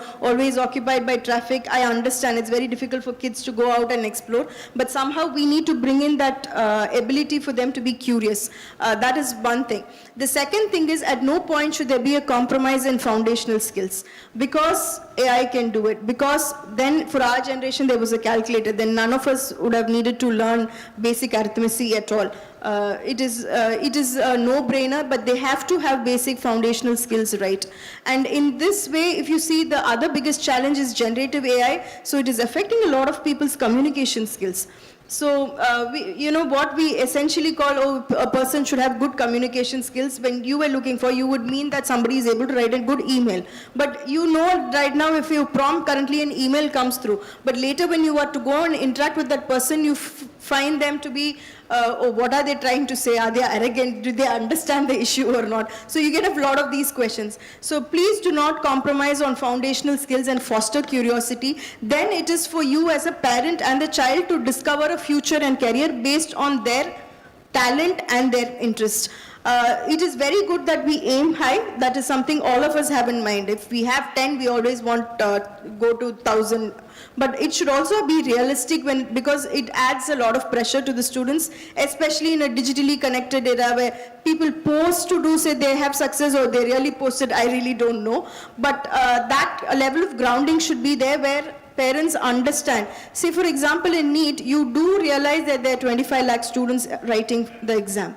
So what is your chance of clearing? There is no way that, oh, my son is studying well, my daughter just had fever just before the exam, or he is capable but he got on with this friend who made him like this, or there is no end to this blame game. But we need to set realistic expectation of children, at least at the right juncture. You aim for your son to become a doctor and he will clear the NEET at 6 years, it's fine. But by 16, you know what he is really capable of and how much pressure we will be able to put on him. If we are able to maintain these three critical factors, this has nothing to do with technology, but I think these foundational aspects have to be very strong for a student, for a child to be resilient first, and to be agile, because when they'll be facing a lot more uncertainty than we do. Yeah, and in one of your previous responses, you spoke about the need for faculty to learn, but they don't need to do a full degree, but they can do modules. In that context, for both faculty and students, how does online education serve as an effective tool for developing supplementary specialized professional skills? So let me share my own personal experience of online education. I think it is one of the biggest finds of this last decade, I would say. If there was one big thing that I would personally rate it, I don't know how useful it is for the rest of the world, but if I were to personally rate it, that would be one of the top 5 achievements of this decade. I was every bit skeptical of it earlier, but though I was consuming a lot of information, say through a YouTube video, it might not be an online education course, but it's still I'm getting that information online through a recorded format done by somebody for the world's benefit. So I'm not certified, but you do get information passively or actively, you go and search for it. And during Corona, there was again a question mark of how online education will change. Will physical education be completely replaced by online education? Would we not have this brick and mortar institutions at all? All of these questions, of course, when you are in a senior leadership role at university, they keep coming. What we found is both of them can coexist. And both of them are there to supplement and complement each other. And I don't think both of them are in any way competing with each other. And both of them are essential for the students or for any adults active learning and for their growth. I think both have to run in parallel.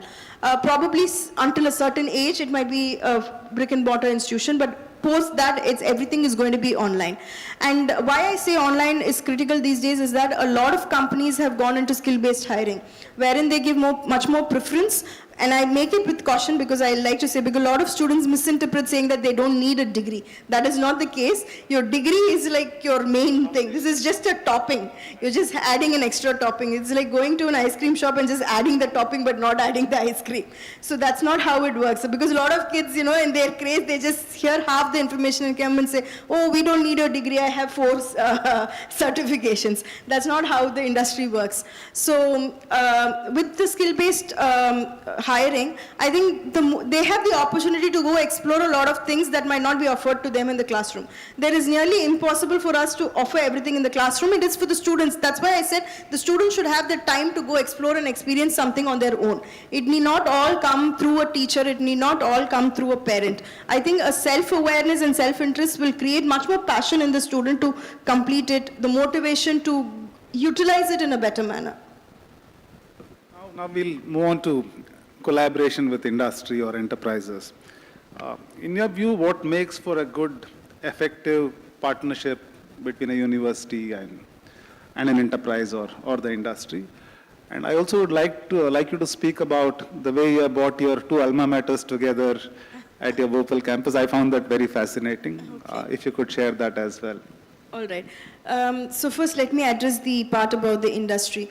I think collaboration is going to be the key for anybody to sustain in the future. I don't think independent entities can exist only when they are collaborating with their peers, with somebody with allied interests, with strategic interests, or some random weird collaboration, just like how Hindu is in journalism and we are into academics, but this kind of collaboration is what is needed. When it comes to industry, what I always think is that the industry, how the industry functions in India is very much different to how it functions. The same company, say in US, would function in a different way because there they are duty bound to go and help the institution. There is a lot of things that is given, but still the industry here is in a little more conservative manner. They like, I mind my own business, you mind your own business. When there is a requirement, we'll just come together. But I think it's slowly changing. The landscape is evolving primarily because they need to have talent that is ready to be deployed.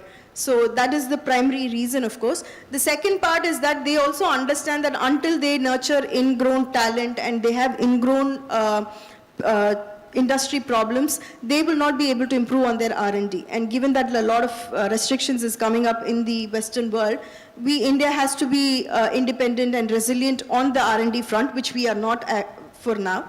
So they need to have a lot of investment inside the institution, which goes beyond just giving us inputs on academics or telling us what kind of certifications they want, or just coming for, and coming and guiding our students, but where they can commit themselves to the institution for a longer period of time and for longer set of goals, and where there is possibility to collaborate.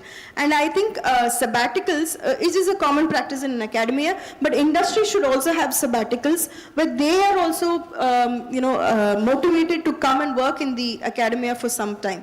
So only when there is cross-flow, cross-pollination happens between, then we will see a robust mechanism. Otherwise, it will just be disjointed where we just come, do something, and then all of us leave. And talk us through between the partnership between two of the institutions Two institutions. So, like I said, collaboration is the key. So, I am a graduate of Johns Hopkins University. So, for the past 2 years, VIT Bhopal and Johns Hopkins have been conducting a hackathon, which is largely based on AI applications in healthcare. So this has attracted about 1,000 teams this year, around 1,000 teams from all over the country. It has teams from medical colleges, engineering institutions, from business schools, where they pitch the idea, and it is a 2-day event. So I was just telling him that's the vice president couldn't make it because he had gone for the inaugural function there.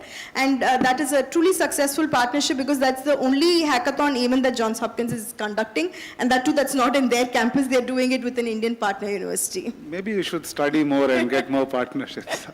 My last question before we go to audiences. I mean, you work in a leadership role in a large, respected institute. It's big both in scale and stature. And you're fairly young. I mean, certainly younger compared to me. But you got to where you got through focus and dedication, which I think is inspiring and important for younger people to know. So in a couple of minutes, could you take us through your personal journey from where you started and what you do now?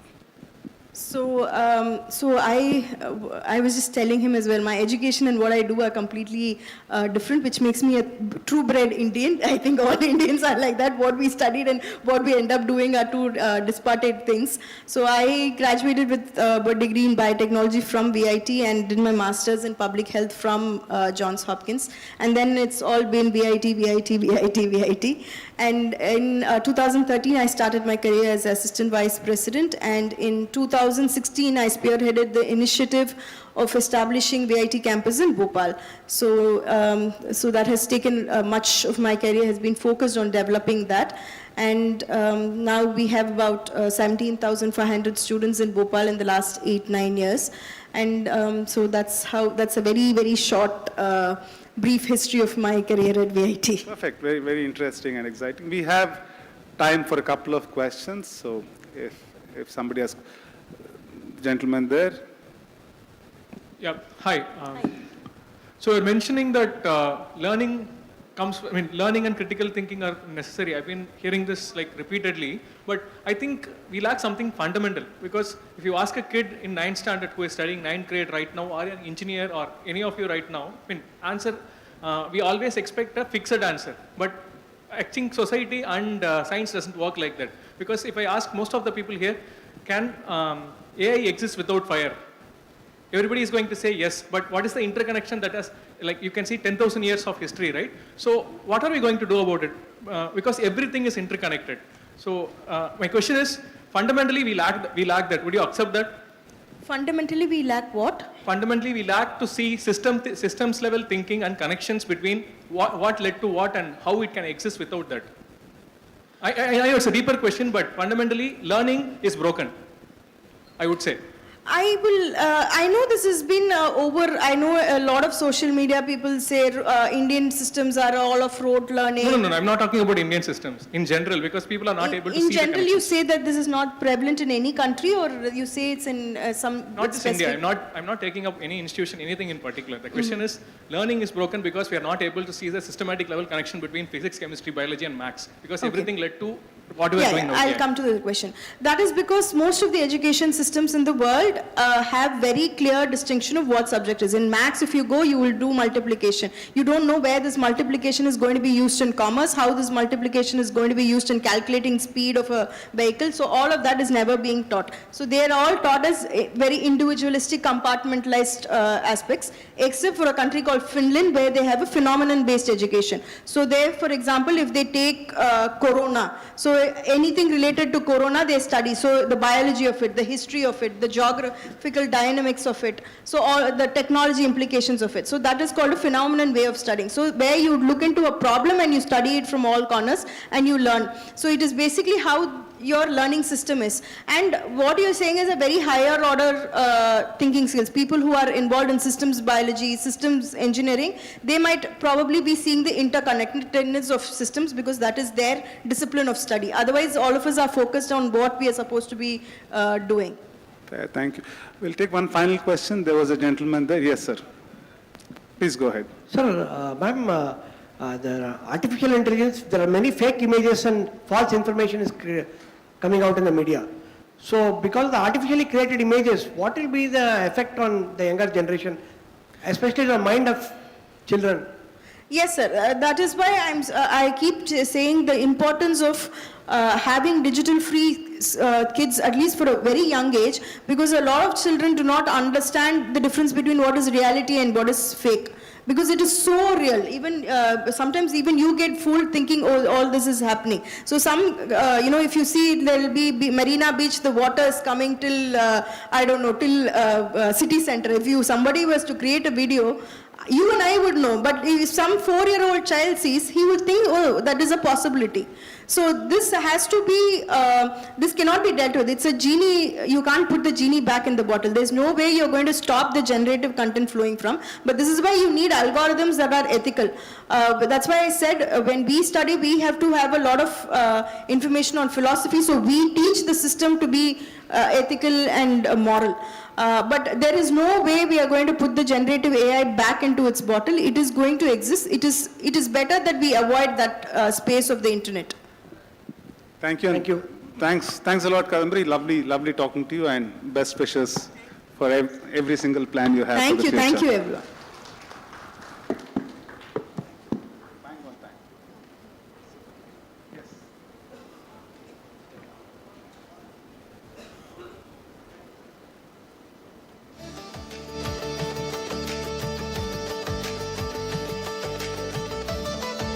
Thank you so much. It's safe to say the audience genuinely enjoyed that session.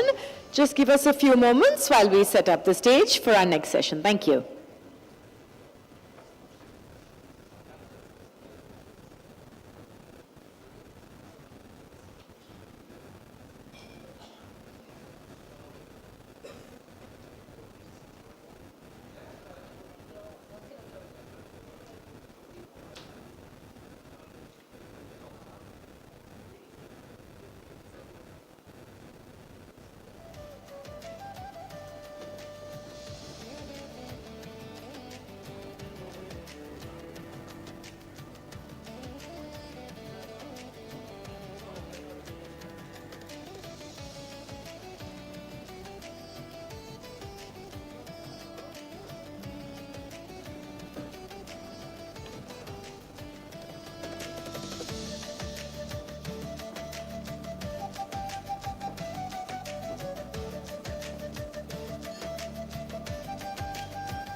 So ladies and gentlemen, up next we have a panel discussion, and as always, we're looking forward to enthusiastic participation from the audience. I must say that that's something that we've been very happy about all of yesterday and today as well.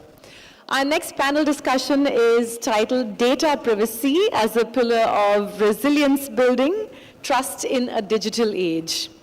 I think we'll all agree that privacy is no longer just a compliance checkbox. It's a core pillar of resilience and trust in this digital age.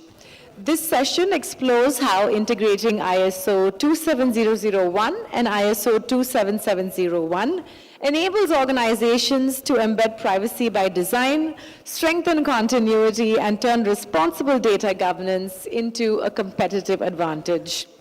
I'd like to welcome our speakers onto the stage, starting off with Mr. A.N. Srinivasan, Senior Vice President, IT and Global Head, Oracle Services at SRF Limited. With over 30 years of experience in IT and large-scale digital transformation, he leads global Oracle services and high-impact technology programs. A recognized thought leader and award-winning CIO, he specializes in cloud migration, AI adoption, and more. Can we give him a round of applause? Next, we'd like to welcome Mr. Jagdishwaran B., Senior General Manager, IT, TVS Automobile. With over 20 years of experience in automotive technology transformation, he leads large-scale IT programs aligned with business strategy. Widely recognized for his impact in IT modernization and automation, he is a multiple-time CIO 100 awardee and advocate of emerging technologies, including AI and cybersecurity. Welcome, sir. Next, I'd like to welcome Mr. Shiva Shanmuga Muthu, Senior Director, Insights and Data, GBL, Capgemini, with over 25 years of experience leading large-scale data transformation programs. He specializes in data engineering, data science, and generative AI. Welcome, sir. Rounding out the panel, Mr. Sivasubramaniam M., Vice President and CDIO, JK Fenner India Limited.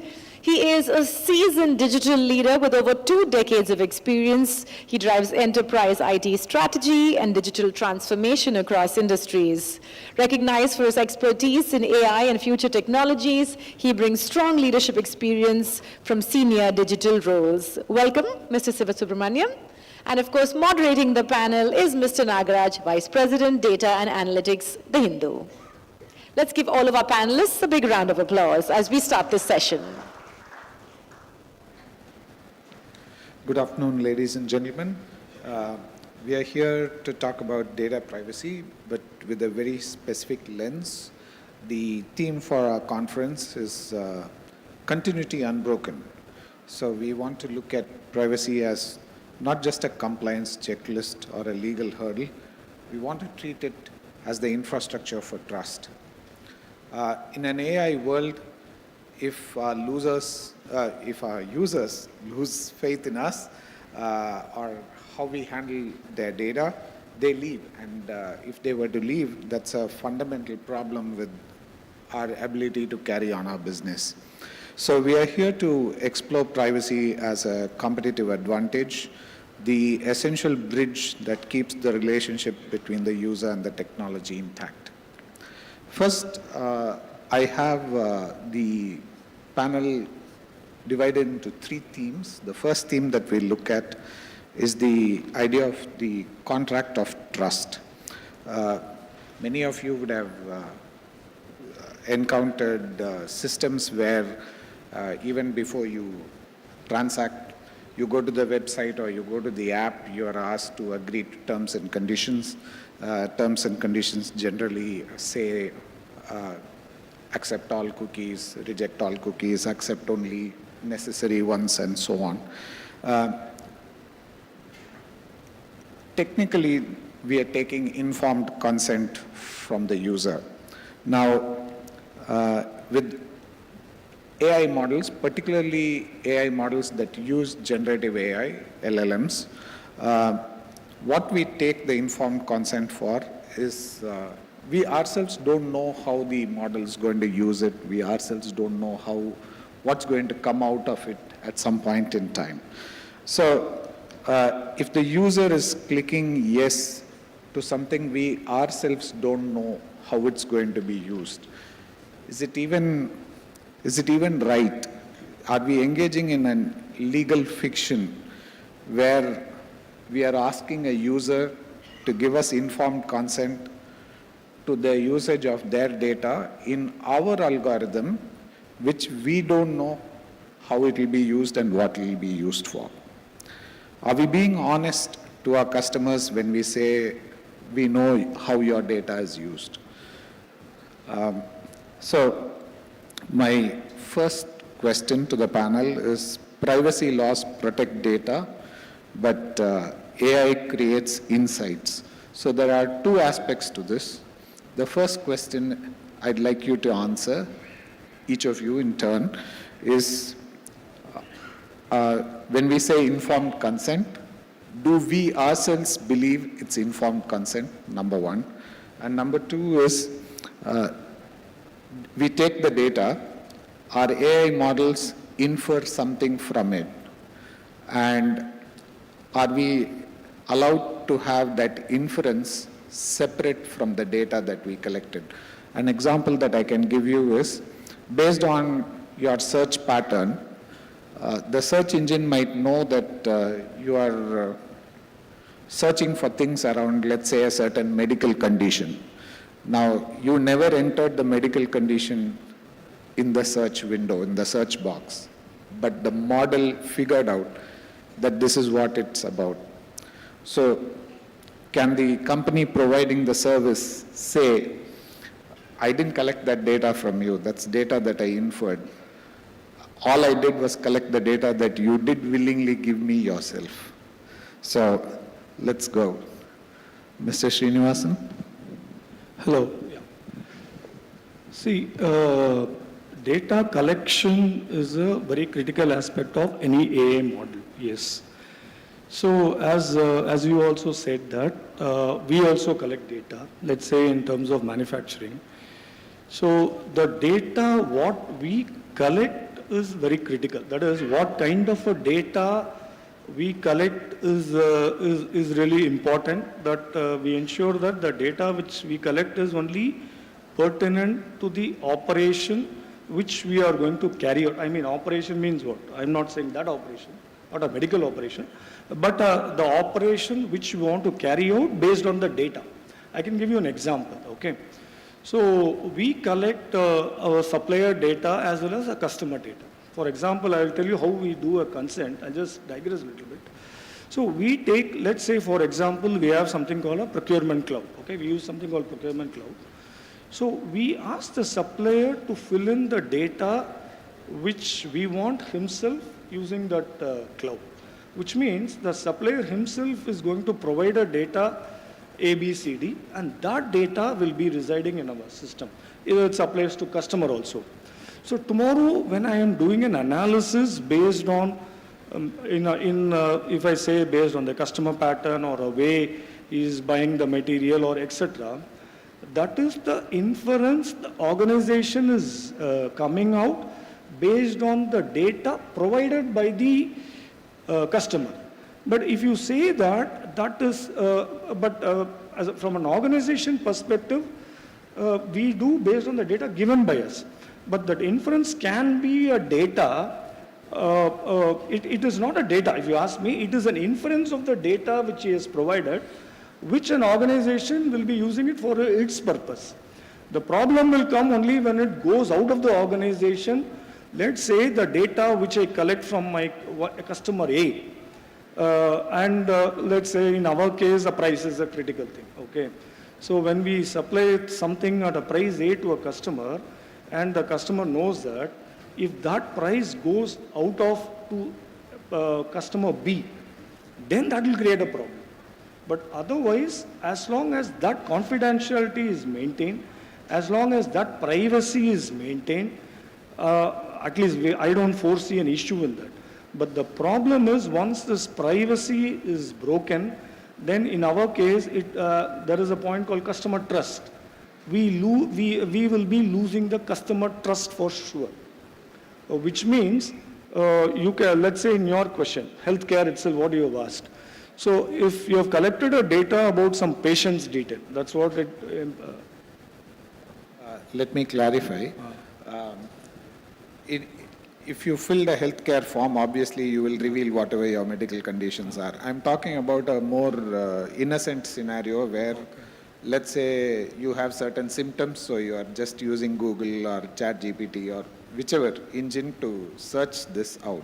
So the information that you have given actually is not the information that the service provider is going to use to respond back to you. Yeah, okay. Valid point. Actually, okay, I may go a little out of context in this case, and then only I can explain to it. See, we have a R&D division also, where scientists work. We are in the process of going for an application, okay? So, you know the trend is to go for a SaaS-based application. You will not believe, even though we are in the technological world, what many of us feel is, we want to be in the SaaS, we want to use the power of AI, we want to use power of AI to get other information, but at the same time we want to safeguard our data. We don't want our data to go to the LLM provider or any of the LLM providers. So the model which we are building, okay, we want to ensure the metadata part of it remains with us, which means I just want to use that LLM to get the public general data, but at the same time, whatever data which gets generated remains within my tenant. So this is a design which we work.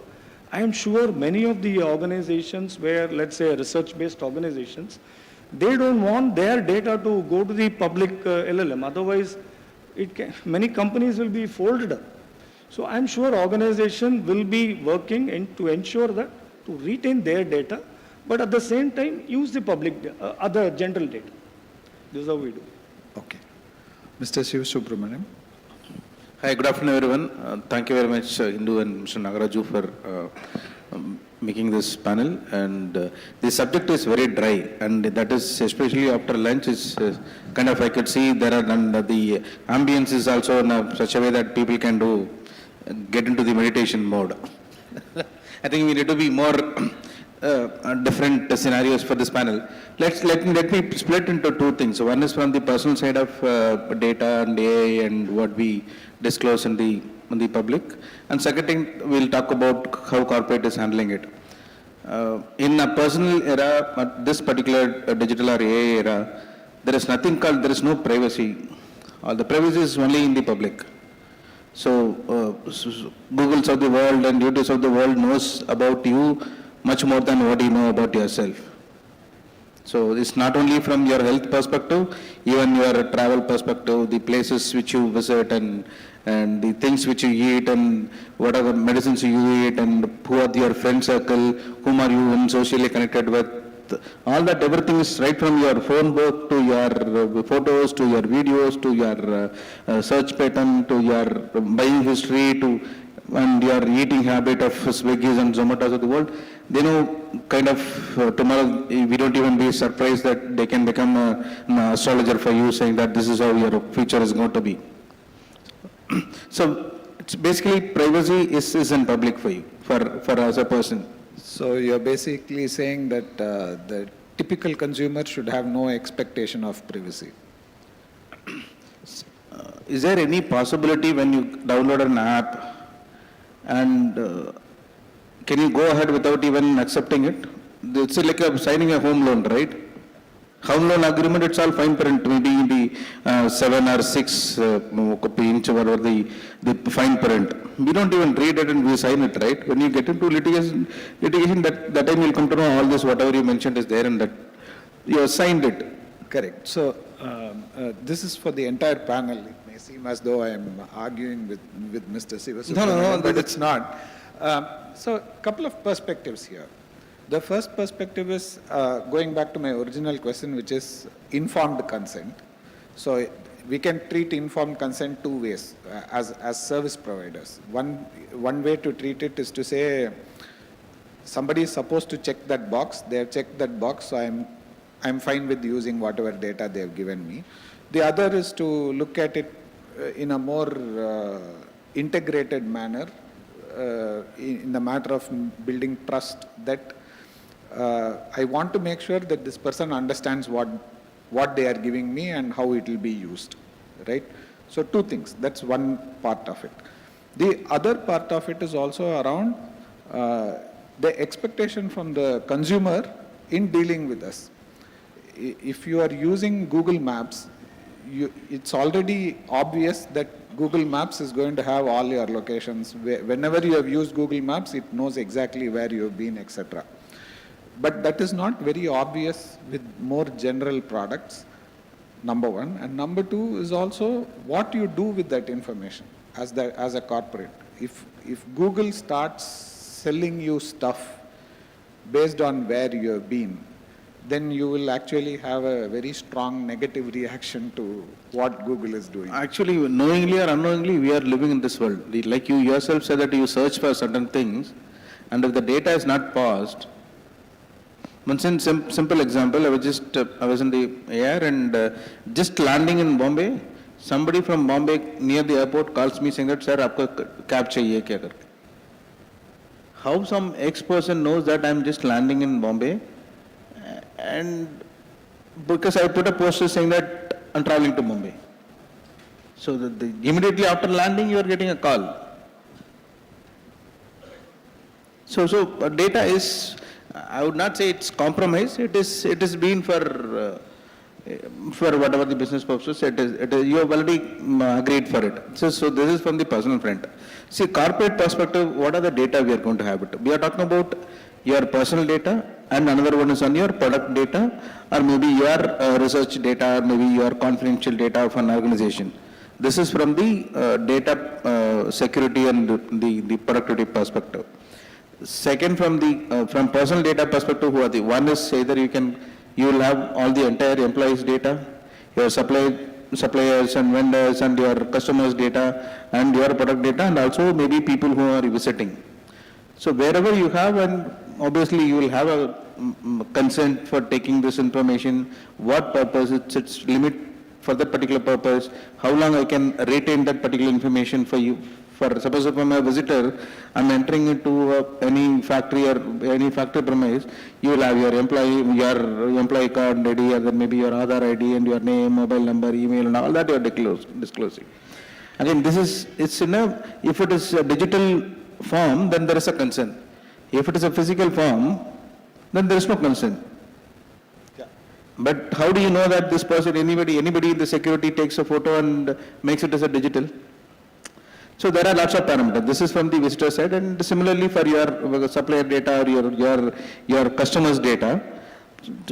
How confidence you can give it to your customers is basically on getting it certified by maybe 27001 certification, or kind of adhering to the DPDP Act or GDPR if you are doing a business within Europe, and you need to be mandatorily having a GDPR, and you need to have a data protection officer. These are all governance side which gives a comfort to the customer, saying that yes, these are the certain things which has been kind of ensured by some regulatory authorities, and there is a audit and whatever things happens on a particular periodic one. So we do kind of, from the organization which I represent, we serve to the customers in the US as well. So there is something called CTPAT. So it is like consumer terrorism attack. What is the product which we deliver to the customer, and there is nothing to do with the terrorism attack.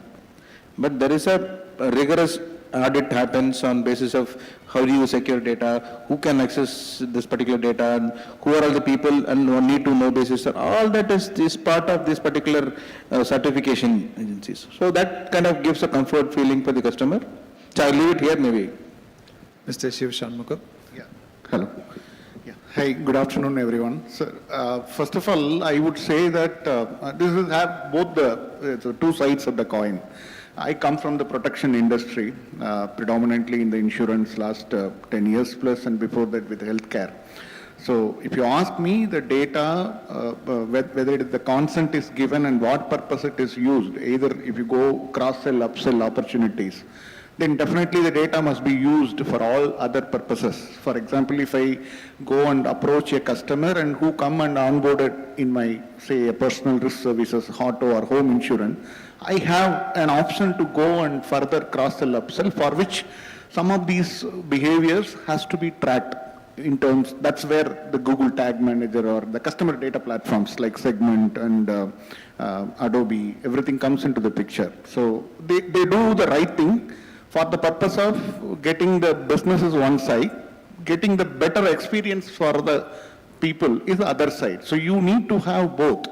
At the same time, without invading the privacy, that is the silver lining. We have to be really understanding that when it is tick in the box, if somebody says the data should not be used, then that has to be taken it up very carefully. But when it comes to AI world of this learning and unlearning happening in the faster pace, that is still, I would say, a kind of a research in motion. So a lot of research going on with respect to how do you make sure that if user revoke the consent in the newer DPDP from Indian context or the GDPR or any other regulatory pursuit. Still, the research is still ongoing, but it doesn't mean that it's beyond our control. There are control mechanisms currently in place with the structured way of taking the data out in the learned models.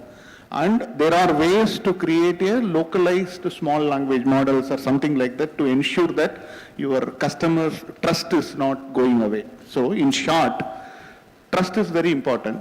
So the privacy is a kind of a wallet. The trust has to be preserved in that wallet. If you lose, we will lose the business. So we are very much aware of that. Yeah. Thank you. Mr. Jagdishwar. Check. Good afternoon, everyone. I think the other co-panelists almost covered, so I'll just touch upon the purpose of the informed consent. So the purpose of informed consent is to have a transparency between the consumer and the supplier. If you take the organizations which we collect large volume of data, like as we discussed, there will be a consent tick box, knowingly or unknowingly we just making a check box. But while considering the governance and compliance perspective, the DPDP or GDPR complaints, what they bringing in is the transparency. Like, suppose if I am a customer, before going black box or without reading the check box, I must ensure that I need to read that the consent, what consent I am going for, whether I am sharing only the personal data or the transactional data is also going to be used as a good purpose for myself. Let's take an example of a retail industry or a hospitality industry. The personal data also get captured as along with the health records. So using the health records, if we get any proactive message or any alert to diagnose at the early stage, that would be a meaningful purpose, and there is a transparency created for getting the informed consent.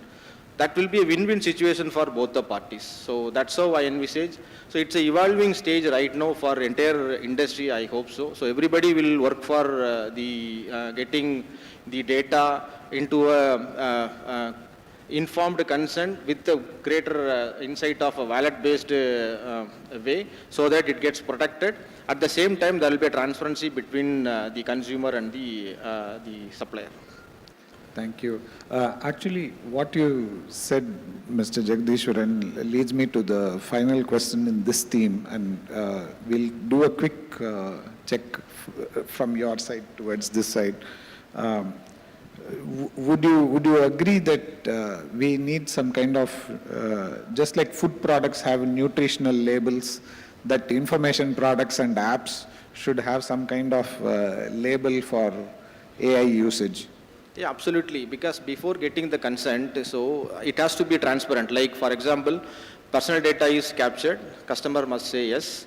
And after that, there could be the list of things. For example, this will be used for the proactive messages or any seasonal communications and so on. So that each statuses will get recorded inside the system. Accordingly, the AI will act on. For example, tomorrow if you want to remove any consent from the customer, or there will be a transparency given to the customer saying that if he wants to remove his consent, so the AI will work accordingly. So that's the transparency I look for actually. That will also fall in place in the coming days. So what I was conveying is the Digi Yatra, the one, our digital public infrastructure from our government, that you can very well quote the very best applications that we built in India, how it act on the consent. So it doesn't ask you or make you mandatory, but work on the basis of consent, and the data is basically preserved in the local device, the purely edge computing. The inference is happening locally in your own device. It doesn't go to the public or a central server. That's the second. Third, the data is completely encrypted, both at rest and as well as at the transmission. So all the protocol standards are well maintained. And within 24 hours, the data that was stored in the airport, it get vanished or deleted. It's a hard delete after 24 hours. It's clearly published by and also answered by our, I think, Honorable Minister in the Rajya Sabha, that is also in the press. How DigiYatra protecting the privacy. So just wanted to call it out. We show the example to the world, and this trust can be enforced everywhere. So I don't think we need to worry too much, but the research is all going on with respect to make the life easier for how to make the models forget. So I have a little different thing, like you are touching upon, suppose if I'm having a cup of coffee, so I would like to know how much calorie I should burn, or what is my sugar intake and whatever starch and things. So here in this case, so suppose if I have an AI model which runs and gives an input or output, so I should know with what is the kind of environment which output is being coming at. We keep training the models, right? So whatever the knowledge base you give it, you'll have to kind of give a geofencing for that particular model. So with this, like for example, if you want to have what kind of data you have fed in, what kind of inference which you want to take out of it, and what period of data which you have given it for it, and what context you are asking a question which is responding to it. So whether it is a 2-year-old kid or it is a doctorate kid, it's again, that environment has to be kind of there for any AI model. Like if I'm saying that, so I'm giving it with the basis of this. This is what is my limited knowledge. I'm answering you in terms of maybe 800% knowledge level, or maybe at a doctorate knowledge level. So maybe that is there, then it predefines.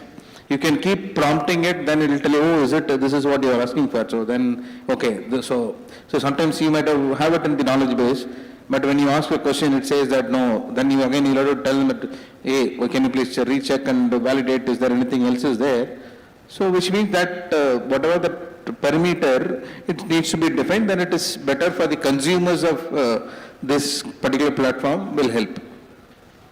Mr. Srinivasan? Yeah, I'll go with the example he had given on DigiYatra.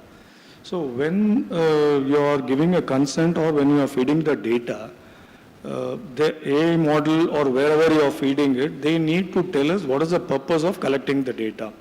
For example, each of the field, let's say whether it is relevant for whatever is the purpose, that field, that they have to give an explanation. Okay, I'll just quote a little bit. I know I was part of one of the government's, state government's one of the digital meetings, okay. So even if you see, even very own our state government itself, if you see some of the apps, they may have, initially they may have so many fields. You have 20, 25, even 30 fields.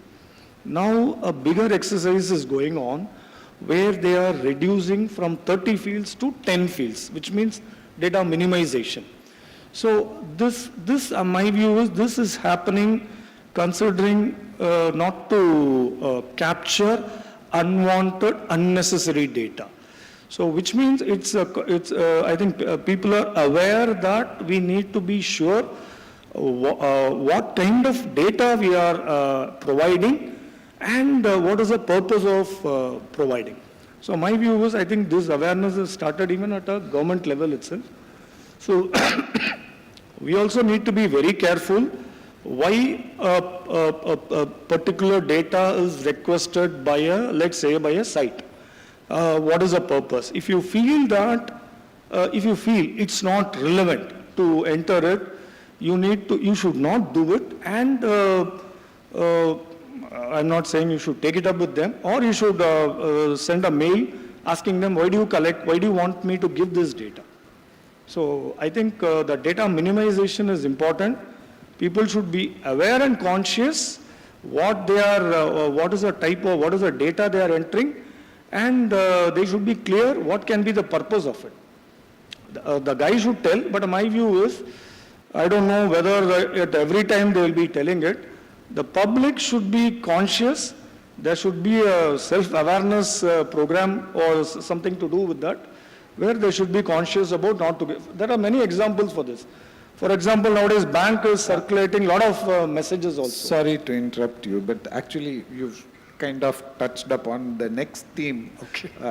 So I'll move to that. I'll ask that question and you can continue with your answer. Inside a company, typically between especially if you're in a consumer product company, the product guys want to do a lot of stuff using AI, and they need more and more data, more and more parameters for the data. And the typical CIO is going to say pretty much the things you said just now, which is data minimization, don't collect the stuff you don't want to use, don't collect the stuff that, that will cause privacy issues, let's not collect those. So there is this tension or friction between one part of the company needing more and more data, and there is the other part of the company which is more involved in security and compliance and has the headache of protecting all this data. How will we resolve this tension? Yeah, that is, okay, I already said that we touched upon the concept of instead of collecting more and more data, it is always to collect better data. This is the concept which we are following in at least in the manufacturing organizations. Because, I don't want to diverse the topic, but I'll tell you, there is a concept of Industry 4.0. I think most of us know about 4.0. Now there is a concept of Industry 5.0. So the big difference between these two is, in 4.0 is basically a garbage in, garbage out, okay? But Industry 5.0, what it stresses is, there is no point collecting the garbage. Better to collect what is the relevant data or what is the process data, which means that is why now the concept of edge computing comes, which means let's say you have an AI model running in your organization. You need to be very careful what is the data which is going to be fed to that model. So what we are all doing, I think most of the manufacturing organizations now must be doing it, they keep something called an edge processor, where the data which, let's say, collected from the machines are getting processed, okay? And only the processed data which goes to the AI model. So, which means we are taking utmost precaution to ensure we are not feeding the AI model the data which may not be relevant to it, or only those data which is required for the model for processing, which is expected to deliver a particular thing. So what I'm trying to say is, there is no point of more data. You need to be very careful with a better data quality so that you don't compromise on the privacy also. Mr. Shivshanmugam? Yeah, see, I wanted to take one analogy. I think I come from the data analytics world, right? So at least a decade back, we were all taught data is a new oil, new commodity. You need to fine it, medallion architecture, bronze, silver, gold, and get everything done. Okay. In the same venue, exactly a year ago, I believe, in the AI summit, I think TG Santosh has coined it. Data is a new milk, and we need to use it and preserve it at the right time, right purpose. I still remember, but I'm telling to you, data is a uranium now. So you have to use it with the right purpose, with right guardrail, with the right planning in place. And you can't keep your uranium in your garage or underground, and it will last its life. But you know I don't need to tell what that half-life is all about. So it will spoil you and everybody. So simple, my suggestion, gather the right data, what is needed for your purpose. Data minimalization is important.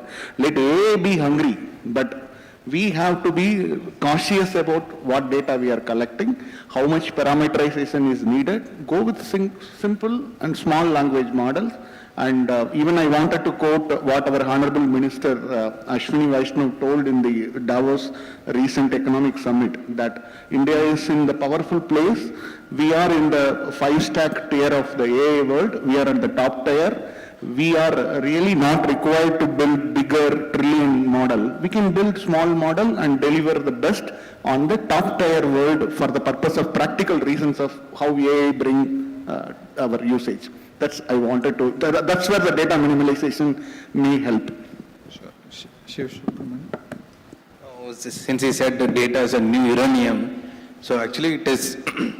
Data is an oxygen now. So it's mandatory, and it's even for you can't live without the data now. You can't breathe, you can't live without an oxygen, right? So all that, like you said, the oil, refine, fine, all that is gone. Now it's a pure oxygen. We'll have to see how we'll have to take the O2 from the oxygen. Mr. Jagdish, I just quickly say, relating to the context, so data is the new oxygen. So coming to the context, as a customer, oxygen is important for me. With informed consent, what all I am supposed to give my consent, that is to be taken care of, so that I will be happy when the data is used appropriately with by the organization with some kind of an AI tools that get protected.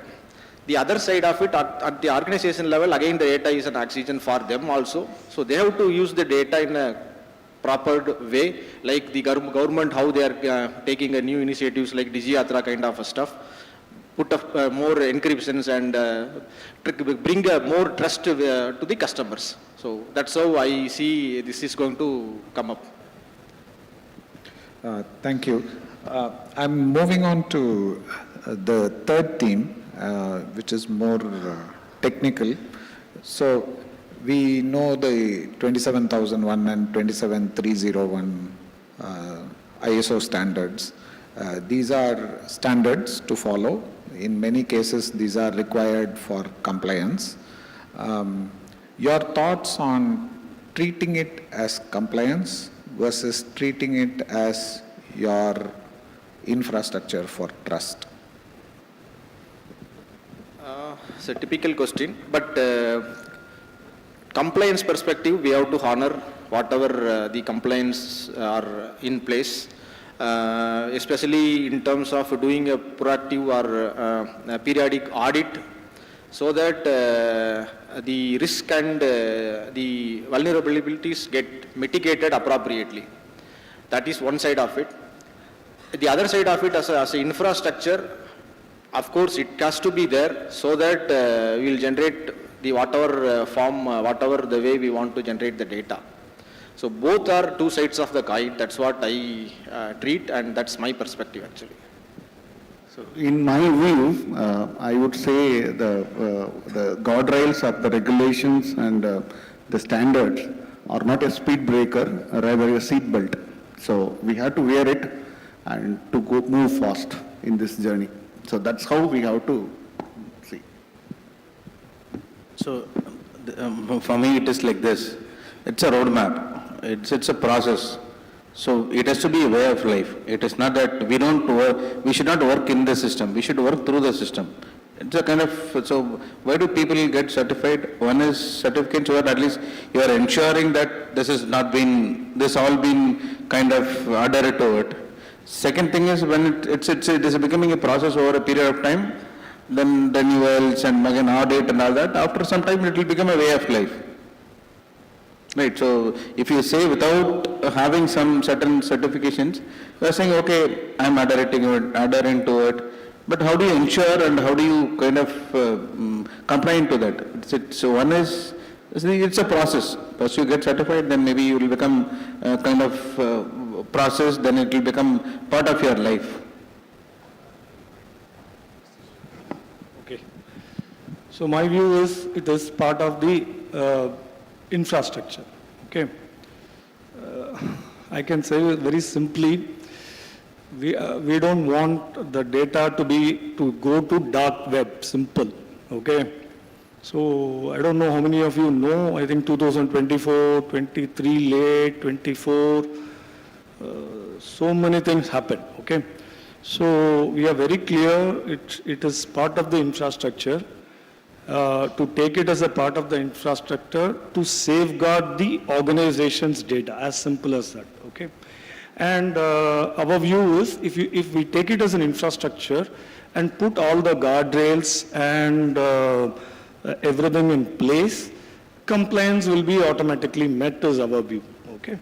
And yes, compliance also needs to be met, but if you do it for the sake of compliance, you will always miss out on A or B or C. So if you take it as an infrastructure and where your organization's data is protected, I'm sure compliance will also be met. Thank you so much. That brings me to the end of this session, but before I wrap up, I just have one question which each of you to answer in only one sentence, particularly, which is, what's your view on using synthetic data to go around some of the issues that we have with over collection of real world data? Privacy. Yeah. That one word, no? Not one word, one sentence. One sentence, okay. So synthetic data is one of the data techniques generally used for a better privacy. Shiva? I'll reserve that. So synthetic data, yes, in my opinion, it's a game changer, definitely. But I mean, not necessarily for all the applications, you don't need real noise, real grounded data. There are applications which sufficient enough with the synthetic data. So it should be effectively utilized where definitely it needed. Shiva Subramaniam? Basically, it need to be used wisely. Okay. Of course, obviously, we need to use synthetic data in terms of AI. So, of course, we use actually with a meaningful purpose. Right. But are we speaking only of IoT kind of synthetic data or even? It's applicable business to business cases. For example, if it is automobile industry or in manufacturing industry, probably IoT data. If it is a healthcare industry, probably the medical imaging data or any images which retrieved from the health records, something like that. So we cannot use real-time data for using some test cases and also where the synthetic data will take place. The ring which I'm wearing, this creates a synthetic data. It tells me how do I sleep, what is my sleeping pattern, what is the calorie burn, all that it gives. So again, how do I use it? The data is there, data is there, but what is the next step? Okay. I'll tell you one more sentence. Sure. Synthetic data is used for a better AI modeling result. Okay. That is one of the use of synthetic data. Sure. So, gentlemen, thank you so much for being part of this panel. Let's open to questions.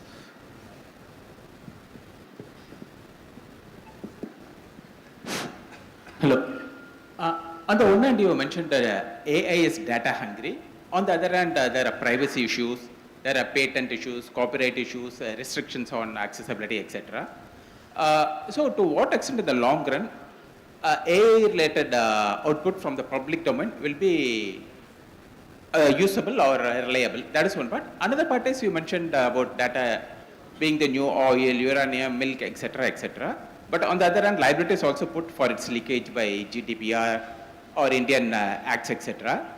So from a company perspective, is data proving to be an asset or a liability? It is definitely an asset. So forward-looking organization, it is going to be a bigger asset. So you'll be able to dig out lots of things. For example, if you want to become forecast your house sales is going to be there, and if you want to have a predictive analytics, what kind of scenario, what kind of environment, what kind of inventory you should keep it in this part of the world or that part of the world, all that it can give. Data is definitely an asset. It is not a liability.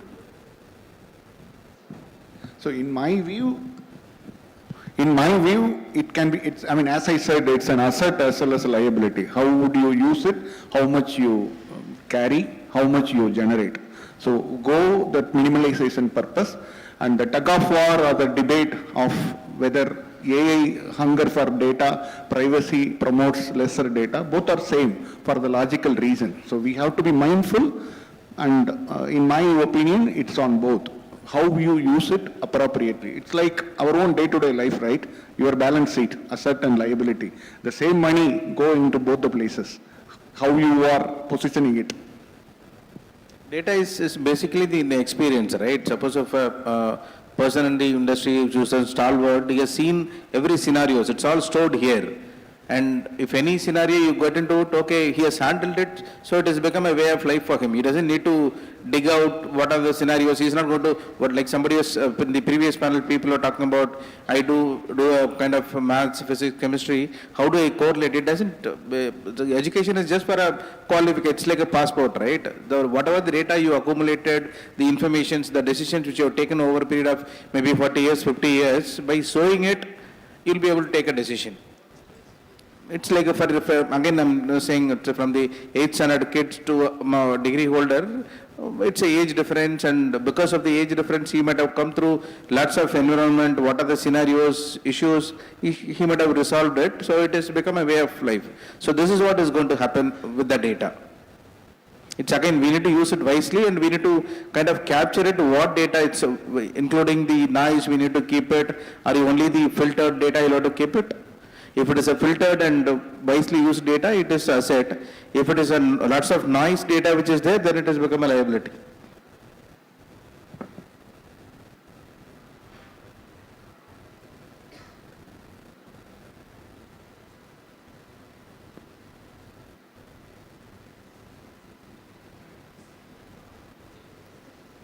Thank you. How to establish trust for technology in senior citizens? Like they don't trust the telemedication platforms and all. So how to battle with this? That's my question. See, mostly through awareness programs. So they are supported by their son and daughters. So create more awareness. Without awareness, it's very difficult to implement any programs, especially on the technology wise. Nowadays technologies are very, very intuitive, so that's the only way of making use of any technology or technology oriented facilities. Actually, this is not a technical question, it is a clear psychological way of treating people. So this happens even in the organization. You don't need to go to senior citizen. Even in the operations, in the manufacturing, in the legacy organization, you go, make them to think about digital mindset itself. It's all about mindset, right? So there are ways, but again, maybe through training, ensuring, I'm sure that many of the people, they don't even log into the banking app in their mobile. So they will have one keyboard, kind of keypad, one phone is only for the getting a OTP from bank, another one which they use it for it. But again, it's all mindset, perception. So maybe let me add, actually there are a lot of developments are happening and lot have implemented.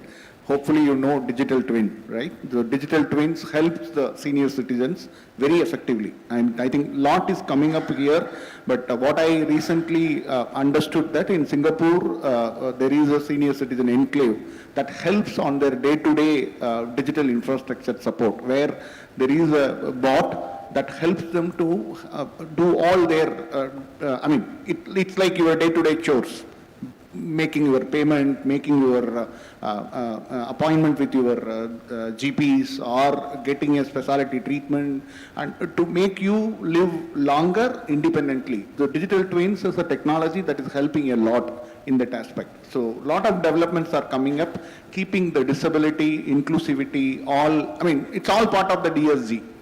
Drive. So we have many solutions now available, caters to the senior citizens. Thank you.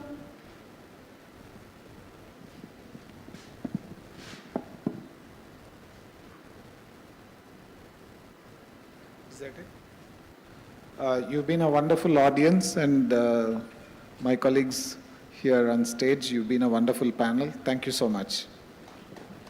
Thank you.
The Hindu Tech Summit 2026 is presented by the VIT Institute of Technology, co-presented by SIFI Technologies, our associate partners, Skylark Information Technologies, Kellogg Brown & Root, Tally Solutions, and Virtusa.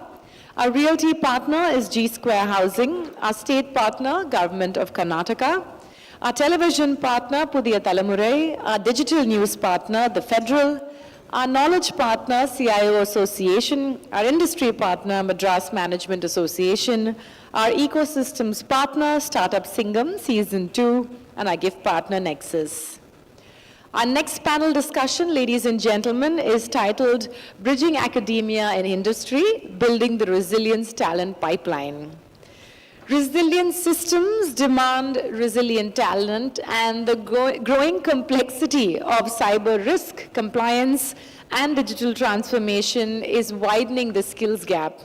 This session explores how academia and industry can collaborate to embed ISO frameworks, risk management, and real-world experience into learning pathways that future-proof organizations. I'd like to welcome on stage Dr. Shankar Venugopal, Vice President, Technology, Innovation, and Intellectual Property, Mahindra & Mahindra. He leads technology innovation and intellectual property strategy across automotive and farm equipment businesses at Mahindra & Mahindra. A prolific inventor with 30+ patents and multiple global innovation awards, he brings deep R&D expertise shaped by leadership roles across global organizations. Welcome, Dr. Shankar. Next, I'd like to welcome Mr. Ashok Tyagarajan, Vice President, Learning and Development, Intellect Design Arena Limited, a techno-functional leader with over 2 decades of cross-industry experience. He has worked across architecture, design, and development while leading global brands. Now heading Learning and Development, he focuses on mentoring young talent and building future-ready capability across the organization. Welcome, sir. Next, I'd like to call upon Mr. Nelson Kulandaraj, Chief Digital Officer, CIEL HR, a global digital leader with nearly 3 decades of experience across multiple geographies. He specializes in emerging technologies, including Gen AI, blockchain, and cybersecurity. Welcome.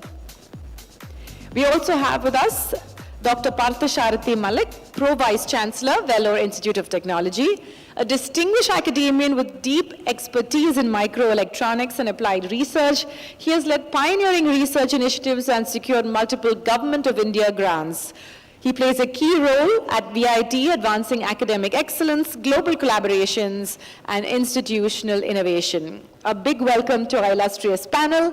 This session will be moderated by Mr. L.V. Navneet, CEO of The Hindu. Thank you. So when we speak about resilience, the conversation often centers on frameworks, technology, and governance. But no disaster recovery system, continuity plan, or security framework succeeds without one foundational element. People who know how to think and people who know how to act in times of disruption. In that sense, resilience is not built into systems, it's built into capabilities. And today's organizations operate in complex environments shaped by cyber threats, digital dependency, regulatory pressure, and global interconnectivity. Yet, many academic programs still emphasize coding, infrastructure, or theory without equally addressing business continuity, disaster recovery, information security governance, and data privacy management. This creates a gap. Industry needs professionals who understand risk, resilient processes, compliance obligations, and operational continuity. Universities often produce graduates with technical skills but limited exposure to resilience thinking, incident coordination, or governance frameworks. This panel explores how academia and industry can work together to close that gap. The focus of the panel is twofold. The first is to examine current gaps in curricula, where resilience-related disciplines are fragmented, optional, or treated as niche topics rather than as foundational knowledge. Second is to define future-ready syllabus that incorporates business continuity planning, disaster recovery architecture, information security management, privacy by design, risk assessment, and incident response coordination into mainstream education. This panel explores how education systems can become a foundational pillar in the architecture of trust and continuity. So we will dive into the discussion. My first question is for Ashok. Ashok, my question is, why is resilience ultimately a people capability and not just a system capability? Okay, good afternoon, everyone. I think, like you have touched upon a very core of survival of organizations, right? So I also align with your belief that resilience is a capability of people and not of systems. I'll probably break it down for you and for the interest of the audience as well. So if you look at our lives today, like we all exist in a digitally connected world, right? So there are so many apps that we use, and through these apps we orchestrate our existence, right? Be it the financial transactions, be it our communication needs, entertainment needs, your networking, socializing, so on and so forth, right? So this gives a notion that systems are very resilient, right? So when you talk about resilience of systems, what they offer is availability, resilience, reliability and stability, right? So it's always on, you get things done anytime you want to get it done. So when you look at people, what they offer is biological intelligence. That's how I would put it. So when a system fails, it doesn't take moral responsibility. It just stops. But people step in, own for the failure, and they respond to the crisis and ensure that situational resilience is established, right? That's the most important thing. Like when systems fail, we reach out to people because systems don't have emotion to respond to you, right? And also, like systems are programmed for known variables, whereas people are made for the unknown. And systems, you look at them, they just execution of instructions, and whereas people exercise judgment, right?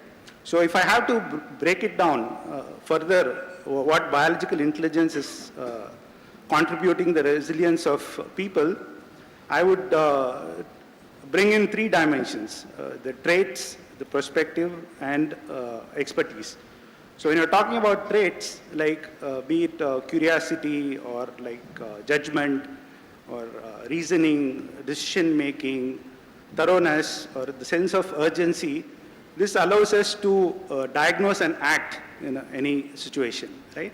So when you're talking about the elements of perspective, like be it intent, belief, your imagination, or like empathy and experience, this allows us to contextualize a crisis, right? And finally, when you are talking about expertise, the deep skills and competencies gained allows us to implement solutions, right? So hence, I say that resilience is a domain of people than systems. If you would ask me if we can surpass resilience, my answer would be yes.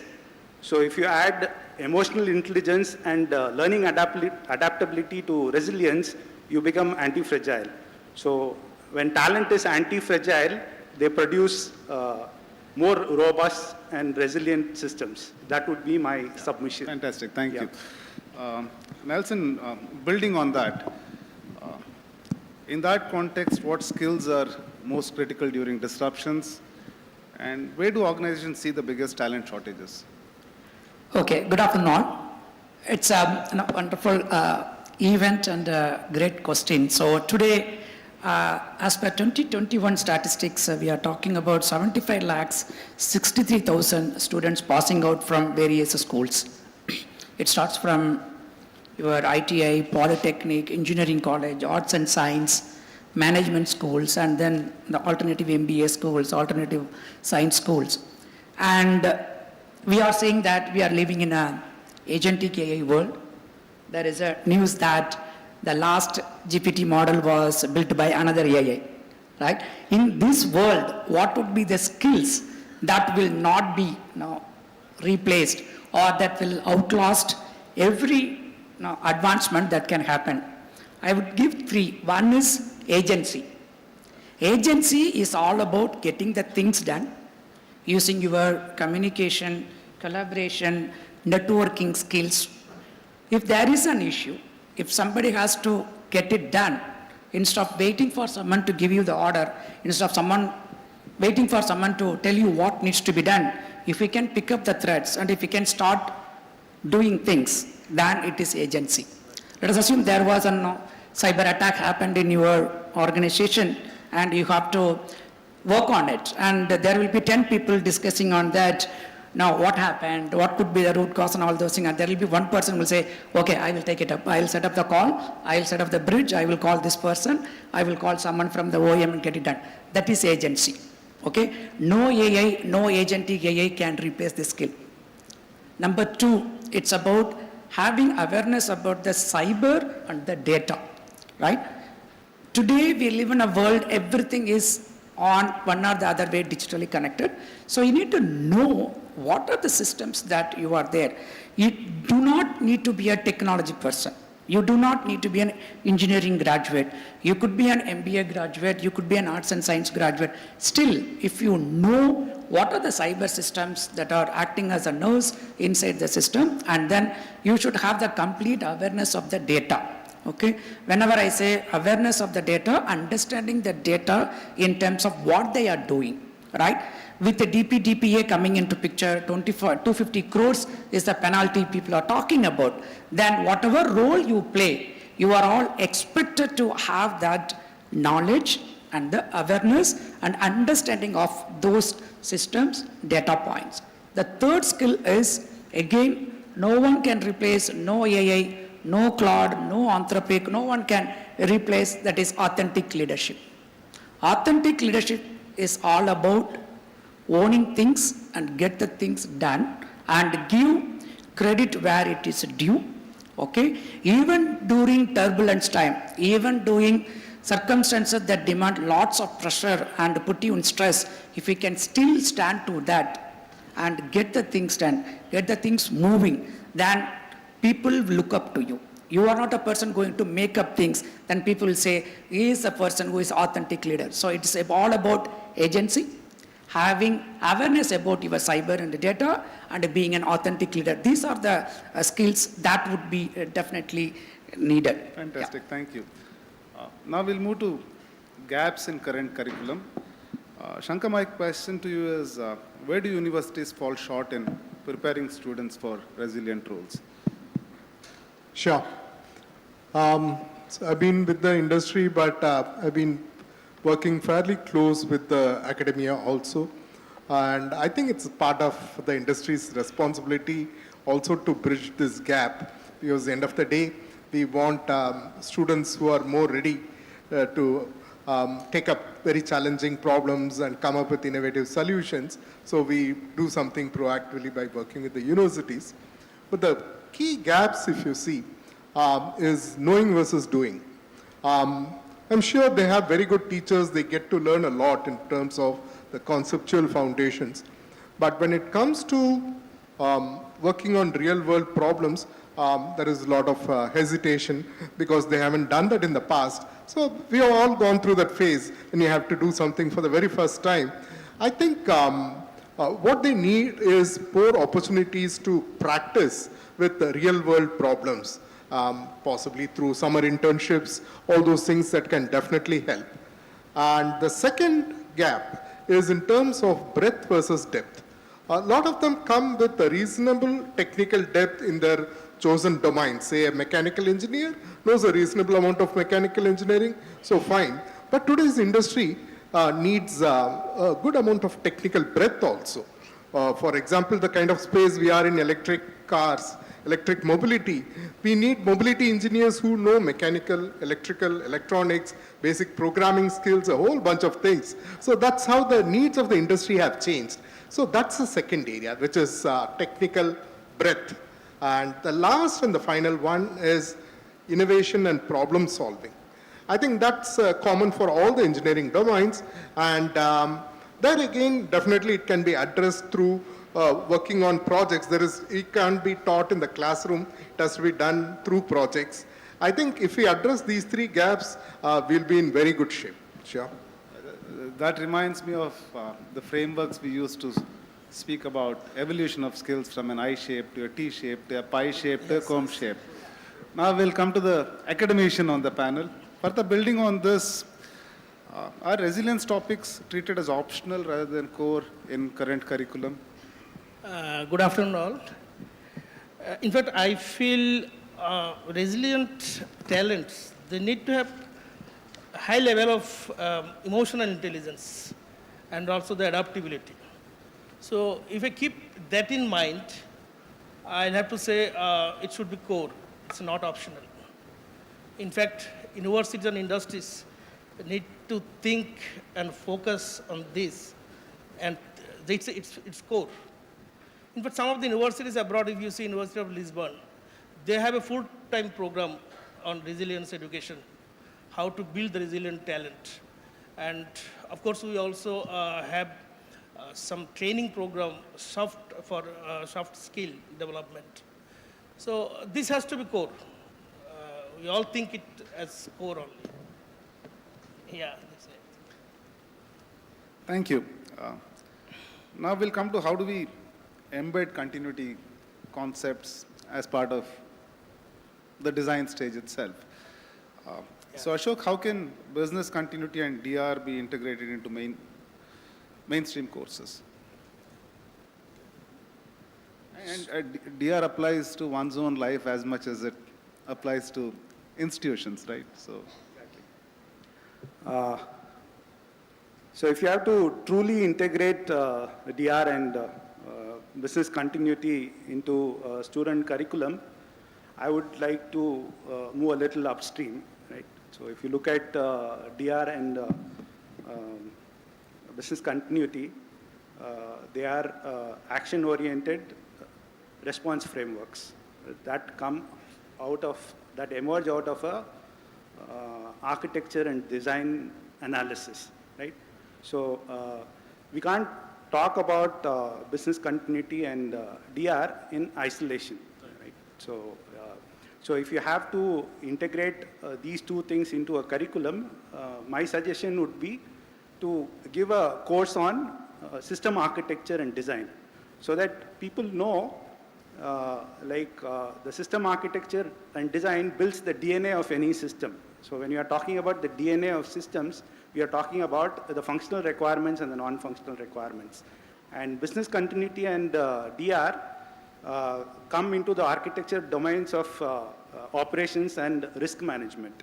So one needs to understand the holistic system so that they can provide for what means the DR and business continuity should address. So it cannot be given as a separate subject. That's my take on it. And also, like, when you make a system architecture and design as a holistic approach, it helps the student to connect the why, what, and the how. The business risk, the non-functional requirement, and the execution plans. And also, like, when they do system architecture and design as a holistic subject, you are creating, helping students to architect systems rather than being just knowing of protocols. So that would be my submission. Thank you. Nelson, in that context, should simulations be part of evaluation? Simulations should be part of curriculum in some ways. Should they form an integral part of evaluation? And how early should these topics be introduced? Yeah, definitely we are talking about building a resilient talent. In such case, definitely this, I would put it this way, it is about immersion. We call that as industry immersion. The students have to come to the real world, real environment, work with real people who are solving problems or building solutions. Then they will get more knowledge than what they will learn from the other ways and means of learning. I want to quote what Carnegie Mellon told. Carnegie Mellon report says that anybody that go through the immersive learning, immersion-based learning in today's AI world will have 3x productivity than the normal learning. So we need to let the students get into the immersion way of studying, doing things, experimenting. When they come to a corporate world, they will meet an architect, as he was telling. They will meet someone called data protection officer. They will meet someone called cybersecurity head. They will meet someone called CISO head. These are the ones they study, they read, but they have not experienced. When they come to the real world, they will start experiencing it. And the other question in terms of by when or how soon they should start, I would say that they should start from the first year, because the first year is a time they will have lots of energy and lots of enthusiasm. At the same time, first year is a time they have lots of apprehensions. They get into the new world, they come out of their school environment. Actually, they will kind of come out of their comfort zone. That time, if we give this opportunity for them to go around, be in an industry, whatever may be the industry, it could be on manufacturing or healthcare and life sciences, whatever it could be, if they can come, be with the people and start learning, right? It is like some kind of instant gratification, right? They are learning, but for them to put it to work, they need some environment. So let them do this, then I think they will be a highly skilled, talented, better resilient professionals that we are looking for. Yeah, I mean, an important part of immersion is internship at organizations, and I think Partha, industry does a very poor job of internships. You onboard talent, it's a tick mark. Often senior leadership doesn't spend time with interns. They think they're too busy. But when senior leadership in companies spend time with interns, you design the program better, it benefits everybody. You inspire young talent. But I think the most significant outcome is you learn a lot from the talent. You learn things you never imagined.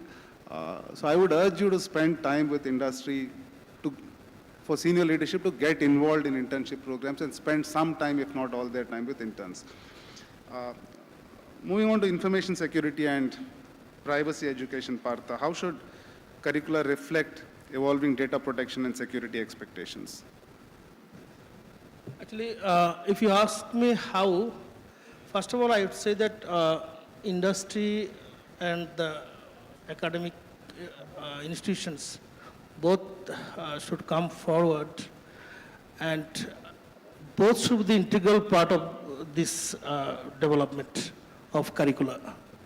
And also the data users, then only the professors will understand the real need. As for example, the curricular should take care of, say, concerns, threats, crisis management, and immediately to act on. So these kind of things should be there while evolving the curriculum. And in that case, the curriculum is will be different, not conventional. And there are some softwares for resilience training, and also some tools. So curriculum should include those softwares and tools so that the students can get some practical experience for learning this, and this ultimately will make the students confident so that they can handle the situations, emergency situations in industry or wherever they work. So curricula will play a very important role for making the resilient talent, I feel, in my opinion. Now we'll move to industrial collaboration. Nelson, my question is, what role should industry play in shaping academic syllabi, and is industry capable of it? Okay, yeah. It's very clear that industry should not dictate curriculum to the academia, because they are the best to do that. They have all those competencies, ways and means to get it right, and they have lots of frameworks to get it done, and they are governed by various parameters as part of the state and central regulations. So we should not dictate, rather we should inform them about the relevance of the subjects. Today, when they come, okay, the college can have some syllabus, and then they teach about AI, they teach about machine learning, they teach about IoT, they teach about cybersecurity. However, only when they come to the industry, they will get to know what is that endpoint central solution does, right? What does a ransomware solution does? What does a DLP means, right? These all things you can't learn, you have to experience. For that, academia and industry should go hand in hand and construct the syllabus and keep that immersion module as part of the syllabus from the first year. That's point number one. Point number two, WF says that 44% of the core skills will anyway obsolete. So it is not that academia can go and update the syllabus every month. It is not practically possible. We need to have the balance in terms of what the academia can do and what the industry can do. And if we can come together and do, again, lots of initiatives are there in VIT. I have seen they have lots of incubation centers, they have innovation labs, COEs, and all those things are there. Definitely it is there. But then the speed and the scale at which the industry is changing, it will be very difficult for the academia to catch up. It is like changing every day because there are blogs like AI every day. You might be knowing. So we can't make everything change overnight. So my view is that industry and academia come together, okay? And I would expect this one, in this forum I want to say, this should not be about placement or looking for a job opportunity, okay? The moment the mindset changes from that perspective of everything is linked to placement, everything is linked to job, I'm telling you that we will have a huge talent built and a huge resilient talent built in this country. Ashok, my question to you in the same context is, how can industry contribute without turning academia into vendor training? And what forms of collaborations have the greatest impact? So, the answer is yes and no. Like between academia and industry, it's a marriage of convenience, though. Like, see, where industry wants to jumpstart with talent and they end up turning academia into training institutions. But the purpose of academia is to rather create a very broad-based knowledge which is deep-seated that would benefit the industry. And the industry always, even though we get early talent from the academia, we still do an immersion so that they understand. Because what you read in books and how industry operates are two different things altogether. Coming to the point on how industry and academia can collaborate, I think internship is not an approach of scale that can solve the problem. Because we know that the amount of people that are coming out of academia, we can't provide for the internship or the attention that is required. So my suggestion would be we should flip the table there, like where the faculty can come and do externship in the industry. That way they become the force multiplier and that will be exponential. So they can come to, during the summer break, instead of students coming for internship, we would rather invite academia to the professors to come and do externship with the industry, take back that knowledge into the classroom, convert the classroom into a industry experience center kind of a thing. That's what would be a scalable solution. That's what I think like we should be doing. That's interesting. So Shankar, we'll now move on to experiential learning. And my question is, why is hands-on exposure critical in the context of resilient skills? Sure. Before that, I just wanted to add one point building on what Ashok said, internship for the faculty. We tried that. We called it mini sabbaticals, where it need not be a year long, but can be a month or two. And that worked really very well because each faculty can reach out to 100, 200 students. So there was an inherent amplification factor. And it was twofold. One, it reflected in their teaching. Second, better quality research proposals, where there is a fundamental research component and also application component. So those proposals went through much easier way. So that was a very good experience. Now coming back to why it becomes very important to build the practice skills when it comes to industry relevance perspective. Fundamental understanding of the concepts is what primarily happens during the years we spend in the university. And many times it stops there, because not only the teaching but even the exams are oriented towards how well we have understood the concepts, the engineering concepts. But the next stage of designing something using those concepts is very important. That's what the industry starts with. It assumes that the person they hire, they're already good in concepts. They are very eager to see what can he or she design using those concepts. And the next level is, how do you implement the design? Is the design smart enough, robust enough to get easily implemented? And if you thought these two are difficult, the third one is even more difficult, which is operationalizing the whole thing, which is converting into something which makes money. So here we are looking at from concept to design, design to implementation, and implementation to operationalization. So the industry starts where the academia stops. So there is a very long journey. And if we can give some structure to this through the right interventions, we can greatly accelerate this. Otherwise, this may take a very long time, which was okay in the past.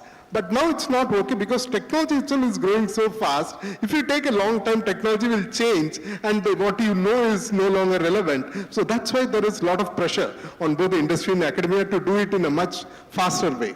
Sure? Sure.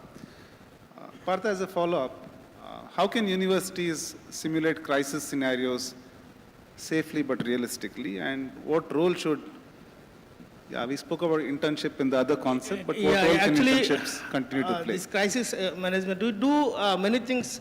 If I share with you the experience of our institution, what we do, we have this, we say, Center for the Disaster Mitigation, and also we have a Center for Health and Well-being Center. Basically, we have a team that take care of the mental health of the students.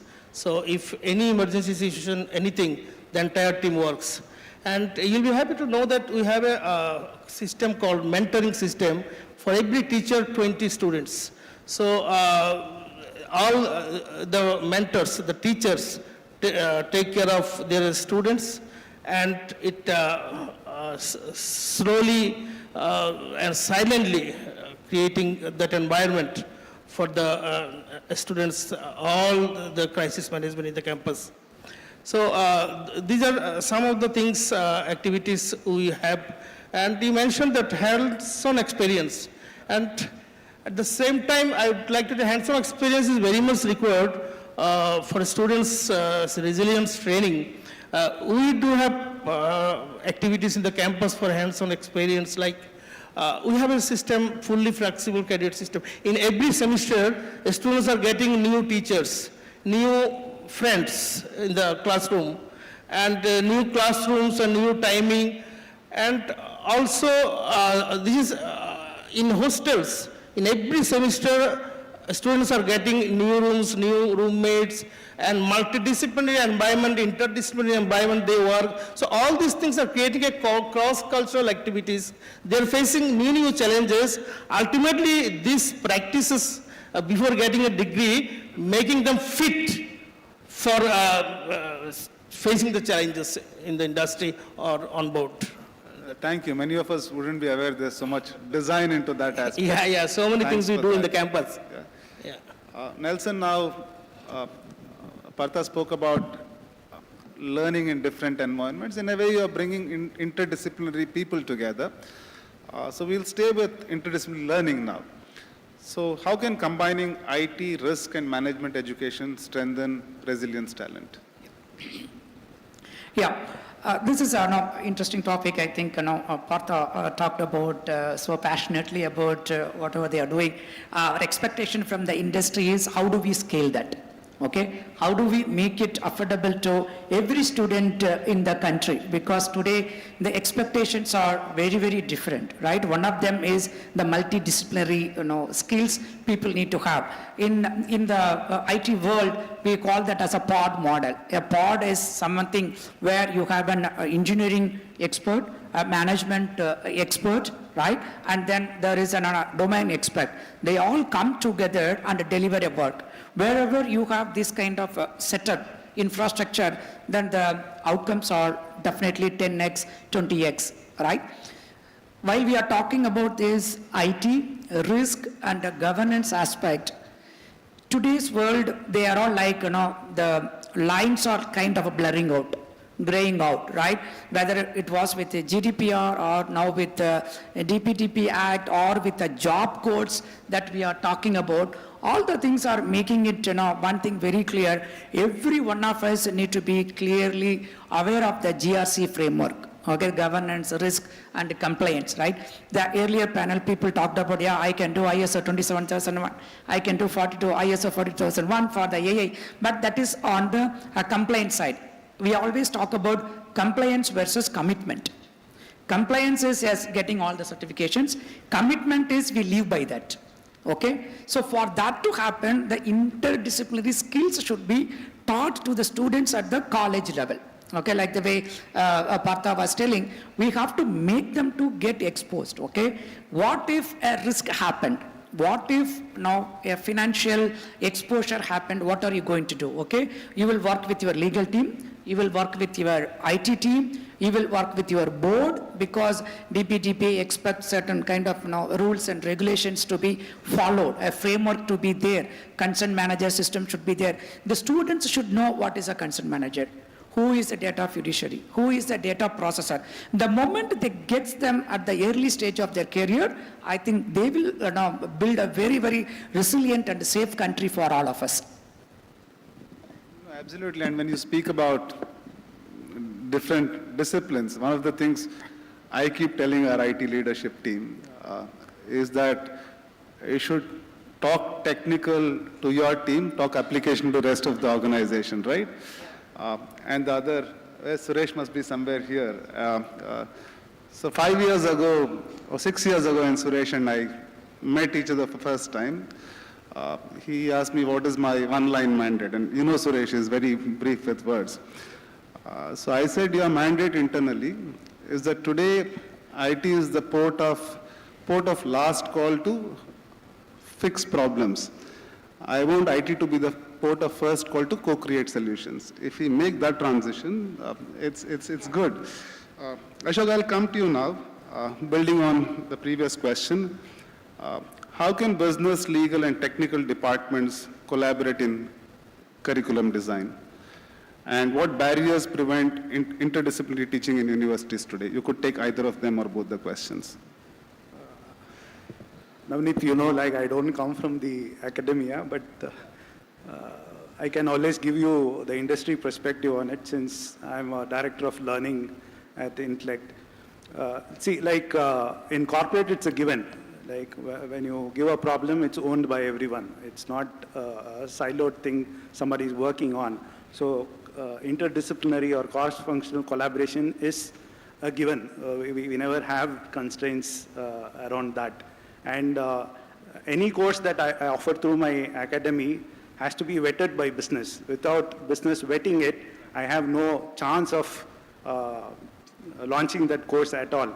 So that's how within the industry we operate. We don't have any kind of Chinese wall kind of a thing. Like it's not a crime to collaborate. And we have been living in a connected world, and collaboration is a given. That's the mindset and the perspective that industry is operating. Coming to your interdisciplinary question, I think I'll look at healthcare for this example. Like earlier on, many years ago, being a GP was very glorified, right? Today, if you see, Like you have to do a master's, then you go on to do a super specialization. From there you go on to do an hyper specialization. It's getting too narrowed down in terms of speciality. And people want to stand out, and only speciality will help them to stand out. Probably that is the reason, like even in academy, I think like people are moving to hyper specialization. Probably they want to be standing out and probably have too much depth in that particular area. To me, I think that may be seen as a constraint. Because you look at my own story, you look at my career, I could say there is not a role that I have not done in IT, right? The only role I have not done in IT was I have not been a field sales guy. But I have done that in a non-IT environment. But I have always taken roles. I started as a programmer, then moved on to project management, program management, then moved into technical architecture, solution architecture, enterprise architecture. I went on to head R&D. Then I was head of configuration management, the custodian of all IPs of Intellect. Then suddenly I thought I want to go and share this knowledge with everyone. Then I moved to L&D. It was a move, I had chosen to move down. So there are no constraints. Industry wants mobility. We all tell our associates, be mobile. Don't stick to one single thing. You just go explore. So that's why we have a career lattice. So you can move wherever you want to. Like, so probably like there should be some incentive to do that in academia, I think. Because in the industry, when you do such movements, your remuneration or the so-called CTC is not getting affected. Your designation is not affected. Wherever I move, I still remain the vice president, right? So probably that's some kind of learning that I can give to academia from industry. Yeah. Sure.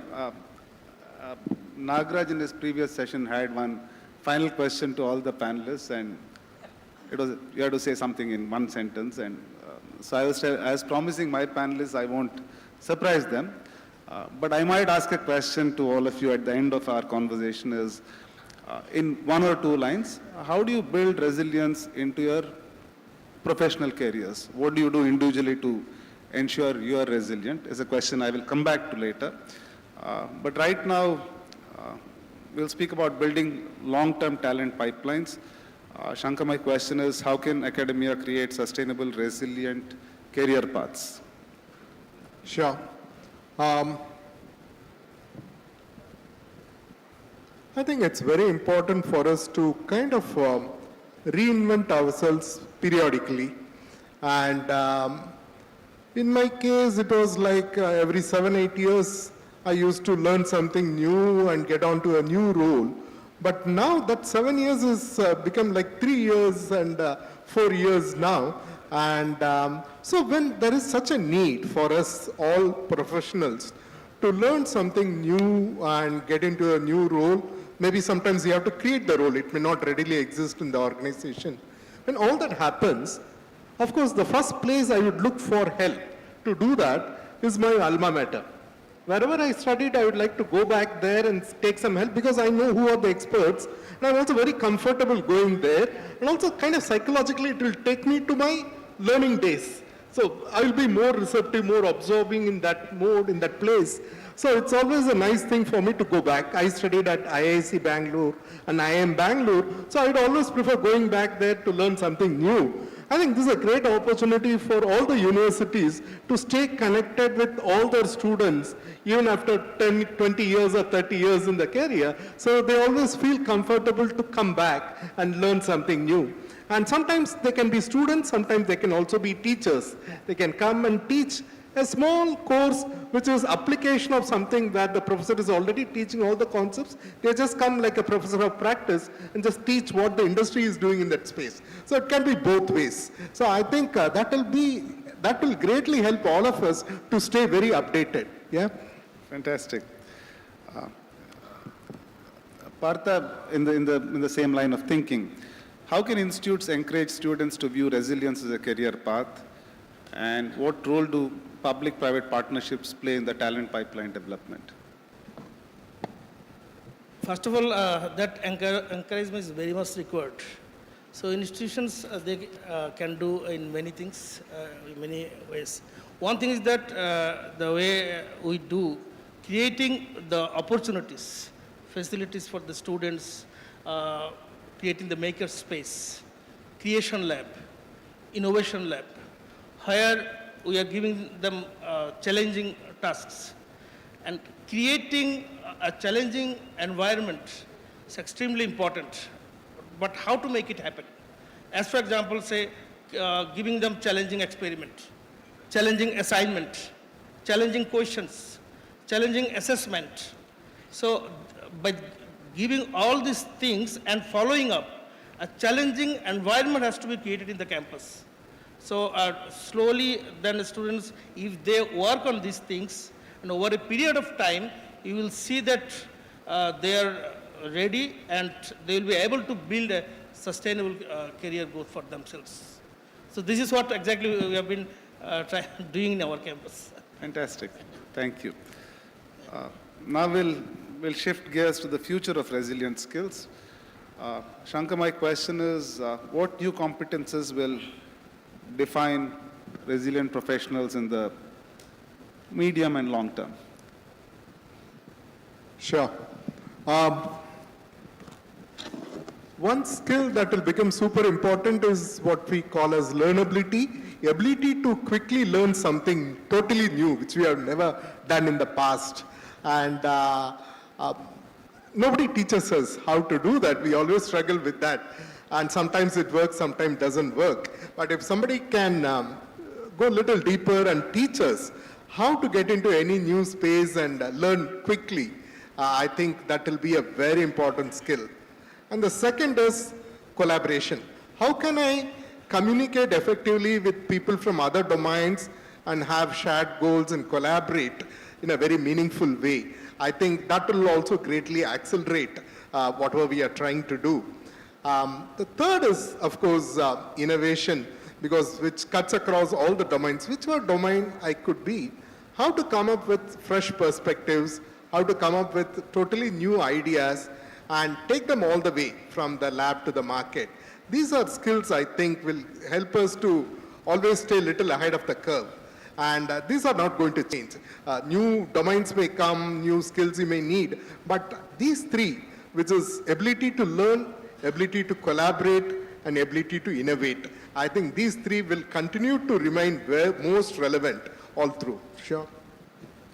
Thank you. Now I'll come back to, in a few lines, if each of you could share, how do you build resilience to be a better professional, and how do you practice resilience in your professional life? We'll start with Ashok and go down the table. So probably I'll tell how I have built resilience within myself. Staying relevant is one of the most important thing. Like in the information age, there is no dearth for knowledge. Knowledge has become very pervasive. So that, in fact, technology has democratized knowledge. So everybody has the same kind of access to everything.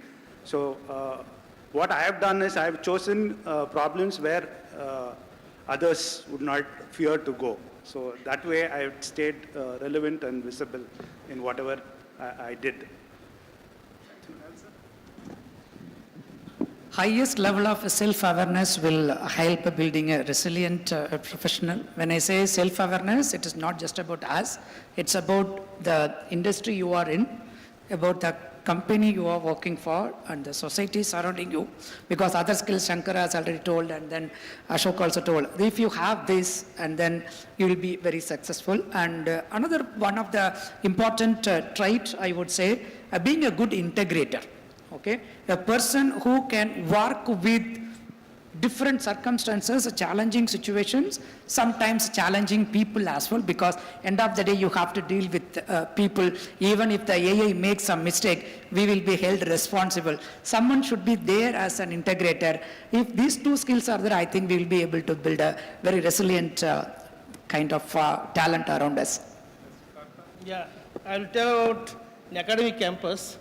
The leaders, academic leaders need to think, first of all, they need to think that this is required, these activities are required, and need to implement it in teaching, learning, research, and innovation. So think and implement. That's what, and just thinking it won't help. Without thinking you can't implement. So both are required. Sure. We talked about the importance of immersing ourselves in a industry or a domain which we want to master. I want to look at immersion in a slightly different way. Immersing in our own self, where we'll be able to figure out what are our true innate strengths and where our passion really lies. I think we get distracted by so many things. We get very less time with ourselves to go a little deep and figure out what is the sweet spot, what is my sweet spot where I can be super effective. And I found Stanford University does this in a very beautiful way. For the master students, the first 2 weeks is a program called Design Your Life, where life is looked at like a product which you can design yourself, where slowly you converge towards what you are best at and what you are truly passionate about. I think immersing in ourselves periodically, I think is very important going forward for us. That will be the source of all my energy, learning power, everything that I need to stay. And fantastic, and to be fair, it's easy to ask people questions. I'll have a stab at this. One of the things I do to help build resilience is honestly agree to moderate panel discussions like this. I'm not a subject matter expert and I'm speaking to people at the top of their game. It helps me understand the subject, prepare, and I respect your time as much as I respect the audience's time. So it helps me prepare, learn new things, ask the right questions, seek the right answers, and try and add value to all of you and to the audience. That's one of the things I do, and that's helped me. We have some time for a few audience questions, and if somebody has a question, yeah. Please go ahead. Please state your question, and also let us know whom it's addressed to. Okay, so my question is to Dr. Shankar Venugopal. We had a lot of interesting ideas about internships, externships, and so on.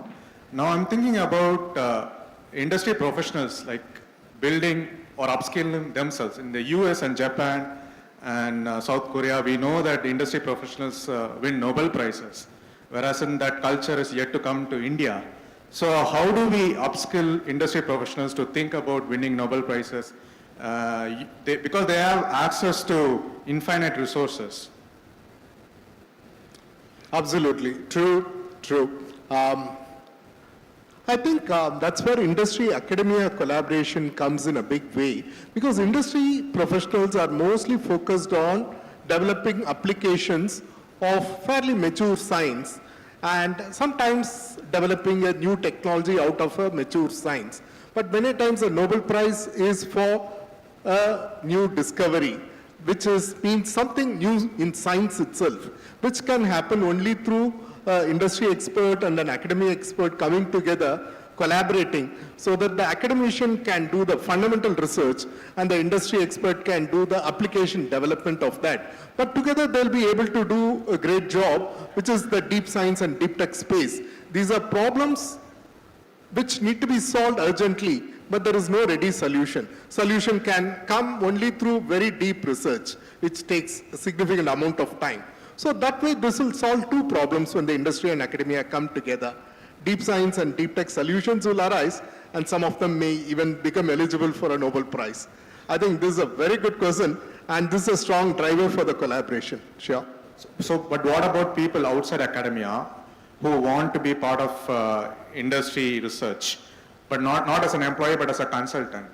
That's very much possible, surely. What pathway is there for them? Because the interview pathway is, in a sense, ridiculous. So, is it through like people you already know, or do you have, let's say, some objective metric or an open form or a competition that we can? I think it'll be helpful if you organize some competitions for private consultants to come in. Sure. That's a very good idea. Definitely, I'll take that. Sure. Thank you. Thanks for that. Any other questions? Yeah. Yeah. Please go ahead.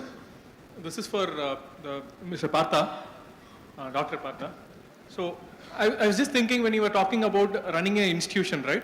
So will it be really helpful if we have a simulation, let's say a simulation that can actually help a computer science graduate? He or she has just joined college, and I think there are orientation programs, there are seminars and workshops, but is there an orientation program which actually tells them what is going to happen in the first year, second year, third year and fourth year, and along with industry collaborations and academia that happens? I don't think, because Sir just said that Harvard has something closer, but I think, do you think that will help the students see their future in terms of job prospects and what to do next when they join a college? Yeah, thank you. Actually, orientation program in every year or every semester, what is definitely help. And another thing I would like to mention here, that collaboration with industries is not just for placement or internship.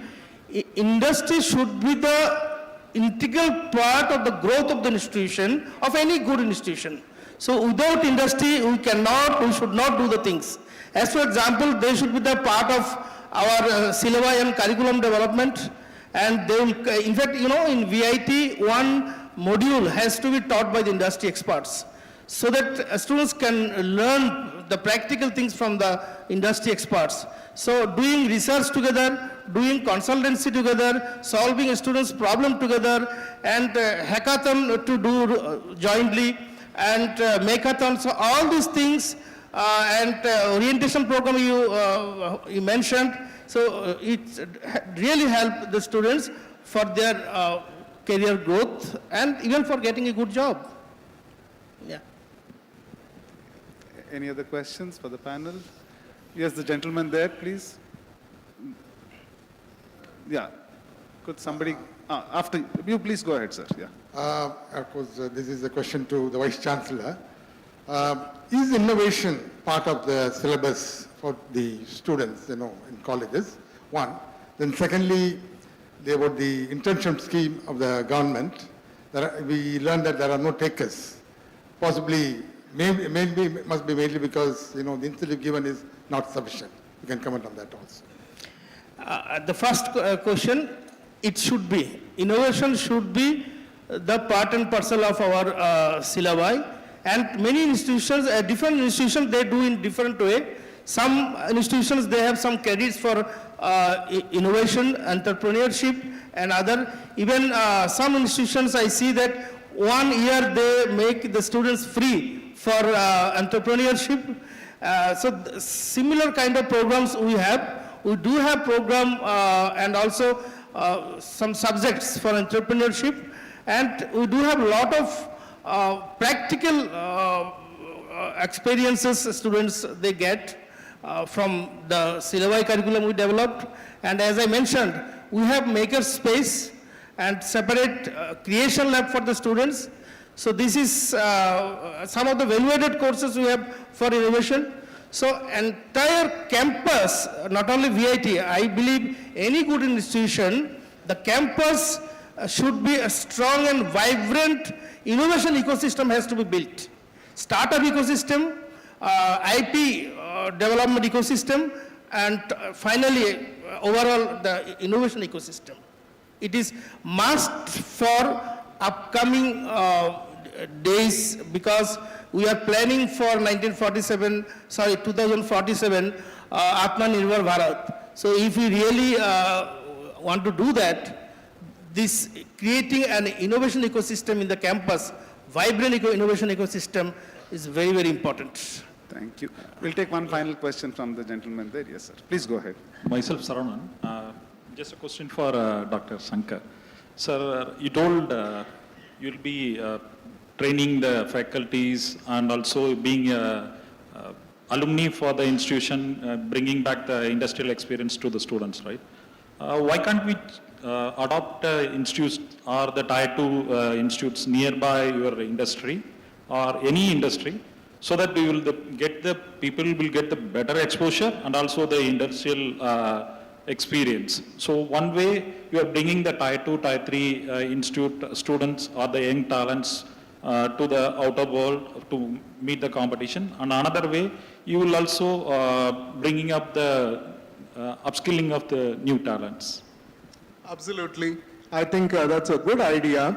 We do this through an initiative called FLAME, which is Future Leaders in Automotive and Manufacturing Engineering, where we work closely with the engineering colleges across, and it's a two-way relationship.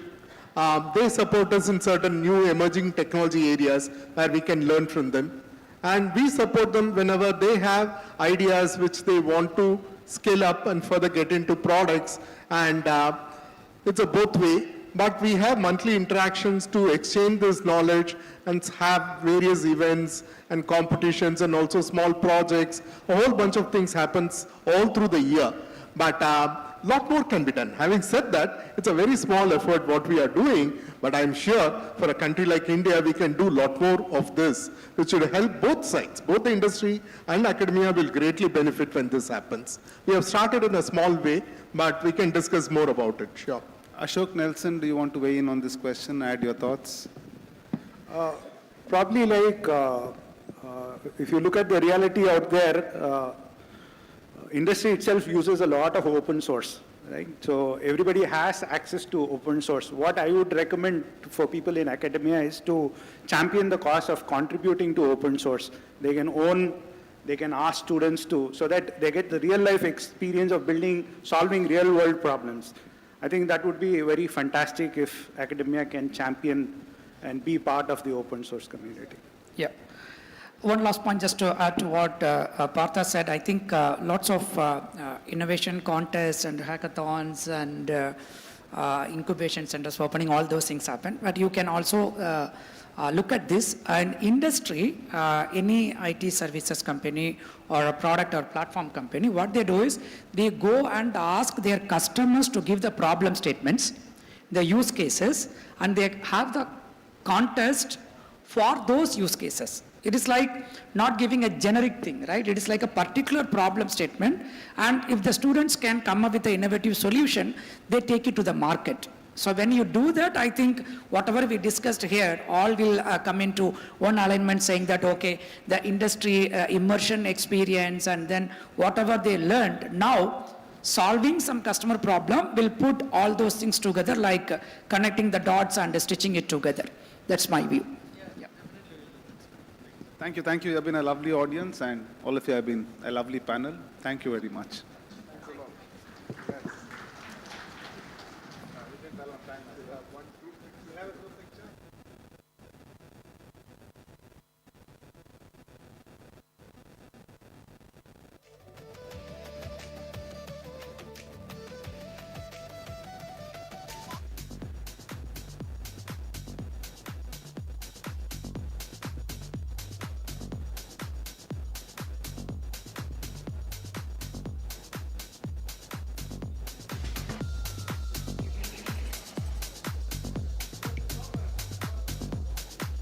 Thank you so much, and can we have a big hand for all of our panelists? Can we get a big round of applause, ladies and gentlemen?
Well, ladies and gentlemen, we've now come to our last panel discussion of the day.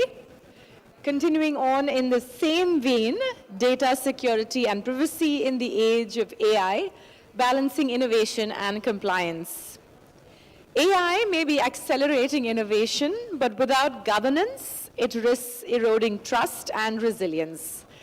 This session we have coming up next explores how organizations can embed privacy, transparency, and security across the AI lifecycle, ensuring that innovation is not just fast, but responsible, auditable, and resilient by design. I'd like to welcome on stage Mr. Dheeraj Janbandhu, Senior Group Vice President IT, Digital Business Indian Bank, a result-driven banking and technology leader with over 3 decades of experience. He leads nationwide digital initiatives and large-scale IT modernization. With deep expertise in digital banking and financial inclusion, he has earned multiple industry awards for technology and inclusion excellence. Welcome, sir. Next, I'd like to welcome on stage Mr. Vijay Anand Chidambaram, Gen AI Data Analytics Leader, Amazon, a technology innovator with over 20 years of experience. He leads breakthrough Gen AI analytics initiatives at Amazon. With multiple patents and global innovation awards, he has built industry-leading AI solutions that have delivered national-scale impact. Welcome. Next, I'd like to invite Dr. V.S. Kanchana Bhaskaran, Vice Chancellor, Vellore Institute of Technology, a highly respected academic leader with over 4 decades of experience across industry, teaching, and research. She is a specialist in VLSI design and microprocessor architectures. With extensive publications, patents, and leadership roles at VIT, she continues to shape technology-driven higher education in India. Welcome, Doctor. This session will be moderated by Mr. Srinivasalu Thayam, Chief Technology Officer, Aravind Eye Care System. Also a seasoned technology leader with over 27 years of global experience, he drives digital transformation and technology adoption to enhance patient care and operational excellence. Welcome to all of our panelists and our moderator. Mr. Srinivasalu, I hand over this session to you. Thank you. Good evening to everyone. So we come to the last session of Tech Summit called themed on Continuity Unbroken. I could see the continuity without building the architecture of resilience and in connected world. Actually, it is it's fitting the that our final conversation, okay, on focusing on to determine the digital resiliency, it's going to be succeeded or collapsed with the trust, actually. That's what. So I'm very honored to moderate this session on digital security and privacy in the age of AI, with a combination of innovation, balancing the innovation and compliance. And I just wanted to reiterate that this is no more technology, this is a boardroom strategy, okay? This is going to be a boardroom strategy going forward, okay? So you all know that, right? By the way, I'm Srini, CTO of Aravind Eye Care System. It's a chain of eye hospitals, predominantly this part of the world. I mean, we are also like world's largest eye care system, where we see 20,000 patients in a day, okay? So most importantly, you might have gone through all sessions. By this time, you would have realized AI has been moved from pilot programs to its enterprise mandate. Okay, it's no more pilot and POCs actually. It has been moved to enterprise mandate, and of course, it is shaping particularly from the healthcare. It is shaping the diagnostics. It is shaping the prediction. It is shaping the supply chain. It is shaping the fraud detection.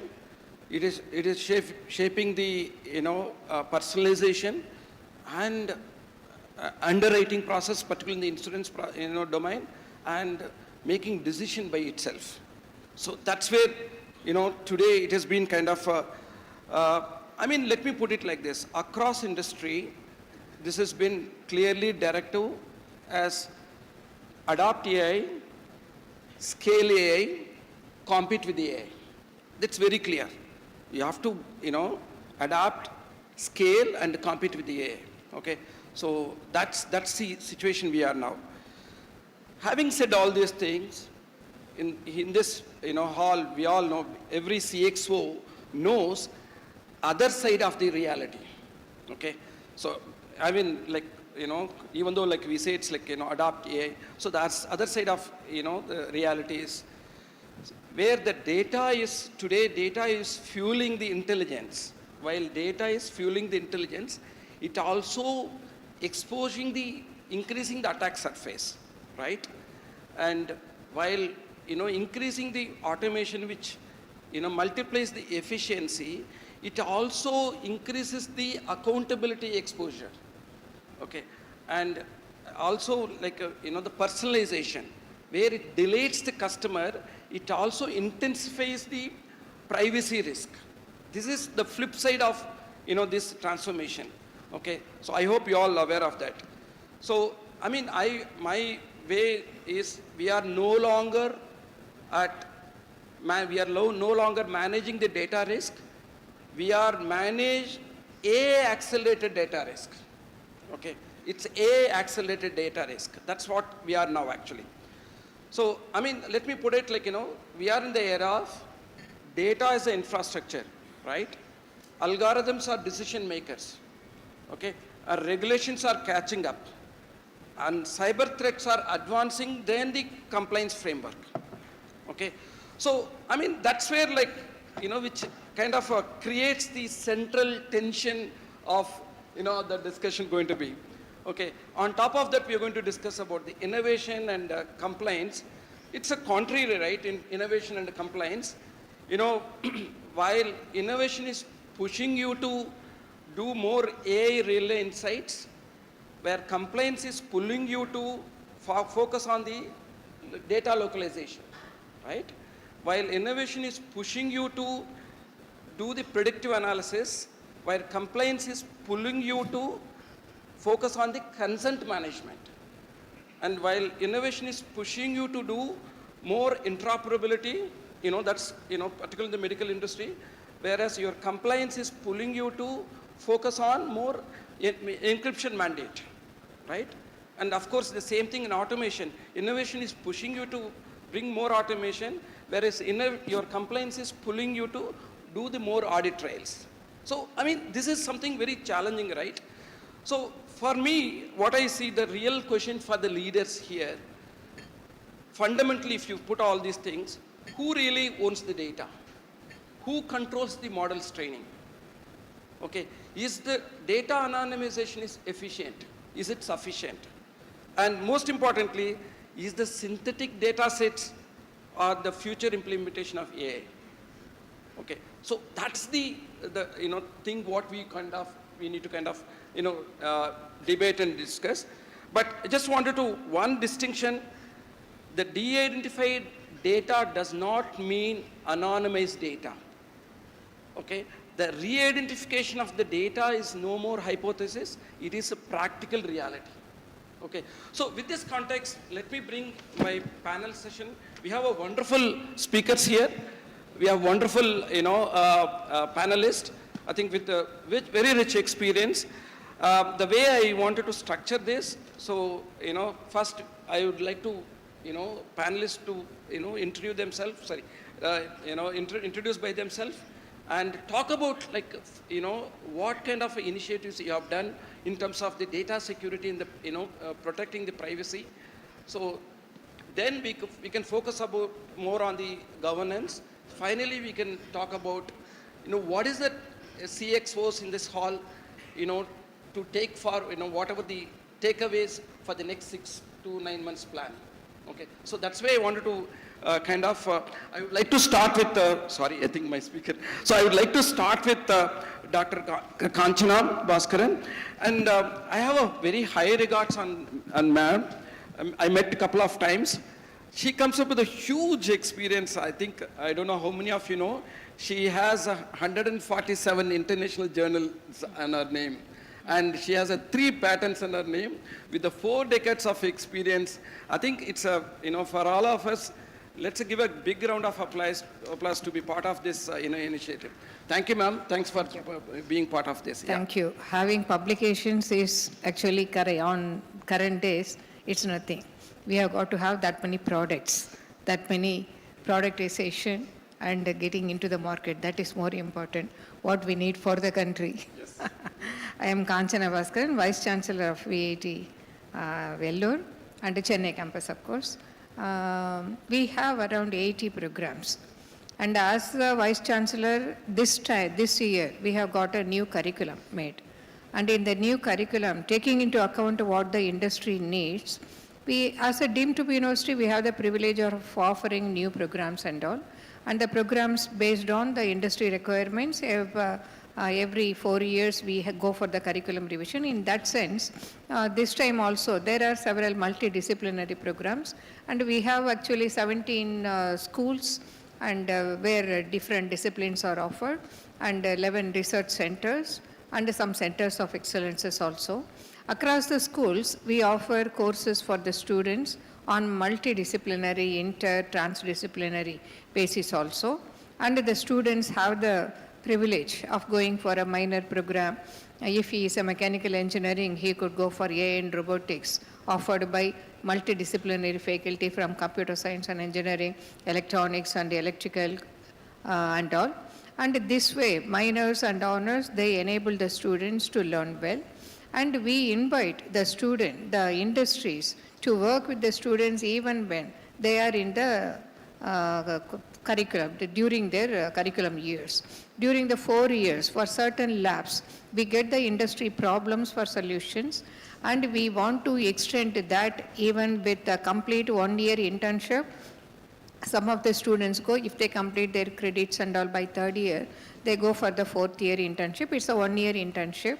So a lot of things are opening. As a Pro-Vice Chancellor said, we have got a maker space allotted in all the schools, wherever the schools can, the students can work, even beyond working hours and all. As a multidisciplinary team, they work, and they make several products and all. They go for competition to NASA and they win. The Hyperloop project recently, what was announced in IIT Madras, out of 13 awards, Vellore students got 6 and Chennai students got 3. So this sort of work, the work culture is there. The students are very good. They come through entrance examinations. The students are very bright. And we have around 3,000 faculty across the 2 campuses and 70,000 students. And with the resource what we have available, we can actually bring out the excellent atmosphere what is needed for the industry. And with the AI interruption what Sir said about, the particularly at VIT, we have, I should tell you, around 1,100 odd high-end stations with the GP, that is GP-enabled workstations are available for the students to work, for the UG, PG and research scholars and all. And some of the laboratories, we leave it open for 24/7 also, and accessible from home also or from hostel when they want to work. So this sort of facilities are there. The students take the problems and work with any faculty from any other school or from research center, and they go for doing internship with the research center faculty. And throughout the semester and through the vacation also, they can stay back in the campus and they can do research and they can do productization, and they work in the laboratories and in the maker spaces what we have, and the centers of centers of excellences what we have. Therefore, several opportunities are there for the students, and the faculty members are doing excellently well with the multidisciplinary capability. Thank you for this opportunity. Ma'am, just wanted to check with you, probably I'll come back to you in the next round. So, Mr. Vijay Anand, can you introduce yourself and talk about kind of initiative from the data security and privacy in EA? Thank you. I am Vijay Anand. Currently, I lead one of the data analytics AI product at Amazon Retail. And I have also been working as a COVID data analyst during the COVID time, where I helped millions of people understanding the COVID trends. So data is more part of my passion. So just to giving the introduction of myself. Okay. Talking about how AI is going to enable data, right? So today everyone are using ChatGPT or Gemini, right? So these are all or like general purpose AI apps, right? So you can just ask, give me a travel plan, and then it's going to give you. But how do you take AI to an enterprise and make it successful, right? So that is the biggest challenge, and also comply with laws and local laws as well as like international GDPR compliant, right? So it's a journey for me as well as like everyone in the organization. How do you take it from there, right? To start with, there are multiple layers in this AI journey, right? To start with, the basement is like you need to have the data that is curated for Gen AI, right? So a lot of organizations are rushing to make Gen AI to be, or AI to be part of their everyday use cases, right? But will it gonna work? And that's when like there is a lot of publication happened, researches happened, like surveys happened where like 90% of the AI projects fails due to lack of understanding of AI, right? So there is a multiple layer of maturity to make a successful AI project, right? So first layer would be like, how do you make the data ready for AI? Is it your data ready for AI? That question need to be answered. Then second is like, once the data is ready, do you have a compliance mechanism? Do you have a mechanism to protect what AI can see, what AI should not see? Is that control layer built? Third layer is like, do you have the interconnections of all the departments? Like, so you have a sales department, we have an ordering department, you have a support department, right? So if you're going to build an enterprise AI system, everything cannot be in a silos, right? Sales cannot build a chatbot only for sales, and customer support cannot build a chatbot. See, that's what's happening currently. So this AI is a race where everything is happening in a silos. So there is no central network or a knowledge base or a knowledge context graph which understands the entire landscape of an organization, and then apply AI on top of it. So, and then how are you going to apply policies? There will be a lot of company policies, right, on top of this. That will be the fourth layer. And then fifth layer is when you're going to do the productionization, and you have to scale this for the customers, and then make it as product. So making a general purpose AI like ChatGPT is pretty meaningless. It's already, problem is already solved. But making successful in an enterprise is a journey that's what currently every organization going through. And then we have successfully did one of the program as well. Thank you. Next, Dheeraj, from your side. Good evening to all. First of all, I am very thankful for the Hindu who is organized this theme, Continuity Unbroken. Every year I have seen that new themes, the Hindu is pioneer in bringing the new technology, new initiatives, and the new processes, what are there in the industry or the markets, and giving the insight to the audience on people. I am also very proud of you, associated with the CIO Club as a member, who is the knowledge partner for this event. I am Dheeraj, I am working with Indian Bank Corporate Office for Digital Banking and Digital Adoption Department. We will focus, as Shini told, we'll focus my discussion along with data security and privacy, and what are the models, how it can be done, how organization can make a balance between innovation and compliance and regulation, because that is the thin line. But mind it, the regulators and compliance is there to go ahead forward. It stops us from doing nothing out of the channel. It protects us from some of the things which we cannot think of. So regulators and compliance is very much important, and it cannot be a bottleneck. It can be the only enabler. That's what I want to say as of now. Now, Shini, it's your turn now. Thank you. Ma'am, coming back to the core part of the program. So, I mean, this is something appropriate to ask you, like, do you see any risks using the third party, AI tools, platforms which is being well used in education? Do you see Correct. kind of a risk? Correct. Actually, we do use third-party AI tools. For the education today, the AI tools they are to be treated as tools, not as everything. It cannot substitute teacher. The teacher and the student, they can go for using the AI as a tool. But while using the tool, we have got to be very careful with respect to the data privacy, mainly pertaining to the faculty and pertaining to what we have related to the students. For the students, even if we take academics, right from the examination data, right from their admissions data, everything would be there. But giving away all the data to the third party and where he is going to be keeping, what is his security arrangements, what he has, because we deal with the third party AI tool as a black box. We don't know anything about it. And we just feed our data to that. And whether our data, our student data, or our institutional data is going to be used as some training material for some other purposes, we won't know. And for that matter, he can actually go for having some copyrights which are actually known only to him, and that may not be related to what an institution needs. We need to have certain regulatory practices, constraints and all followed. As an institution, we are committed. As an institution, we are accountable to the students' privacy and all that. But we still want the education to run well and the research to run well.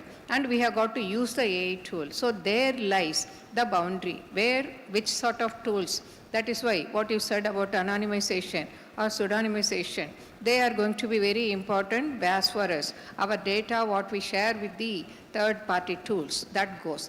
And particularly federated learning and all, they are to be important also. The data, what we give for the third party, should be going out of our campuses, and that should be saved, stored, and processed, and results and all coming out only from those locations. And that sort of like AGI. So that sort of thing is actually we practice.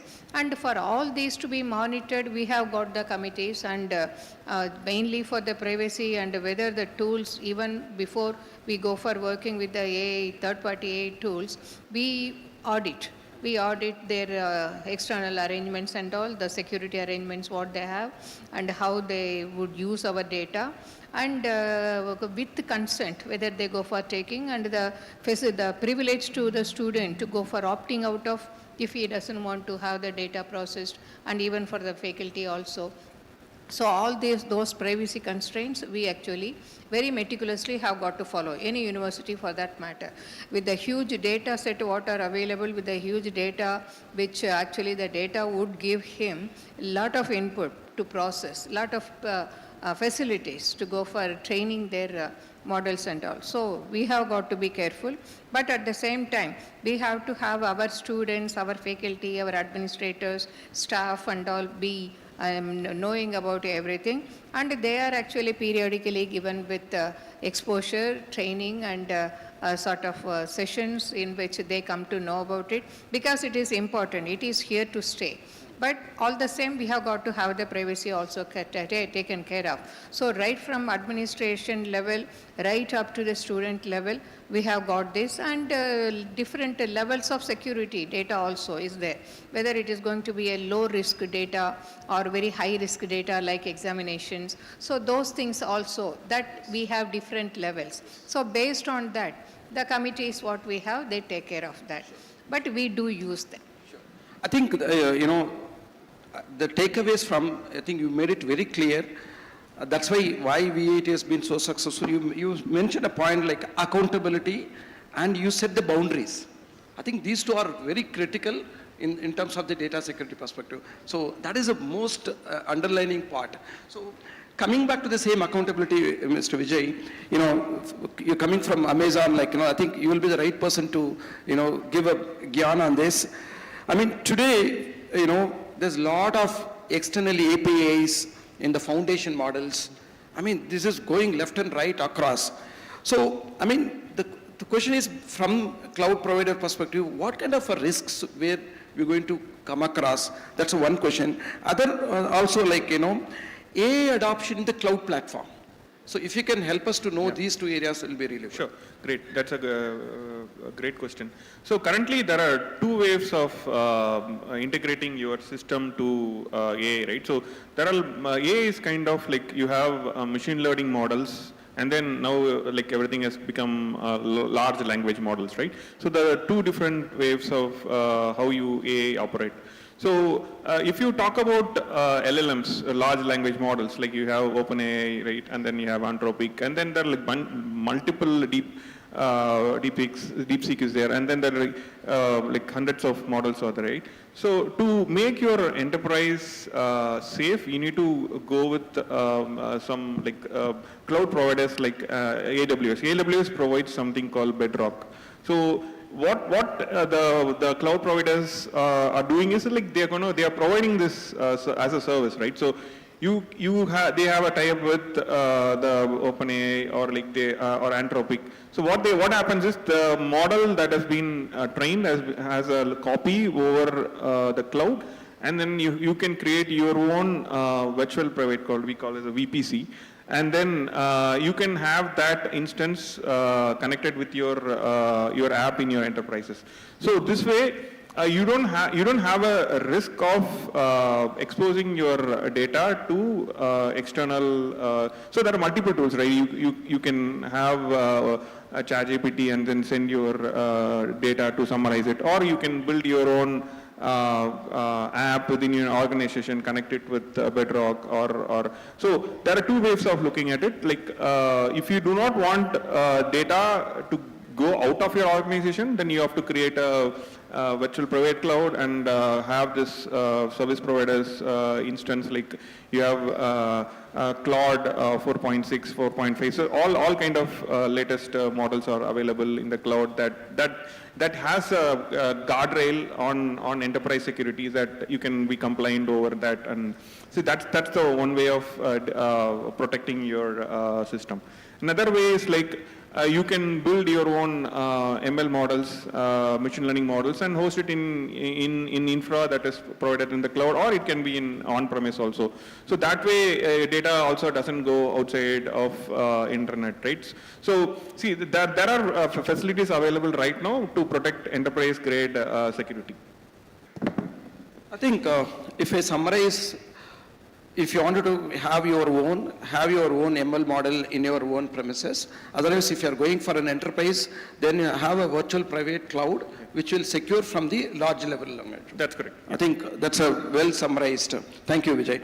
Now coming back to, I think this is something very relevant, from the banking industry. You're coming from the banking industry, Mr. Dheeraj. Okay. Do you believe, the most of the organizations are really AI ready?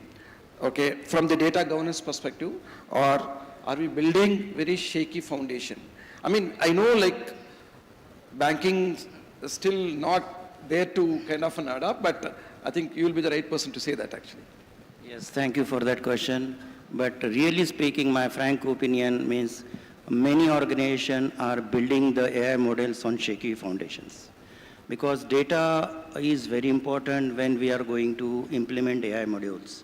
Data is vast, data is required. The data should be consistent, accurate, and protected from any thefts and breaches. So that is the very important aspect of data governance. Here I come with data governance frameworks. So organizations which are having good data governance frameworks will definitely have an advantage on going to deeper in AI modules. The researchers shows that only 8 to 9% organizations are AI ready. Their data is AI ready. So they can go ahead. Rest of the organization has to delve how my data can be best utilized for various AI models, and that is a challenge. That is really a challenge, but that can be solved if they put this data governance framework in that organization. And I will say the designing should be like it is a privacy by design. It should not be any type of a checkbox method that it is done.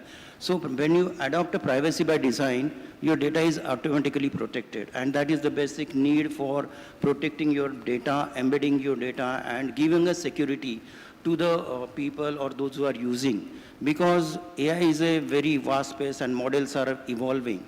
So without exploring that models and how it does it, what type of functionality it does behind the black box, we are not aware. Even customers are not aware. It's very difficult for customers to know where is my data. Regulators are not keeping up what happens with the data. So a lot of challenges, and that the challenges comes with compliance risk and bias risk and malicious data and all other things. So that is a very challenge, and innovation I will talk later how it can take up in this space. Thank you, Dheeraj. Since Dheeraj was touching upon the data sets, like I wanted to take this with Vijay.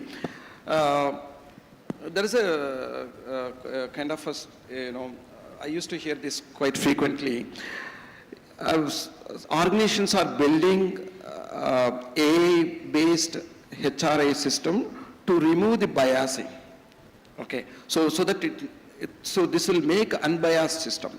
But what happens? Your HRA system over the period of becomes biased because the system has been trained by the data which was biased data. Okay, so that's the risk of the, So with respect to that one, what I wanted to understand, how the organization should govern the security and integrity of the data sets. If you can help us to know, that'll be good. Sure. That's a great question that I think every organization are facing right now. So let's assume how do you explain an AI model giving let's assume it's an underrating model, right? How do you make sure that it's not biased by gender or age or profession, right? So how are you going to do that? So that is going to be very critical, and explainability of the AI is also another critical part. So to do that, you'll have to not only build a model to give an example underwriting, you give a credit score for a customer, right? You will have to clearly have a explainability model which is going to tell you what all the different attributes that is driving the results, right? It could be a regression model, or it could be a binary tree, or it could be what is the a rule that is going to be used, right? So all this kind of has to be logged in a system, right? And then you will have to have an evaluation agent. Now it's become agentic, right? So that should be another evaluator which is going to check periodically if the model is getting biased or not. So that should be an evaluation framework to be built along with the model that is going to give you the predictions, right? So these two models has to be trained in such a way that one is governing the other one, right? So that kind of now it's like AI versus AI. So I think that is where we are going towards. One AI is going to predict and one AI is going to govern. So you'll have to have, so we also have something called AI as a judge, right? It's going to judge that what the decision made by another AI is right or wrong. So these are all the systems that is evolving. We are not there yet, but we are evolving. But this has to be part of every organization. Okay. I think one of the, I can share my own experience in our hospital, what we did for the diabetic retinopathy, once we finalized the model, what we did, we implemented this model, but we did not inform the doctors. So what we did, we have taken the, outcomes of the doctors for 6 months, and this model was running. We compared both the results, and we realized the model results was better than the doctors.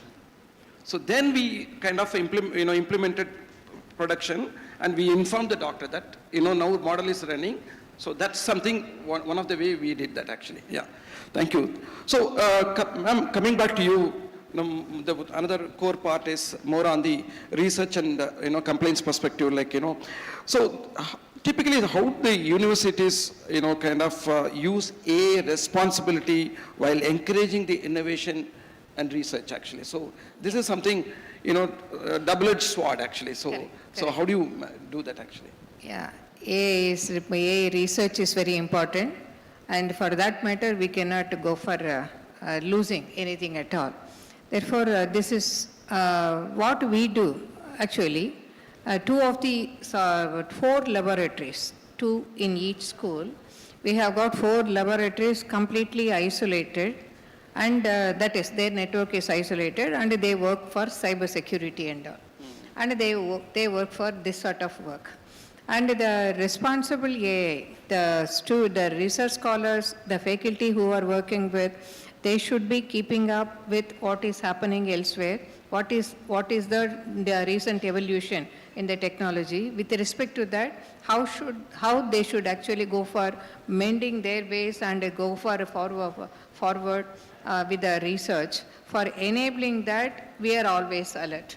There is actually a group of people who work with identifying what is the evolution taking on and how that should reflect in the curriculum and in the research practices and all. Based on that, the student researchers are allowed to work in such laboratories. And they are given with excellent research facilities across the schools, interconnected. If my one system is not sufficient, we would give them a cluster of systems. With that, they would be able to work. Therefore, the responsible research towards a particular target, you said about the medical diagnostics. Here, we have a multidisciplinary environment. That happens to be a very important advantage for us. And right from the computer science people and IT, they go for working with the different other disciplines also, where in what application the AI would be helpful for them, and that the productivity, and they are all alert now. So that, as you said, the biasing would not happen, wrong results would not come out, because they are expecting a product, and you have different viewpoints who are all concentrating on the particular work. And that sort of a multidisciplinary environment directs them towards using the AI responsibly towards a particular thing. And whatever be the research data they produce, they are all archived and they are all ready for documentation and all. We very well follow. And the repeatability or reproducibility, that also is the matter what we need to look at. And all these things are monitored, and all these things are happening across the schools, across the researchers towards a particular target. That takes care of this responsible AI. But if we miss that, we are not going to be going forward at all. Therefore, it is very sort of quintessential. Sure. Okay. Thank you, ma'am. So, Vijay, I just wanted to forgot to ask one more thing. This is important because we were talking about the data collection set. Like, how do you embed, data privacy principle as part of the data collection set? Yeah. That's a great question, right? So data collection is one of the very important for any model building, right? So how do you prevent PI data, right? Personal identified data to go out of system, right? So you should have a data lake where you're going to have the row level security, and then you should have cell level security, and then schema level security, and then access controls with IAM roles, like everything has to be least privileged policies has to be given, right? So, and these are like very important for an enterprises which is like handling the customer data. So these guardrails have to be implemented first of all.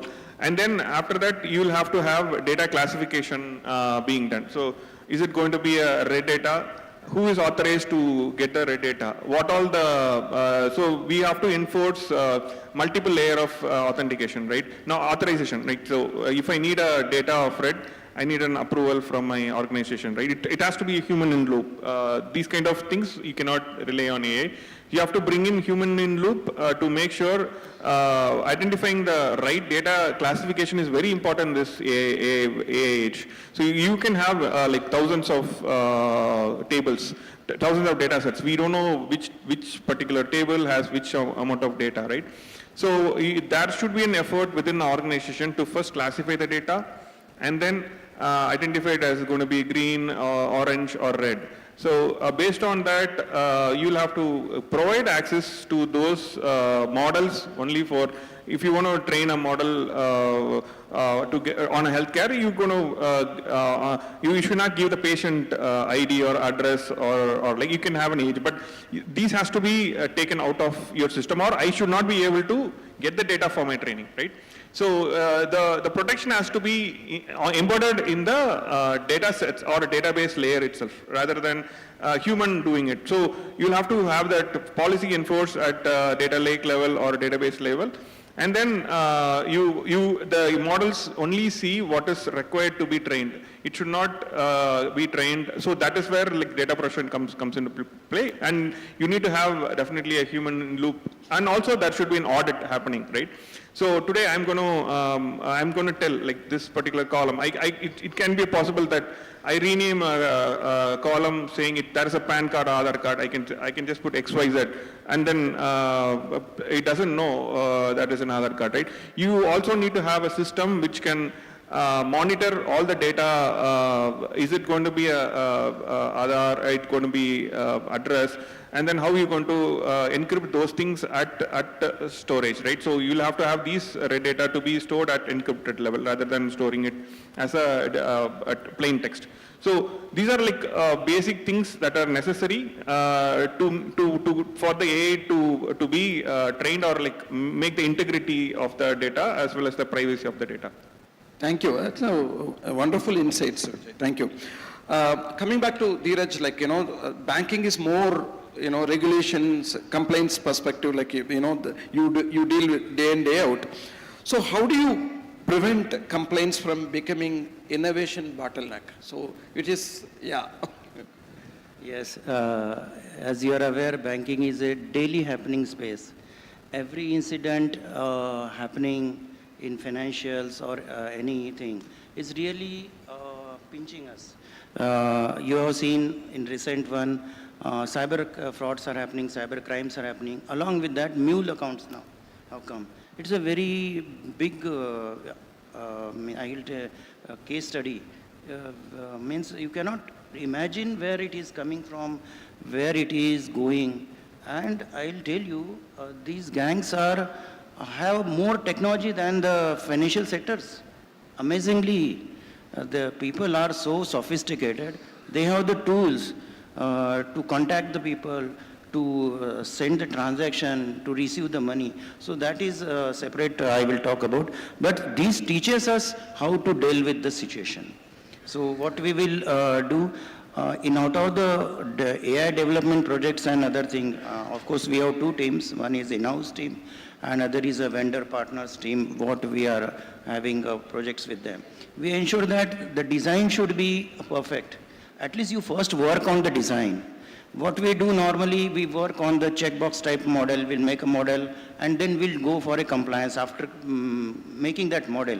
But simultaneously, you can put the compliance checks while doing all the processing, while doing all the developments and other thing. This will make your model at least compliant ready. So compliance by design is the first principle that I will go for it. Second one will be your workflows. Your workflows will be such that it should take care of your models, it should take care of your design, it will take care of your process. So once you take these two things, I don't think there will be any compliance issues. There will not be any trust issues. There will not be any security issues. There will not be any breach issues. Second thing, the silent killer for AI models, my takeaway will be the weak data foundations. Those organizations are having weak data foundations, no data frameworks. They will be suffering in lot. And they cannot put the journeys, they cannot put the AI-enabled solution which is scalable and robust and long-lasting. So that is the primary framework where you have to work. Every organization has to work. Like Srini told, training the data sets, I'll come to that. Training data set is very, very important. The training data set, you should give your real-time scenario to that, feed to the engine, but simulated one, synthetic one, not the real data. Because whatever happens, it will happen to that synthetic data. Because AI engines are such that it will take your PI data also. it has a reference to that data. It will pose a security to customer data. So that things organization has to keep in mind. We have to work on that one. We have to ensure the security in financial transactions. We have to ensure the security of the customer data. That is basic need for a data security and data integrity and accountability, what you said. Sure. That is my takeaway. Thank you, Dheeraj. So the last session, I think we need to shift the gates, quick, we have a lot of CXOs here. So one quick advice from you, what should leaders do? In fact, I mentioned next 6 to 12 months. It's not next to 6 to 12 months, next 3 to 6 months. What they need to do is stay compliant without killing innovation. Let's have a, ma'am, you can start. Can you repeat the question? So basically, for the CXOs, in the next 3 to 6 months, if you can give an advice, suggestion, what they should do, in the innovation without killing innovation to be compliant. Yeah. So, yeah. So, as an institution, for our students, we actually have in the curriculum the subjects related to AI. Wherever AI can be used, we include that in the syllabus.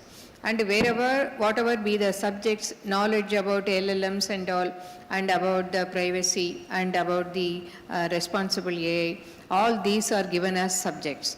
And these students who come out to the industry, they are going to be working, like he said, we have those students coming out who would go for taking that forward, because they are now aware of what responsible AI is, how privacy should not affect the model, and how they should be efficiently working for the society at large. With that knowledge, we are sure that our students would be able to cater to the requirements of the industry without killing, as you said. Yes. Yeah.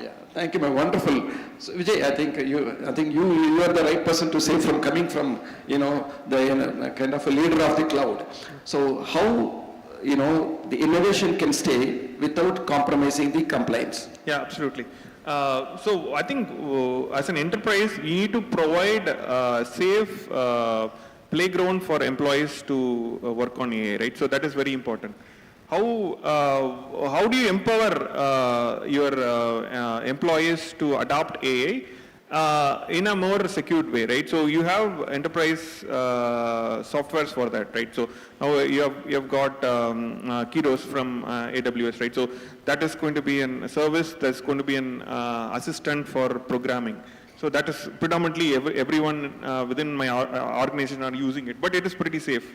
It's not going to go out of your system. So you will have to, the organization has to adopt AI, but also provide or empower your employees that safe playground to innovate, right? So you'll have to do that kind of investments into getting into cloud providers, which are going to improve the productivity. There are QuickSuite is one of an example in AWS service that is predominantly used for data analytics, and then you have Kairos as for the software development, and then there'll be multiple of tools that is available as a service, like a Bedrock. So these are all safe playground for an enterprise for the employees to work around to adopt AI and also comply with regulations. Thank you, Dheeraj, for the more regulated vertical what you have. Yeah. Okay. So in my view, the organization which will keep the workflows and design consent as a priority, they will work more on how it should be your design and workflows. They will definitely have an advantage over others in innovation. And the compliance or regulations cannot be a constraint for such organization who wants to develop these models in that way. So you should be very pakka on your designs and workflows. That is one part. Second part, I will tell, compliance and regulators are not there for you breaking your journey. They are there for enabling your journey. I will cite one of the example. In 2008, when there was subprime crisis, all Indian financial market and Indian banks were protected because we have very less exposure to security-led market or mortgage-led market, and RBI regulations was very strict. Here we are very, very conservative in lending, and we only have a good capital adequacy ratios. And regulator is so smart that he does not allow us to deviate from this one. So I don't think compliance is a bottleneck for us, bottleneck for innovation. It will keep us in innovation. That is what my takeaway. Thank you. I think we are in a, end of the session. So what I wanted to conclude, the history will not remember which company adopted AI first, but it will remember which company did responsibly. Okay, that's most important thing. And as I mentioned in the beginning, in the era of algorithms make decision, but leader sets the boundaries. As Madam mentioned, leader sets the boundary. Okay, so ultimately, AI can scale only if you have a trust with the data. Okay, so to end this, what I wanted to say, so the mandate for the leadership is very simple, but urgent, move fast, but govern fast. You need to govern fast. That's important. Amazing panel members. So we have, few minutes. It's open for question and answers.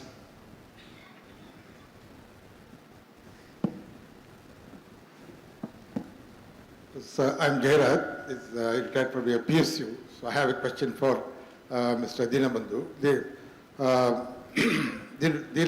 Dinra. So this compliance, data security and privacy starts with compliance. You also said there should be a checks and balances should be there and constant monitoring. How constant the monitoring should be there so that compliance is ensured? Could there be, a pop-up screen, which advises the data operator, rather the engineer who does that, saying that the compliance has not been done or something of that kind? Yeah. Yes, the second question about the privacy. The Digital Personal Data Protection Act, of course, is a step forward in ensuring privacy. But is it robust enough to ensure privacy? I'm told Europe has come up with better privacy statutory rules. Can we go for that, or your comments on that also?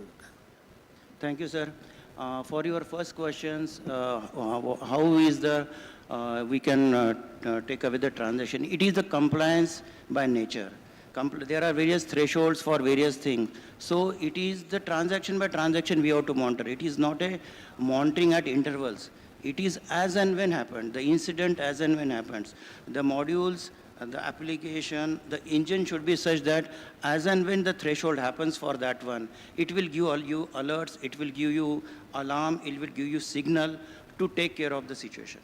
Second one, regarding what you told, EU Act, AI Regulation Act 2026. Yes, there are very strict norms for what EU has put up for AI-related applications, AI-related entities and other things, and that is a really challenge when we are developing these modules according to that one. So these challenges are very much, and we have to build our system, keeping in view the GDPR, CCPA, or AI Act. I think AI is one of EU. EU is one of the first organization who has come with AI Act and AI Enforcement Act. Our government is still yet to come, but we have to work hard on that one to be competitive in AI models. That is what my takeaway, sir.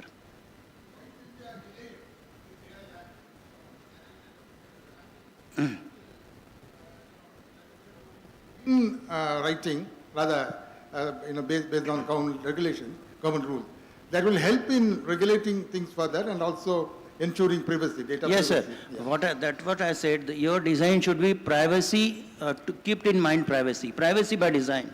If your solutions are there, privacy by design, I think most of the compliance you will be completing, and you will be compliant with the regulators. That is one thing. Nowadays, consent management, everything is consent-based. So that privacy plays a very important role in this one. So your model should be privacy compliant. Can I start? Yeah. So I don't want to mention any companies, but I want to mention the case studies. So similarly, past year, there was a breach attack in Microsoft softwares, like in operating systems. So from NASA till every cloud industries and our stock exchange has been affected. So how AI is going to helpful in data privacy? Yeah, I can take it. So, attacks, the main problem with attacks is, right, the malicious, the code that's getting written, right? So, it starts with like how are these code reviews are happening, right? So currently, like people are right now using a lot of AI for even coding, right? So that's happening in that started happening everywhere, right? So there should be a strong review process on whatever the code that has been written by every developer to be reviewed. There can also be an code review agent, so that's the trend happening.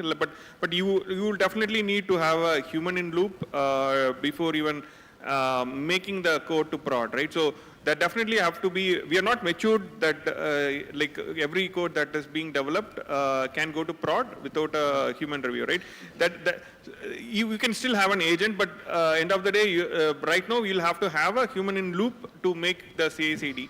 So that is where I would say, like you can also have an AI agent that's going to review your code, as well as like if there is a high severe. So it's like more of AI versus AI. How AI can develop software, AI can also predict that that's going to be a malicious like attacks going to happen, and also you have a human in loop who is going to really just do a check on before going into prod. So this has to be part of your software development life cycle right now. That's what I would say.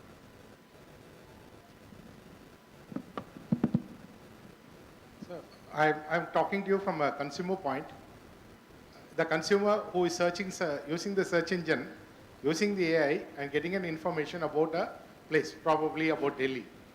And the moment he lands in Delhi, that information is, he gets in a lot of information is the mobile. I'm telling you, this information, what I'm seeking for, I'm willing to pay. But my privacy and secrecy has to be maintained. The purpose of my visit to Delhi or whatever it is, or to London. In this case, the AI can collect some money. The person who is giving me this information can collect a fee from me instead of collecting me the data. Is there any future chances looking at that way so that my secrecy and my information is protected?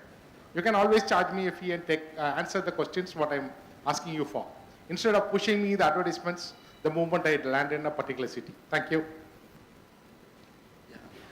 I think we are in a what we call it as a golden age of digital. Okay, so in fact, in our hospital, when we had no internet, no EMR, so we didn't have any issues.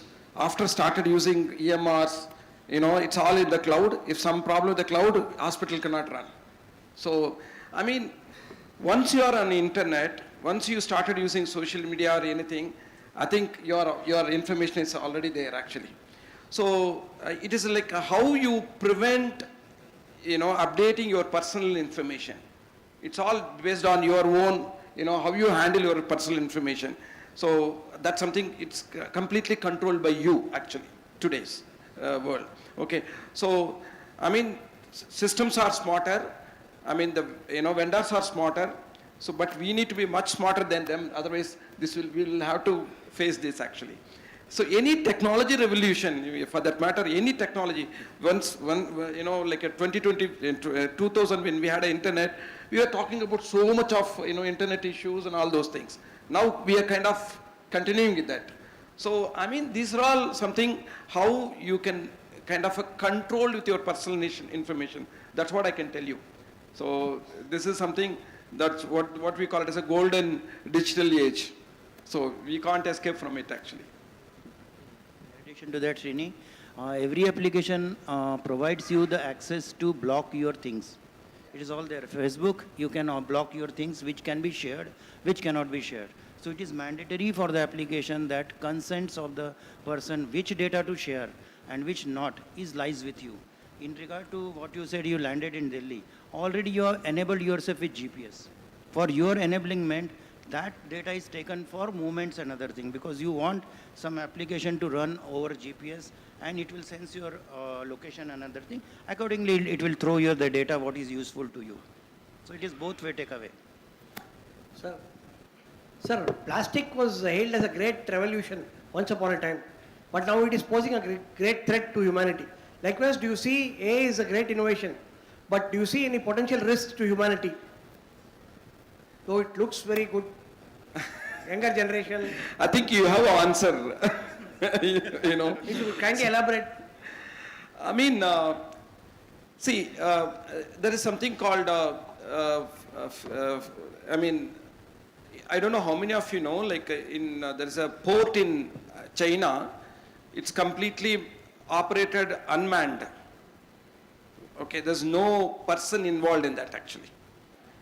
Okay, so it's completely operated by the AI, and there is a hospital in China, no doctor, no clinical team. Okay, so how we are going to use the AI? It is again controlled by human. This, as someone mentioned, the human link is in between actually. It's all, you know, how you control. So the boundaries are set by human. So that's where we need to be much smarter than them actually. So, I mean, still the human intelligence is much, much needed there actually. Yes, that's what I can probably, if you want. Actually, that is the, what to say, the technology, what it brings us. Human, we are greedy. And we want to develop and we want to find new things and we want to be better than what we were yesterday. And we end up finding out newer things. And the newer things gives us some advantages and they give us several other disadvantages also. And this is the way everything works. In electronics, we used to be having this big computer. Now we are having even within our watch itself a computer of the same capacity. But because of this, we are now bothered about how much of power it's going to be consuming, what battery technology I need to have, and how much of power I should go for saving, what are the battery technologies which are there, fuel cell or any other technology which are going to be even smaller than lithium ion and all. We all go for it. And we go for having the similar way, the research problems we are actually expanding. As we go for advancing by one step, we have 10 other research problems coming up.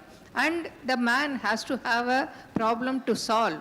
And these are the research problems which are adding up to our students, to our research scholars, and they actually do the research and find out newer things. And it ends up with something else. So this is bound to happen. This is philosophically speaking, this is how the life, the earth has evolved. And the growth of a person has evolved. Everything cannot be ideal because we are not, we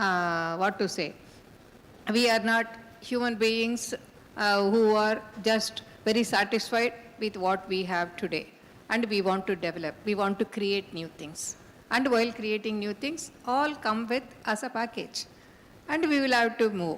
And that is why, as a university leader, I would say that the students who are actually studying here, and those students ought to be made aware of what is good, what is bad, even at the time of studying itself, so that they become valuable, good citizens who have good values and good directions, which they themselves set for themselves.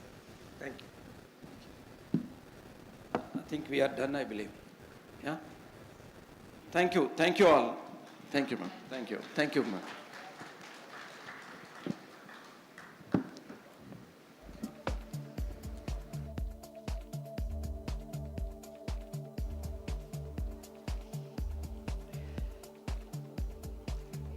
A big thank you to all of our distinguished speakers on stage for closing this summit on such a high note. Thank you so much. We really appreciate all of you taking the time to share your expertise with us today. Thank you. And ladies and gentlemen, thank you all for being such a wonderful audience. I think it's safe to say that the future of tech is bright, and it's wonderful to have been able to share all of these thoughts, insights, and have these discussions both with members of the industry, our audience, and experts as well. With that, we come to the end of the Hindu Tech Summit 2026. Thank you all so much for being with us today and yesterday. Have a wonderful evening. Thank you.